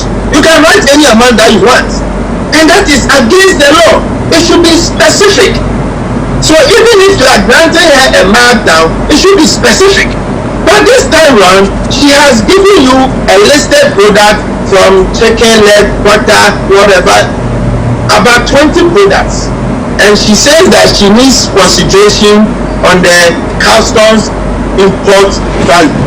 He said no, you cannot grant her the consideration, but based on Section 12 of the Customs Act, you are granting her a markdown. Fair enough. The markdown must go through some rigorous process. You don't go through that process. You put it aside. Then you grant a markdown from 26th October to 31st December. What it means is that now the best practices where you have to submit your invoices, your investigation has to be done from where you are importing the product from. You have to look at the product you are bringing, the value of the product, the classification of the product, the origin of the product. All that will not be considered within this stipulated period because she's been given a blank check. And what we are saying is that is wrong. That is illegal. Do you happen to know how much the state has lost to this situation or this practice? Do you have any? I will leave that for now. But then have you estimated? Yeah, I don't want to go into the specifics of the amount that the state is losing. All I want to do is to bring to fore that the activities, the dealings of the Labianca company and the castle. You see, I don't mention only her name because you cannot do it herself, or the company cannot do it by itself. It has to be aided by someone and a public institution. So I do mention the fact that they are being aided by the customs division of the Ghana Revenue Authority. They are supposed to help the nation acquire or get revenue, and the budget will be read today. I don't know whether they are even reading it. We all know the revenue shortfalls that we have as a country. So the government should be interested in this matter, the special prosecutor should be interested, because at the end of the day, the money that will be that is lost, or the money that later will be accrued, will not come to my coffers. It will go into the coffers of the country. And as a citizen, that is all I can do to help in the nation building, in the name of good governance and accountability. You at this point, the customs division would obviously go and answer to the special prosecutor, but do you at any point sought to get any explanation or clarification from the customs division on why they granted these exemptions as it will be? Yeah, you know, one of the problems we have as a country is that most often when issues come up, we talk and we don't take action. And it is one of the reasons why corruption is festering in our country. That is why I took it upon myself to petition the special prosecutor, so that with the powers that is given him by the Act, the Office of the Special Prosecutor Act 2017, he will be able to come to the conclusion. So anything they will come to tell me or tell you, they can lie to me. I hope you get it. And they can get away with it. But when they lie to the special prosecutor, it comes with consequences. That is why I want the special prosecutor to investigate the alleged wrongdoing. The Office of the Special Prosecutor was set up to basically fight corruption, and we are all in this country. We know the history that has come with the establishment of the office till today. We decided to run to the special prosecutor rather than any other institution. We have the YOCO, we have all these people. Why the special prosecutor's office? Okay, I think that personally, the current special prosecutor, being my former lecturer, has an integrity and she has a reputation to protect. This issue is a public interest issue, and I have the firmest belief that the Office of the Special Prosecutor will do justice to the issues that has been raised. That is the more reason why I decided to petition the Office of the Special Prosecutor, but no other public institution. The Office of the Special Prosecutor has a low approval rating as we speak now, because people think that the noise, the issues that came up, the expectation that people had when the Office of the Special Prosecutor Act was passed and the office opened has not been met. So issues like this that are of public interest, I think that when they take it up and investigate to the conclusion that will be in the interest of the state, it will help uplift their image, it will help also give them a good approval rating. And I know from where I stand that the Office of the Special Prosecutor will not disappoint the Ghanaian people insofar as this matter is concerned. You mentioned the fact that the company owner in question is related to the ruling party.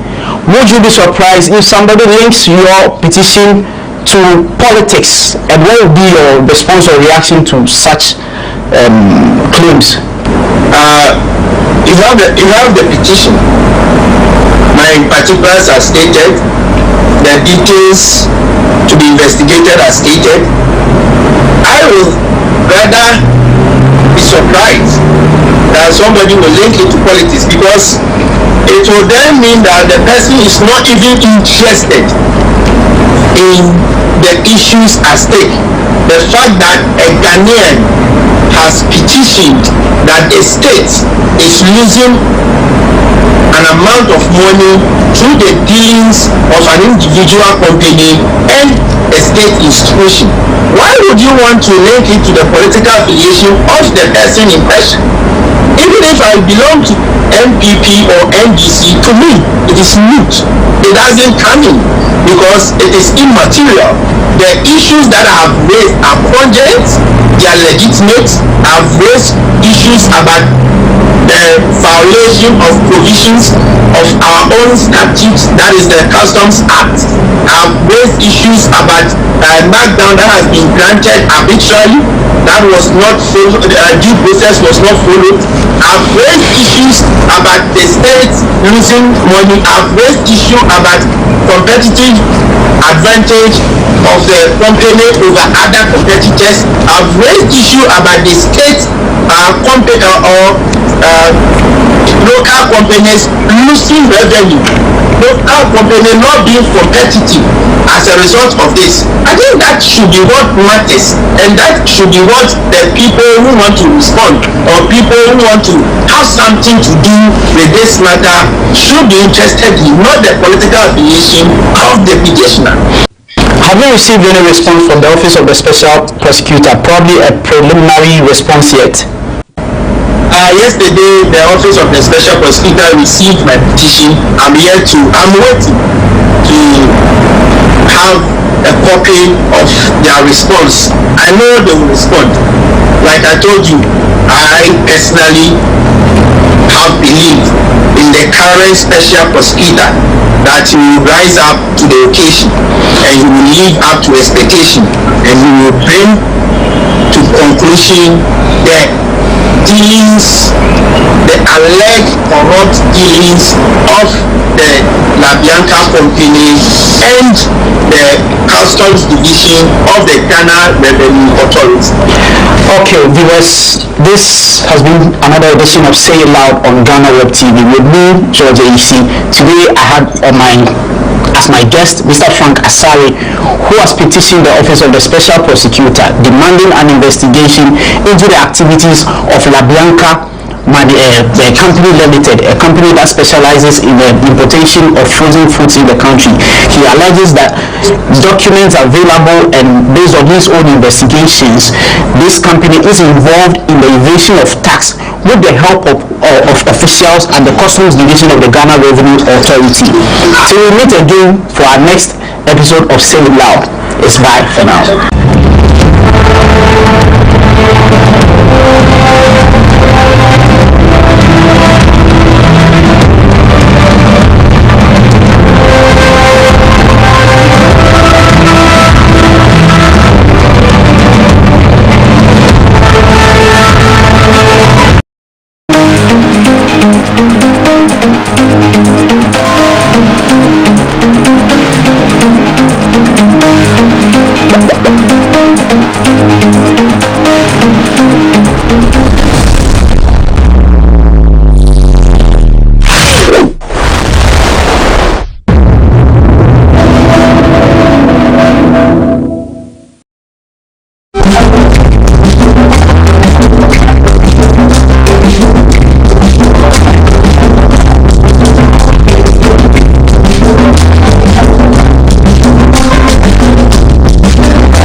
We are doing amazing. We are going to the Upper East region. When you look at the map of Ghana, this is the Upper East region. It is the third smallest region in Ghana. The regional capital of the Upper East region is called Bolgatanga, which is properly called Bolga. Have you been there before? Let me know in the comment section. Are you from the Upper East? If you're from the Upper East, I am representing your region. But before I get there, I want you to let me know, where in the Upper East do you think I'm going? So there are two ways to get to the Upper East region. Either you go by road or you go by air. If you go by road, it costs 220 Ghana cedis for a trip. If you would go by air, there are two ways to go about it. You could either go from Accra to Tamale, which is the closest, or Accra to Wa. So I am opting for Accra to Tamale. I got a ticket for 1,400 Ghana cedis for a round trip. That's in and out. I'm going on a trip, and I'm super excited. You all are coming along. You know how I get very excited when it's like sitting in the plane. Like I'm happy. I mean, get opportunities is my flame, you know. So I just took a room. I'm currently here at the domestic airport here in Accra, Terminal 2, and yeah, this used to be the international terminal.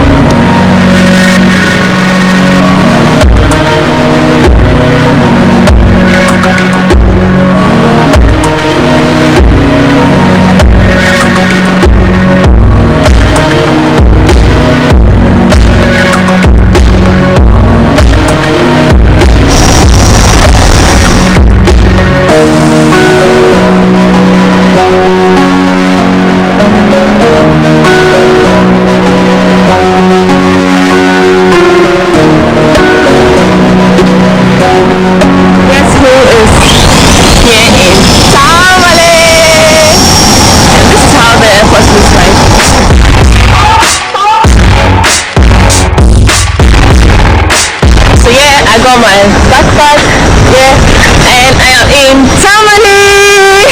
Let me know if you have an idea where you think I'm going. And yeah, the flight was very, very smooth. I'm going to figure myself out to my next destination, and of course you're coming along. Let's go. Alright, so I'm going to Bolga. From Bolga, I'm going to pick another bus to my final destination. So this is the Bolga car. It's right here at the airport. Once you ask Diagonal, so this is how the airport looks like. I'm super excited. So it's currently about 27 degrees. It's not so hot, and we're currently in the rainy season. So yeah, this is the vehicle I'm going to be joining with other passengers. This is how it looks.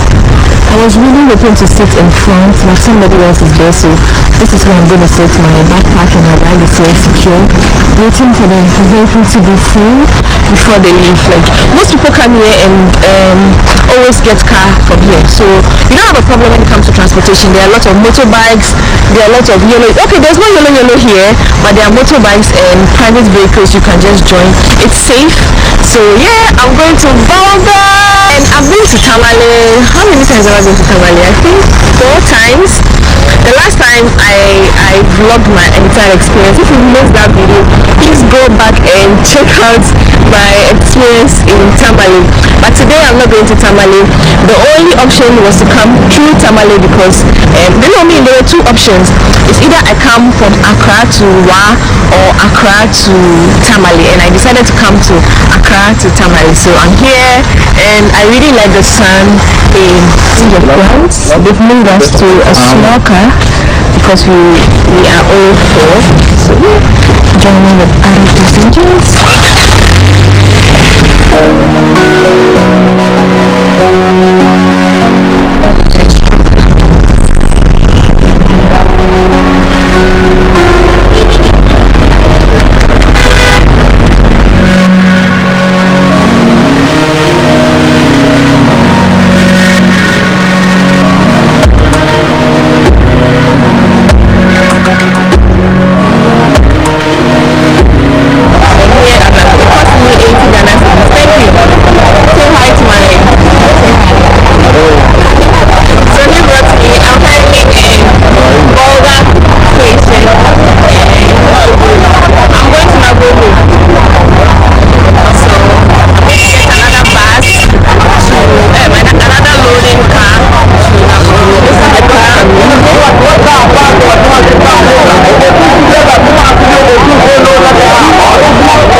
Finally here in Namongo.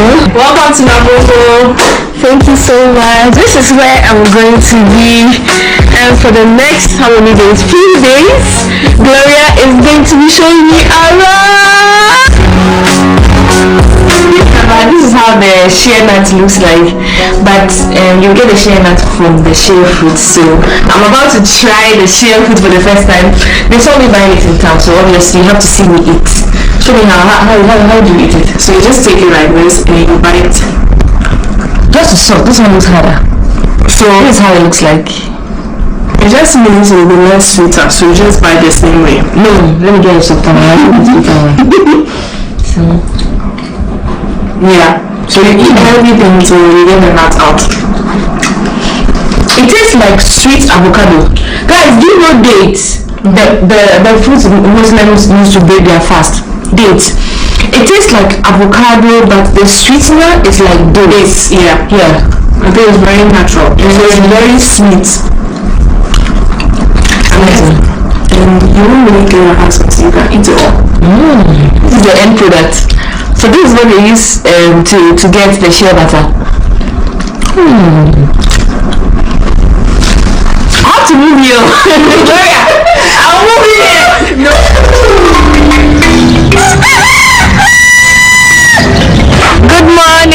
Good morning from Navongo. Good morning. Guys, look at the sunrise from Navongo. Look at this. This is my first morning here, and we are going to take a stroll.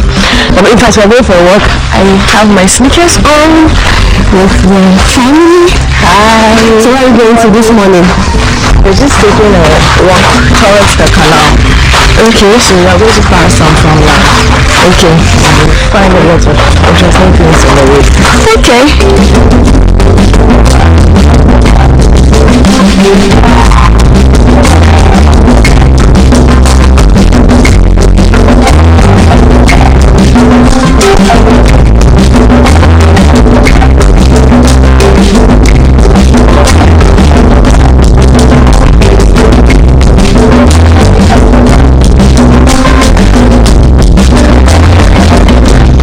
Is Dorado. Mommy, Dorado. What about good afternoon? Dile.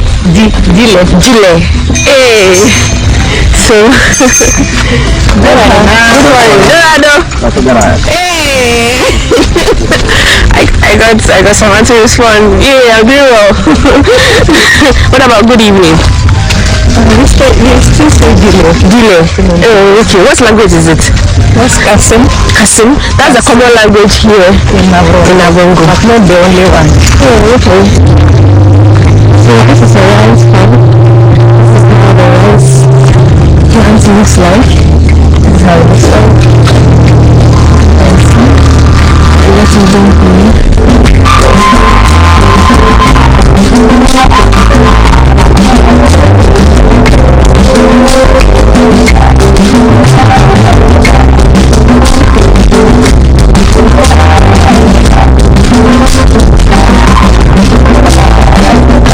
Okra plant, and it was a millet. Yeah.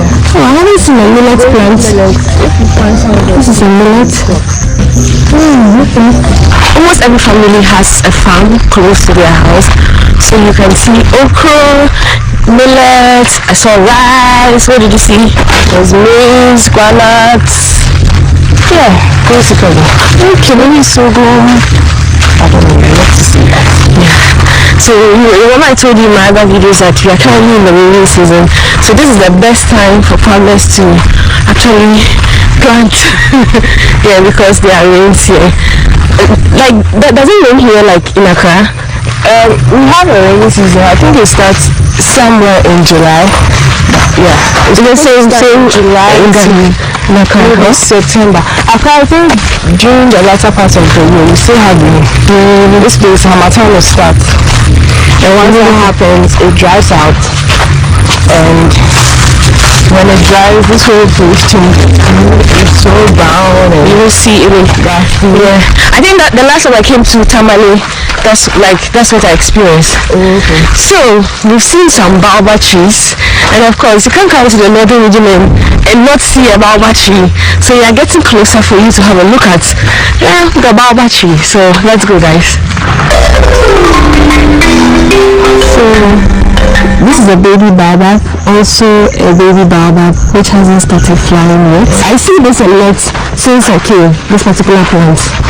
Guys, let me know in the comment section if you know the use of this plant. Is it something you can eat from? Like, let me know. I know you definitely don't eat. You don't eat from the tree? Yeah. But let me know in the comment section. So Gloria thinks this is what is made from, like the henna. Yeah, that's what I think. That's what she thinks, but let us know in the comment section. This is how the tree looks like.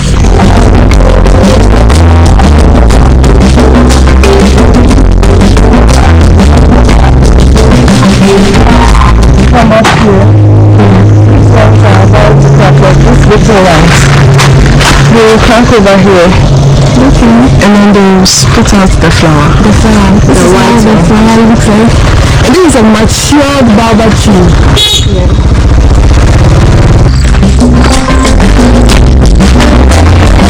This is another baobab tree.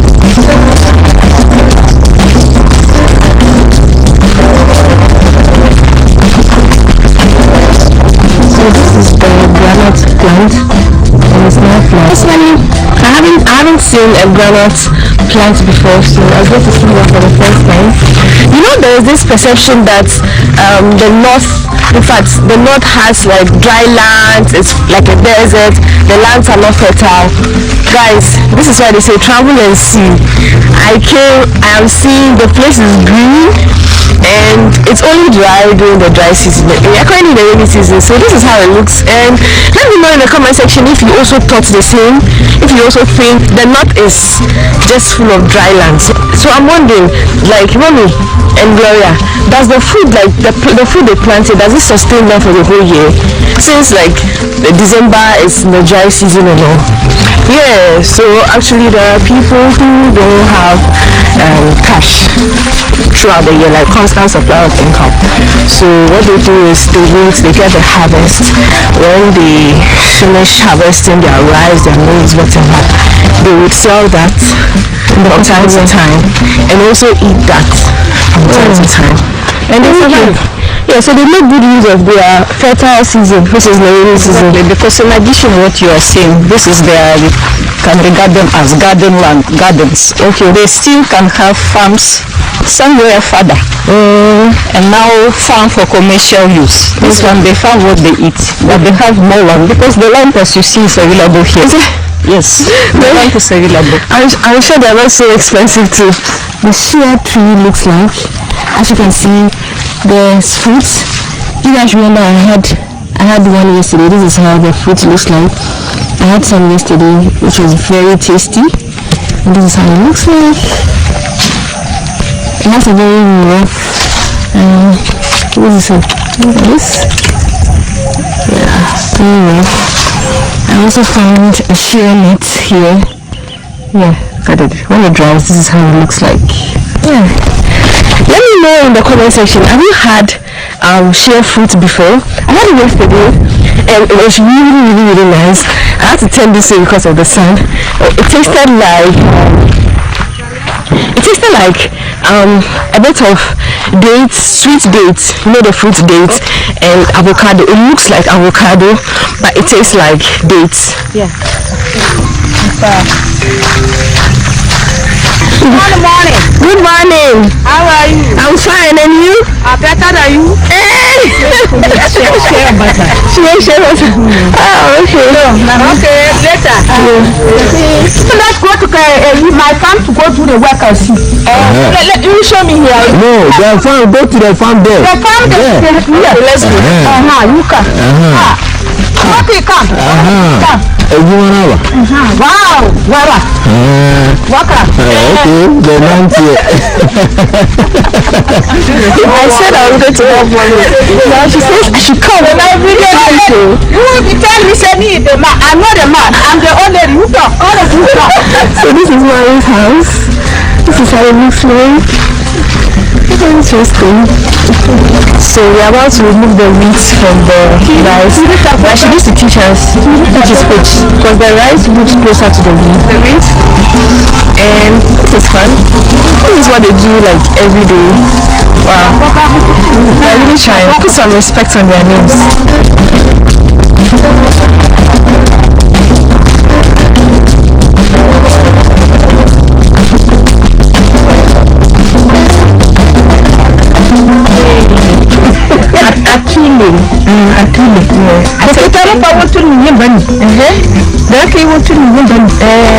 Because I don't speak the language, she says she's not my friend.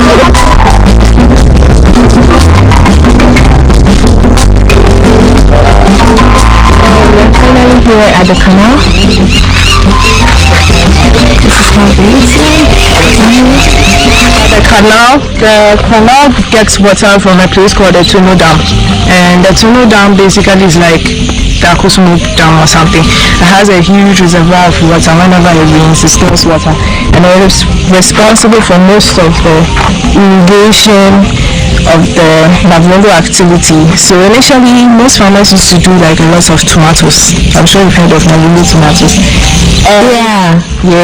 But then I think after some years, there was a particular year, a number of farmers even committed suicide because that particular year the rains destroyed most of their fruits.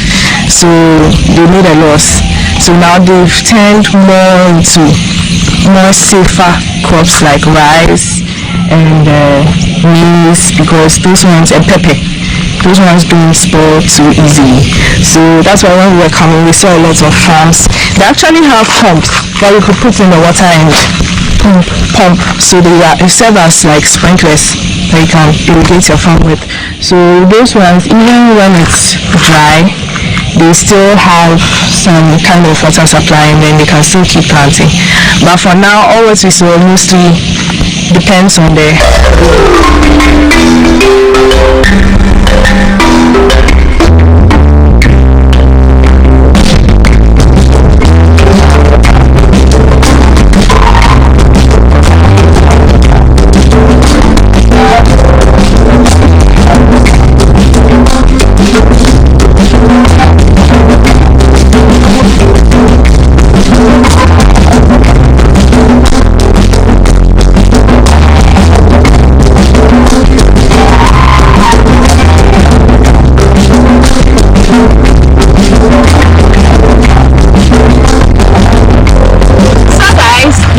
us to the end of this video. I hope you enjoyed watching this vlog as much as I enjoyed exploring Konya town of Navrongo, and this was successful because of this little pretty girl. So do well to subscribe to her channel. What do you do on her channel? I show people more about Navrongo and things you can do in Upper East. So yeah, if you want to see more videos from the Upper East, specifically Navrongo, head to her channel, head to her church, and please tell her I'm here for Stella Chanelli. Stella Chanelli brought me here, you know. Yeah, but this was really the channel, guys. Yeah. How did you enjoy the walk? Oh, it was good. It was really good. You know how like people think like the Upper East, in fact the North in particular, is like just a desert, dry land, but like I'm really impressed, and it was good I came this time. Like I really learned a lot. Yeah. I'm glad you did. Yeah, and I saw the millet plant for the first time. I saw the walnut for the first time. Okra I've seen before. Baba plant I've seen before. Maize, we see it in Accra. So, yeah, it's exciting. I hope you enjoyed watching this video as much as I enjoyed documenting my entire experience here together with her mom and her family. Hey, you guys are doing well. Hey, please, they are treating me well here. If I come back fat, it's as a result of them. And so then I want to say I love you. Let's blow the kisses.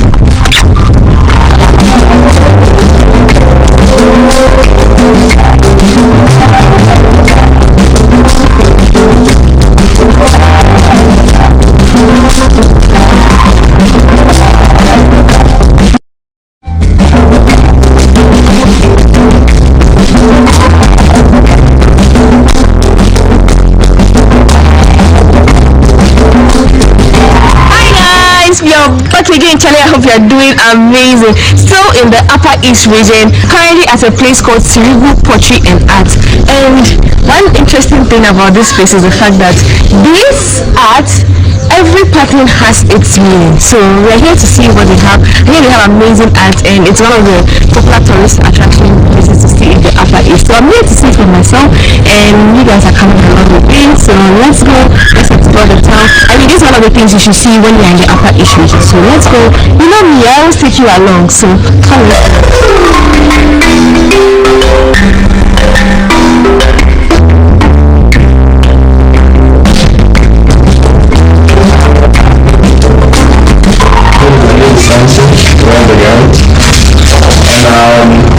This is super, and the word super stands for Simple Women's Organization for Culture and Art.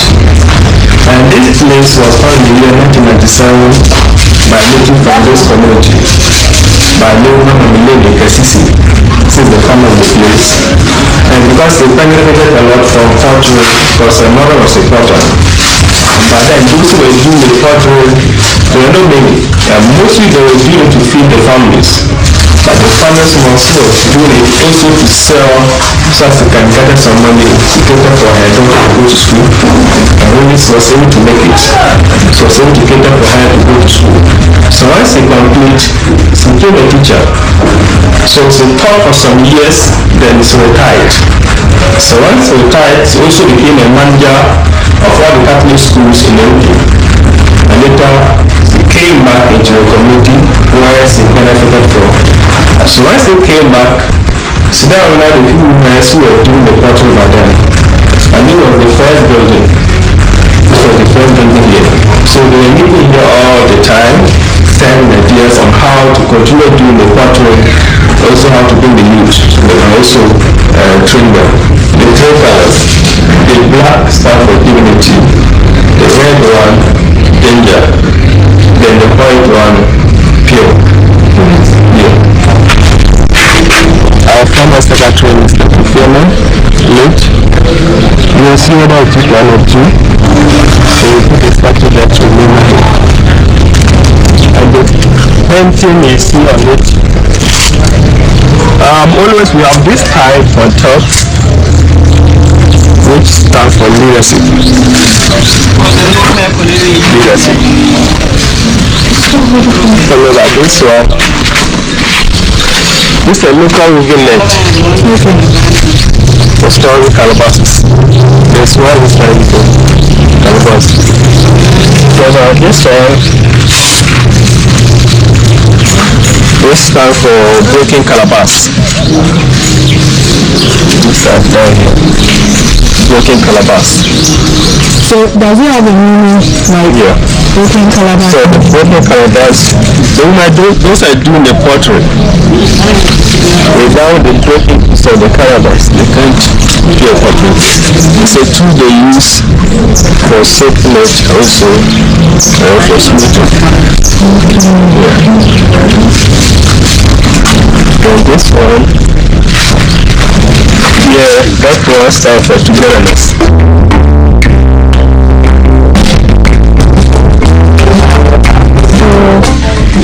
Have you noticed this?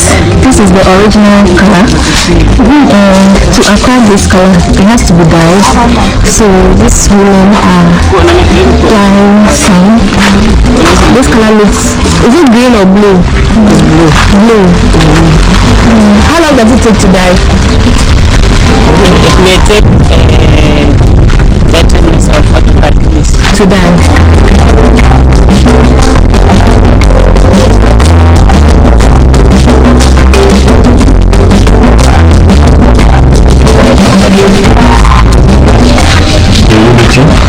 Then the one down there,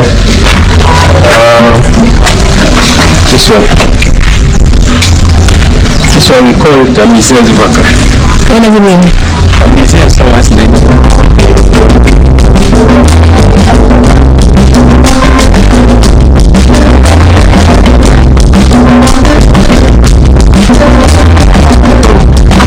Touring the place, and what makes it very interesting is the fact that you get to do pottery with the women, you get to do basketry with the women. So I encourage you, we didn't call him initially, so he's trying to get the women so that we could do some pottery.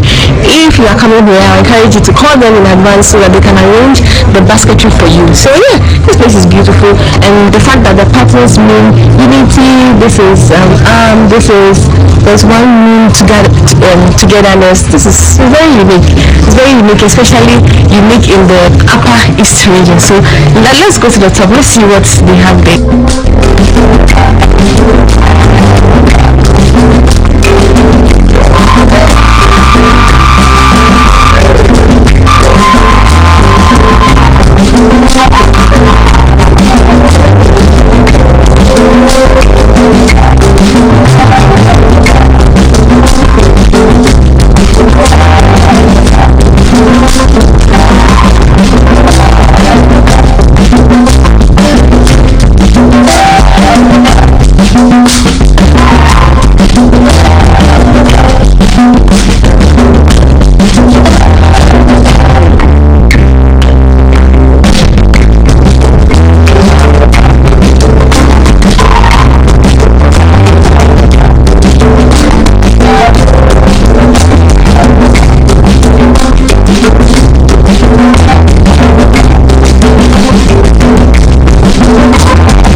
So this is how the room looks like. This room goes from 100 CDs. It comes with a TV, a small TV, an AC, and let's see the roof.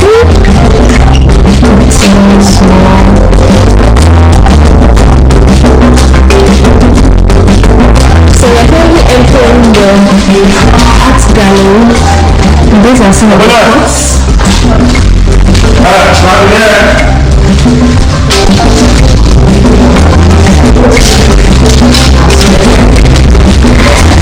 We are hopefully going to look for this something cute. This is really nice. I love the colors.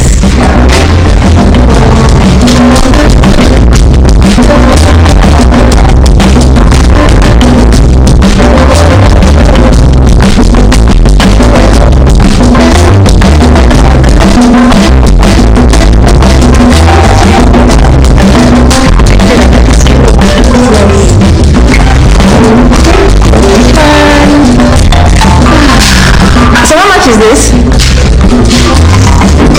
18 CDs. Oh, this is 18 CDs.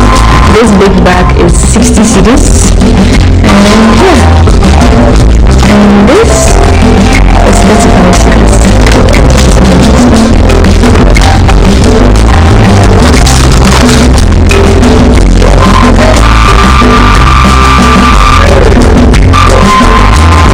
Don't I look cute with this bag? Contemplation, which I should get it. Let me know that comment section if it's something you buy. And I think 100 CDs is really cheap. I'm not saying because in Accra it's so expensive. It's very cheap here. The whole small one start with 50, 60, 70, as low as 35 you get.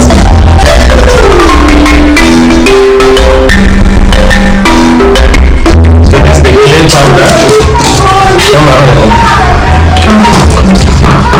And these are the printing, the old pot. The old looking pot? Yes. Okay. We're about to start making our own pot, and I'm super excited. Laura and I are about to start. So she's currently mixing the clay and the water, as you can see. So she made me want my hands first.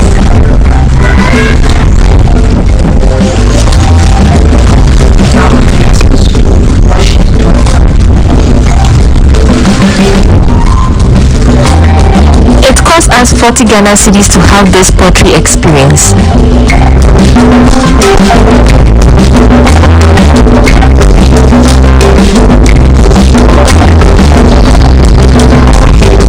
So I'm happy to.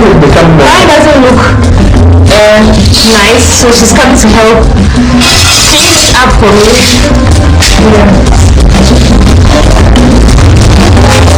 Let's become one about it. It's beautiful.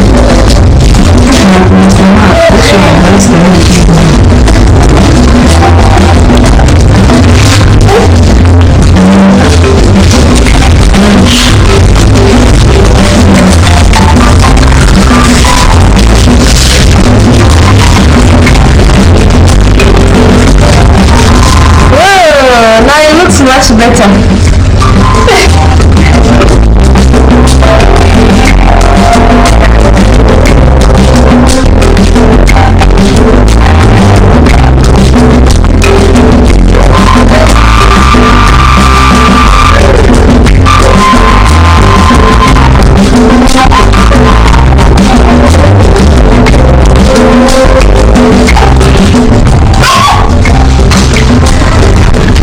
So at this point, I am smoothing the back of my pot, and this is how it looks like so far. Please let me know in the comment section if I'm doing amazing, because I feel I'm doing amazing.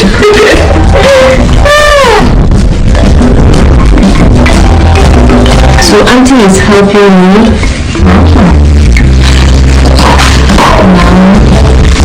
So my pot can look just like this. Let's see if you want to down.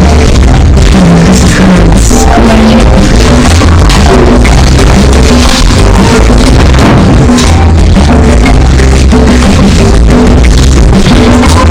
So This is the end product of our pots.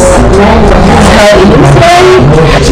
Unfortunately, we can't take the pots because if we dry them, they are going to get broken and spoiled. They need to burn them under hot fire. So we're going to leave them. Next time when she comes in, she's going to get them for us.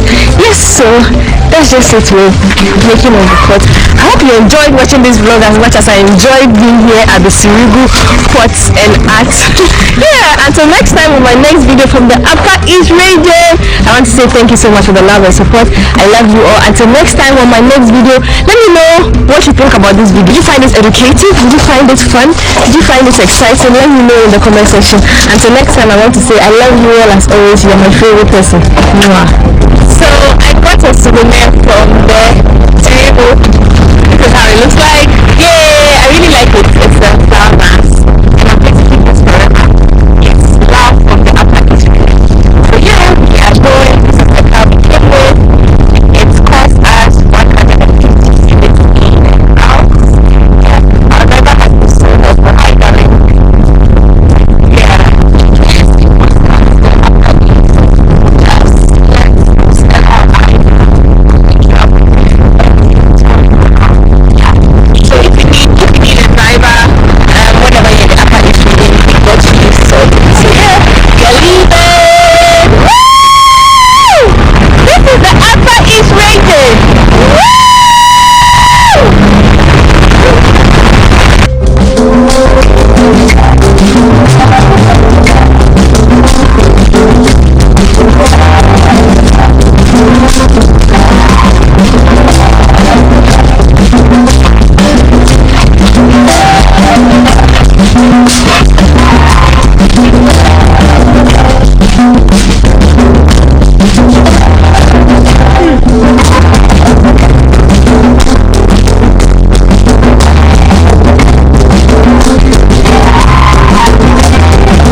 Guys, you are invited with my chef food. This is how it looks like. I already showed that to you in my previous video. If you didn't see it, go back and watch that video. So I have some sunscreen on. She gave me some sunscreen. That's why my skin is shining. And you're invited.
So we have the chicken now.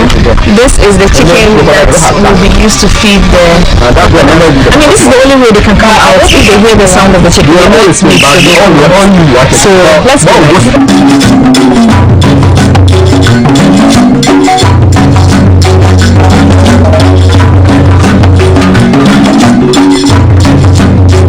Why is that the chicken is small? You know, normally this crocodile, you know, they don't have tank. Okay. So that's why I normally do the small chickens. Because if you give the big one, yeah. And sometimes the problem is that you know this crocodile when they satisfy, they don't want to come out. Okay. So sometimes if you give the big chicken, they don't come out again. Okay. Yeah, that's why I normally do the small ones. Okay, so that's the hungry, yeah. Before if you did a big one, two of them they will come out again. So that's why I normally do the small ones. So have you fed them this morning? No, you are the first group. We are the first group. Oh, right. Is it that only when you have visitors then you feed them? No, the money will charge for you people. No, there's day like that. We don't have visitors here. So you the money, that money to buy the chicken, the entrance fee. You that money to buy the chicken, feed them. Not all of them, but the 20 ones. There are about 50 of them. So like how often do you feed them? We feed them early in the morning. Come to around afternoon, we give them one. Every time, we give them one. All of them? All of them. Not all of them. The ones that come. The ones that not they may give them 200 inside this one. So only feed the 21 those who are free. You know, those who are not trained, even that one they won't come out for you to see. So they are not trained. But the 21 will come out. If you just go and call it, they will come out the 21s. Okay. But those who are not trained, they will inside the one. So who it is? They are faced and from there. Okay. We are the few. The people still swim with the not this time. Now they stop. Come around, you know, during the dry season. People see what by this time, you know, the water is plenty. Oh, okay. By the dry season. Yeah, come to around January to this thing. March to January. If you tell me, you see the food inside you there. Okay. Yeah, this time they stop. And how come the crocodiles don't buy them? You know, you see, you know, power here, we go to the crocodile meat. It's not what the one that die, we do better in the way by ourselves. And that's why we are now coming to us. You know, one that die, we bury them in the way we bury ourselves. We don't kill them, go to the meat. That's why we go to the crocodile meat. One that die, we bury them in the way we bury ourselves. So I tried crocodile meat in Kenya. If you are watching this video and you eat crocodile meat, just know that here is very sacred. It's crocodile meat. They don't do that here. So yeah, we are currently here about to call them with this chicken and hopefully get to see them take some videos, take some pictures. So let's go back.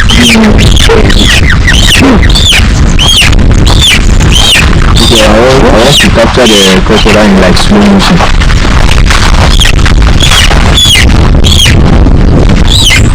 So it's currently calling them. Anywhere here, crocodile can pop out.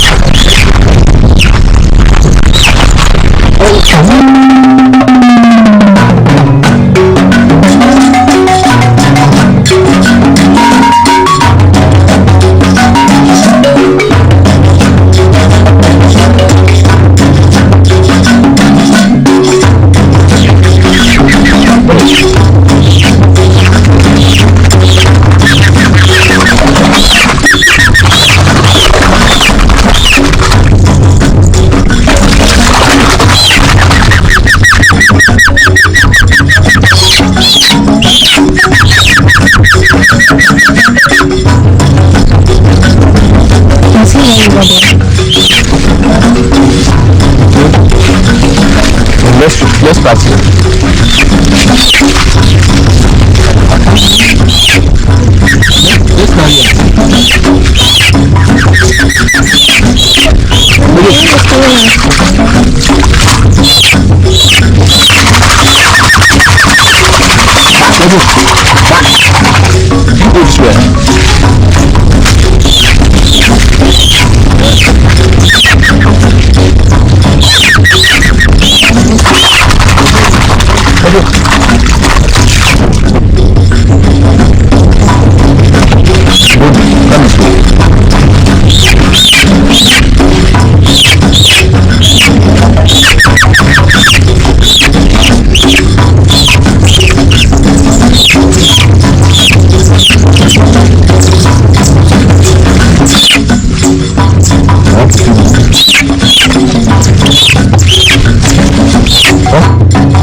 Jonah has decided to. It's not forward. Stella. It's coming. Down. Let me hit the map. Down. Carry on.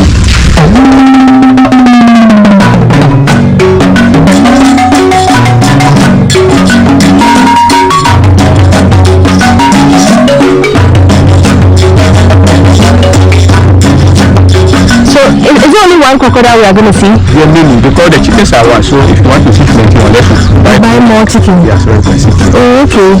So the more chicken you get, the more crocodiles you get to see.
The CCO confirmed that you shouldn't make an attempt to kill a crocodile because of crocodile's life. It's happened that this man had a quarrel with family members back at the Clinical village called Kampala, and he decided to locate separate. The staff from the Clinical worked towards what they get to the Avenue in the London International Eye Business.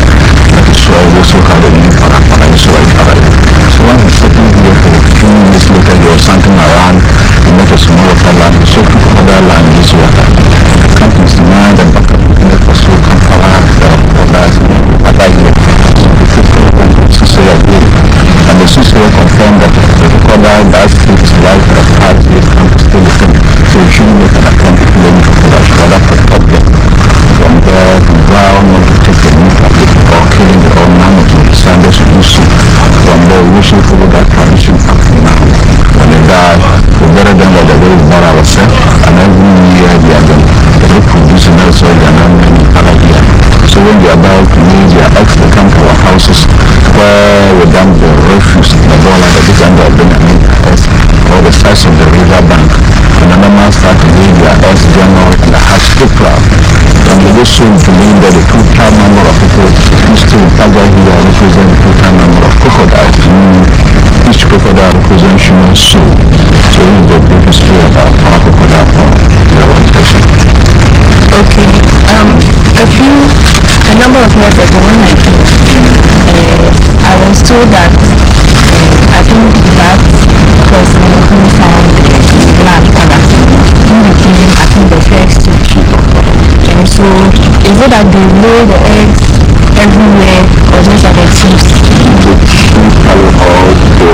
There are some particular houses of people like which for instance if you're a stranger you settle here you may not come to the house of the process. So you are not even eggs? Oh yes. Or you don't know that you for instance maybe you are not able to take a crocodile and never come to your house.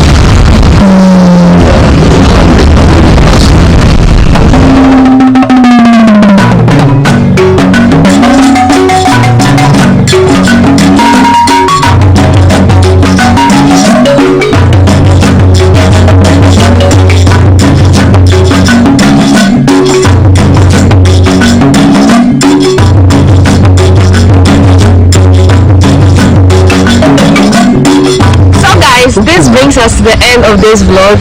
I'm right here from the Upper East region, Navrongo, specifically Paga. Anytime you find yourself in the Upper East region, make it a point to come here, come and feed some crocodiles because they need more of your chickens. I had an amazing time here, thanks to the tour guide and everyone who helped us. So it's time to go. I hope you enjoyed watching this video as much as I enjoyed being here, as much as I enjoyed documenting my entire experience. Until next time on my next video, exploring Navrongo. See you. I love you all. Mwah. So they are renovating the place, so I'm sure the next time you come, you'll see an improvement. So the taxi driver that brought us, we had to call him to pick us back to the station, and it costs 5 Ghana cedis per person if you are going to go with the station taxi. Yes. And the taxi is drive from the station to Paga is just about 15 minutes.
Interested to see how the room looks like, right?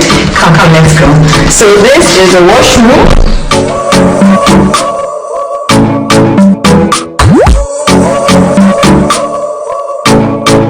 Yeah, come, let me show you. So the room is so spacious. The room is really, really spacious, and the room is colorful. The room is beautiful.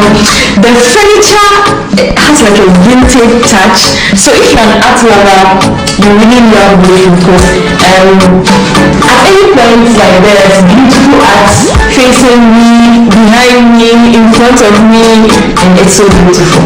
Like look at this painting, like that is nice. And yeah, I came with my friend. My friend had flowers this morning. Oh, how cute! She's such a lover girl.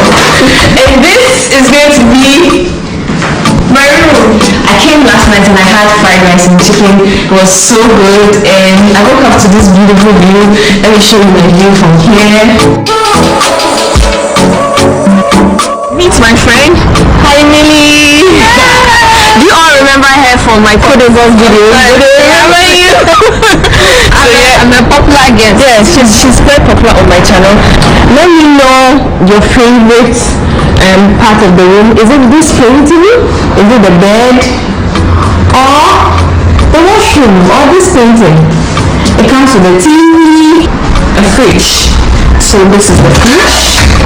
So you get a good welcome when you come here, and the place is really nice, very colorful. I think this is a perfect place for when you have like a wedding dress up. You can come and dress up because it's really big, really spacious. You can have like maybe your bride and your bridesmaids here or your groomsmen here. It's such a big space. You can tell from the video. Look at this. And I like the fact that it's in the middle of town. So whilst you're here, you can see Legon, you can see Villaggio, you can see like the Accra Township.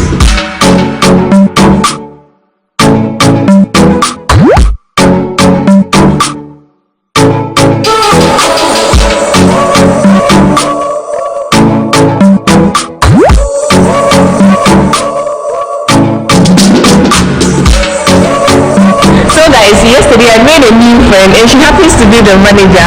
Hi, Belinda. Good to see you. Same here. Actually, I'm not the manager. I'm actually the reservations manager. Oh, she's still the manager. So, what's special about this place? Tell me. Well, I'll say that it's our conference room that makes us very special. Okay. Because we have a lot of conference rooms. About 8 of them. Wow, that's a lot. And the largest sits up to 700. So we have quite a number. And I'll say that we have more conference rooms than our competitors around here. Okay. Yeah, because we are mainly into conferencing. So most of the time we host a whole lot of conference here. And also our rooms. We have the largest room. Most of our rooms are very spacious. Yeah. The room I had was like it's really beautiful and very colorful. Sure. Yeah. Most of the rooms are like that.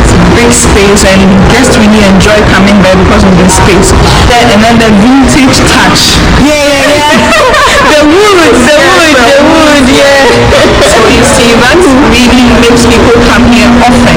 And our friendly staff, we are always ready to welcome you. Even if you stay out there for a long time and you come, we are still able to make it out. So it's like home away from home when you visit here. Okay. Since I have met the manager, I'm going to get an extra night for free, right? I hope you are having fun. Oh yes, I am. So guys, you heard it from her. I mean, let's explore the place. I hope you're enjoying watching this vlog as much as I'm enjoying my time here at the Men's Lake Hotel. I realize there's an annex. Yeah, we used to operate, but now we are not operating it anymore. Okay, so guys, let's continue enjoying the view from the Men's Lake Hotel. Let's go.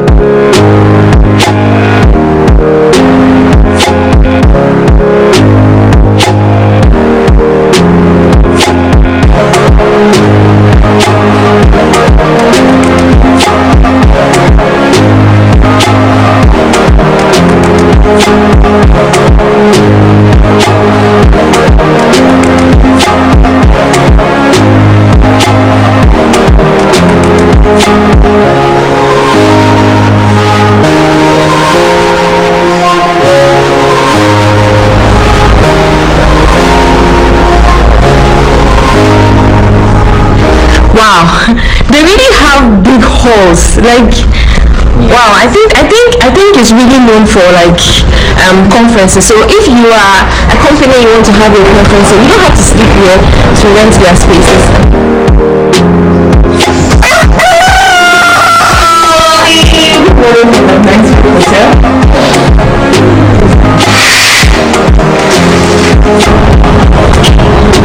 You can see Villaggio from here, and you can see Legon from here, and yes, it's a beautiful place.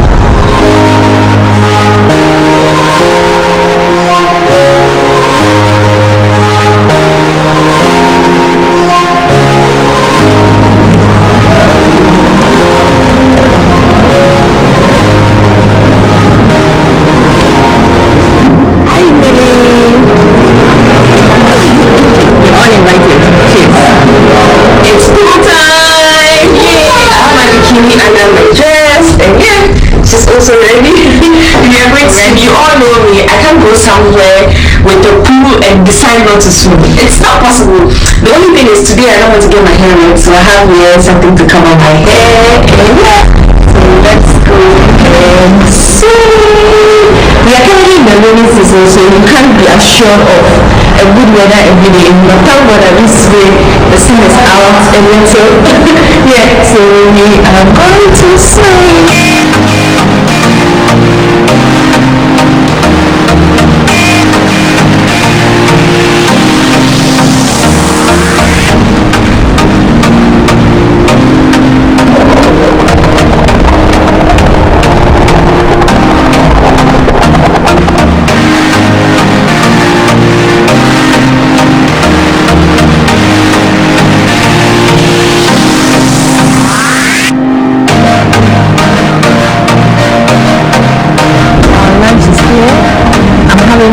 And tilapia as always, and she's having jollof rice. So yeah, all invited. Let me taste their bamboo for the first time. The shito is really good. Let's try their tilapia. I highly recommend their tilapia. I had chicken yesterday and it was good. Second meal of the day, apart from the breakfast I had, is tilapia and also good. Very spicy. If you don't want spice, you can just order.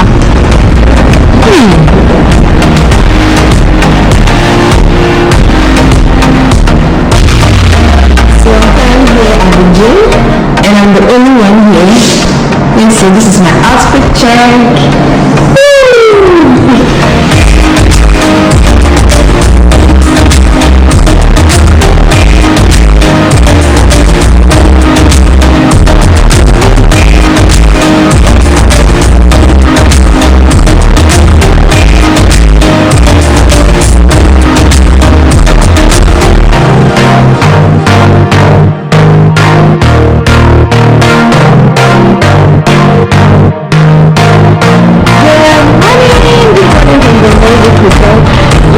Was my last night here. Today is Sunday morning, and this is going to be my last morning here. I just quickly had to just dress up, change to this outfit, go have breakfast, and leave here. I have my church outfit here, so I mean it's Sunday, and once I'm in Accra, I have to make it to church. So from here, I'm going straight to church. I wanted to show you how beautiful I look and share my experience here at the Men's Group Hotel. I think the place is really big. It's a very big space, and the staff are really friendly. All the staff I've come in contact with are like, this, that. Like, I've even made friends while here. The breakfast was good. I had lunch. I had banku as always. Yesterday. Then, the lunch was so heavy that I forgot to even order for dinner. So I didn't have dinner last night. That's why I'm so hungry this morning. So I'm going to have breakfast for the last time. And yeah, so this has been my experience here. I encourage anyone, if you're in Accra and you want a place to stay, come to the Men's Group Hotel. I had a good time here. And it's in a prime area at East Legon. It's very close to the airport. It's about 10-minute drive from the airport. You can see Villaggio from here. You can see Legon from here. It's like in the middle of the city. So you don't have a problem when it comes to the location. So let's go. I say back here. So yeah, let's go have breakfast. And yeah, I'm going to say bye-bye to this room. The bed is messy, but I really like the painting here. Here is so colorful. When you look here, something beautiful. When you look at the other side, another painting which is so beautiful. So let's go have some breakfast.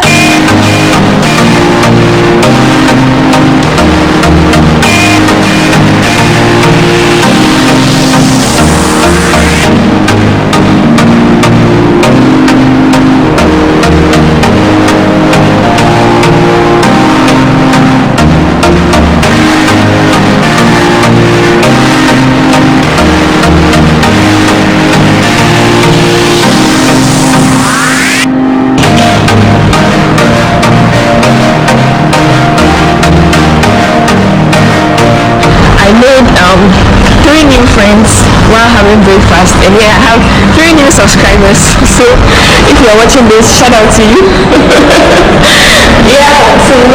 Let's go. I hope you enjoyed watching this vlog as much as I enjoyed being here, as much as I enjoyed documenting my entire experience at the Men's Group Hotel. Until next time, on my next video, I want to say I love you all. I just left this Legon. I'm going to church. Catch you guys another day, another video. As always, thanks for the support and everything. I love you.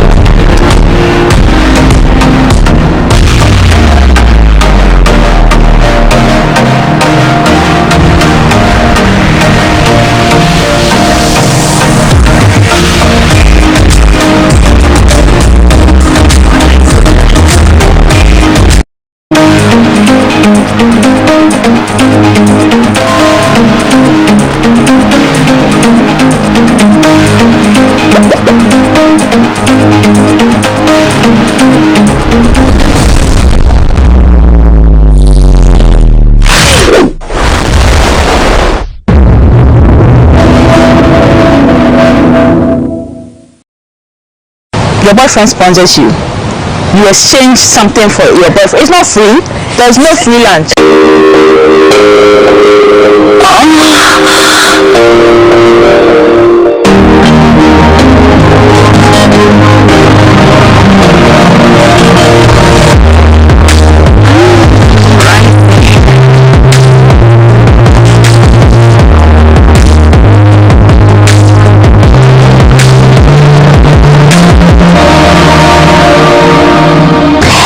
A certain level of unmatched talent to bring a low-cost outfit to life or make it look extravagant.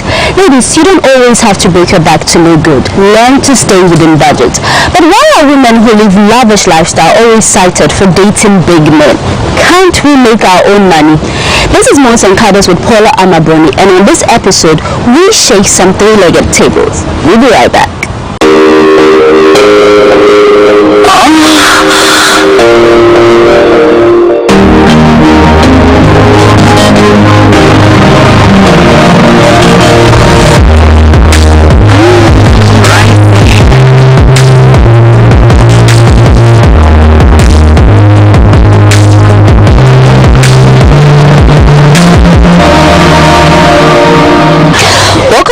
This is Mons and Cardos with the ever beautiful Paula Amabroni. It's always a pleasure coming your way.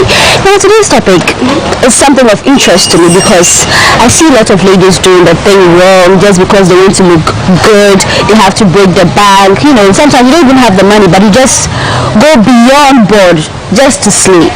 So I have with me some ladies, you know, who I know knows the ins and outs of this game, how to look good. So they're going to help us discuss and suggest ways of how we can still stay in budget and look good. So seated on my couch is Ifwa Adele. She's an actress. Ifwa, welcome to Mons and Cardos. Thank you. This is her first time here, so later on we'll talk about what she does, but then we're going to educate our ladies, see how best we can do. Yeah. Sure. And then my very good friend, Tili Ekuanipa. She's a television presenter. She's with One Play Africa. Tili, good to have you. Nice to be here. Every day you're hosting me. Today I have you here. Yeah. We're going to have it. It feels so good. Tili, alright, so today's assignment is very simple. How can ladies live on a budget and still look good? Now, I'm going to start with Tili, I've heard a lot of celebrities being attacked. Once you look good, you know, on social media, it seems you're living your life. They just cite you that there's this big man for you. Is it always the case? It's not always the case, but it's not entirely wrong either. Some of them, yes, people wonder them because then when you look at their track record, you look at the work they've done, and you can see that this as a champagne lifestyle on a palm wine budget. Clearly, you can see that. You can see like it's visible. But how dare you talk about somebody's lifestyle? Other people too are also working. There are some women that their sole aim of working is to look good. So you can't tell somebody that's on one person what the life say. She has worked, they paid her 1,000, she has used 900 to go and buy dress to wear, staff her 100 to tell her that it's a man that's sponsoring her. Some is there, like it's not something we can be here and say women empowerment, and it's not, it is true. Some men are sponsoring women in the game, and some women too are also working for it. So I don't like it when the conversation is not balanced and they want to always tip it to the other side that it's not true. Some women are actually really working. Some women, they have said, you know, there are some people, they actually, there's this mentality that, I'm saving for the rainy season. Some people, you see them now, they are slave back to back because there's a time when they are not telling you or you didn't know them that they suffer for where they are now. So it gets preposterous when they are always trying to peg a woman's success, a celebrity, to a man. And mind you, these are celebrities. Most of them, when they post, their dresses are getting sponsored. Do you know that? When they check their post under dress by, makeup by, shoe by, now say, welcome to be skin by, I want photo skin. Yeah, I've seen that. You get it? So if you are a male fan or somebody that just wants to pick on these ladies and you want to ignore the fact that they are telling you that this dress is by this person and they just want to make it look like they are sleeping with, are they sleeping with your father? Oh, thank you for the point at the end. If I know you're an actress, usually I've seen the the targets, usually actors, musicians, and all that. So if you see your colleagues being named as women who are sleeping out, how do you feel? Because I know you are still in the industry. Very soon your name is going to be there. You're going to be big. Yeah. Do you feel that one day we're going to tag you, put you in that box? How is that their business anyway? Okay. How is somebody's lifestyle a business? Although some of these celebrities are mentors and people look up to them, just look at their work, don't look at their lifestyle. Do you get me? Some of them, they are not sleeping with men. It's just influence. They are influencers. They can be wearing a particular dress sponsored by somebody entirely. You see that some of them, when they wear a particular outfit, they don't repeat it because they have brands sponsoring them, like Timmy said. They have brands sponsoring them. So the moment they wear, they take it back to the brand or whatever. So another time, another brand is sponsoring them. It's not even, sometimes it's not even for them. They're just trying to create content for social media and all that. So when you see it and you feel that somebody is sponsoring their lavish lifestyle, if you're a woman and you feel that way and you think that way and you think it's bad and all that, come on, it's entertainment. You also have your if you want to go and use your to dress good, nobody is stopping you. To look good. This thing, if you want to use this thing to catch this thing, to make this thing, nobody is stopping you. If you want to use what you have to get what you want. Hey, use it to get what you want. It is the easy do you get it. You have a boyfriend. Your boyfriend sponsors you. You exchange something for your boyfriend. It's not free. There's no free lunch. You know, I don't know. Can I be? Yes, it's an 18 plus. I do. And give you something. Or you say, okay, maybe years, maybe when you see a boyfriend, no, some mommy. Now, no, now,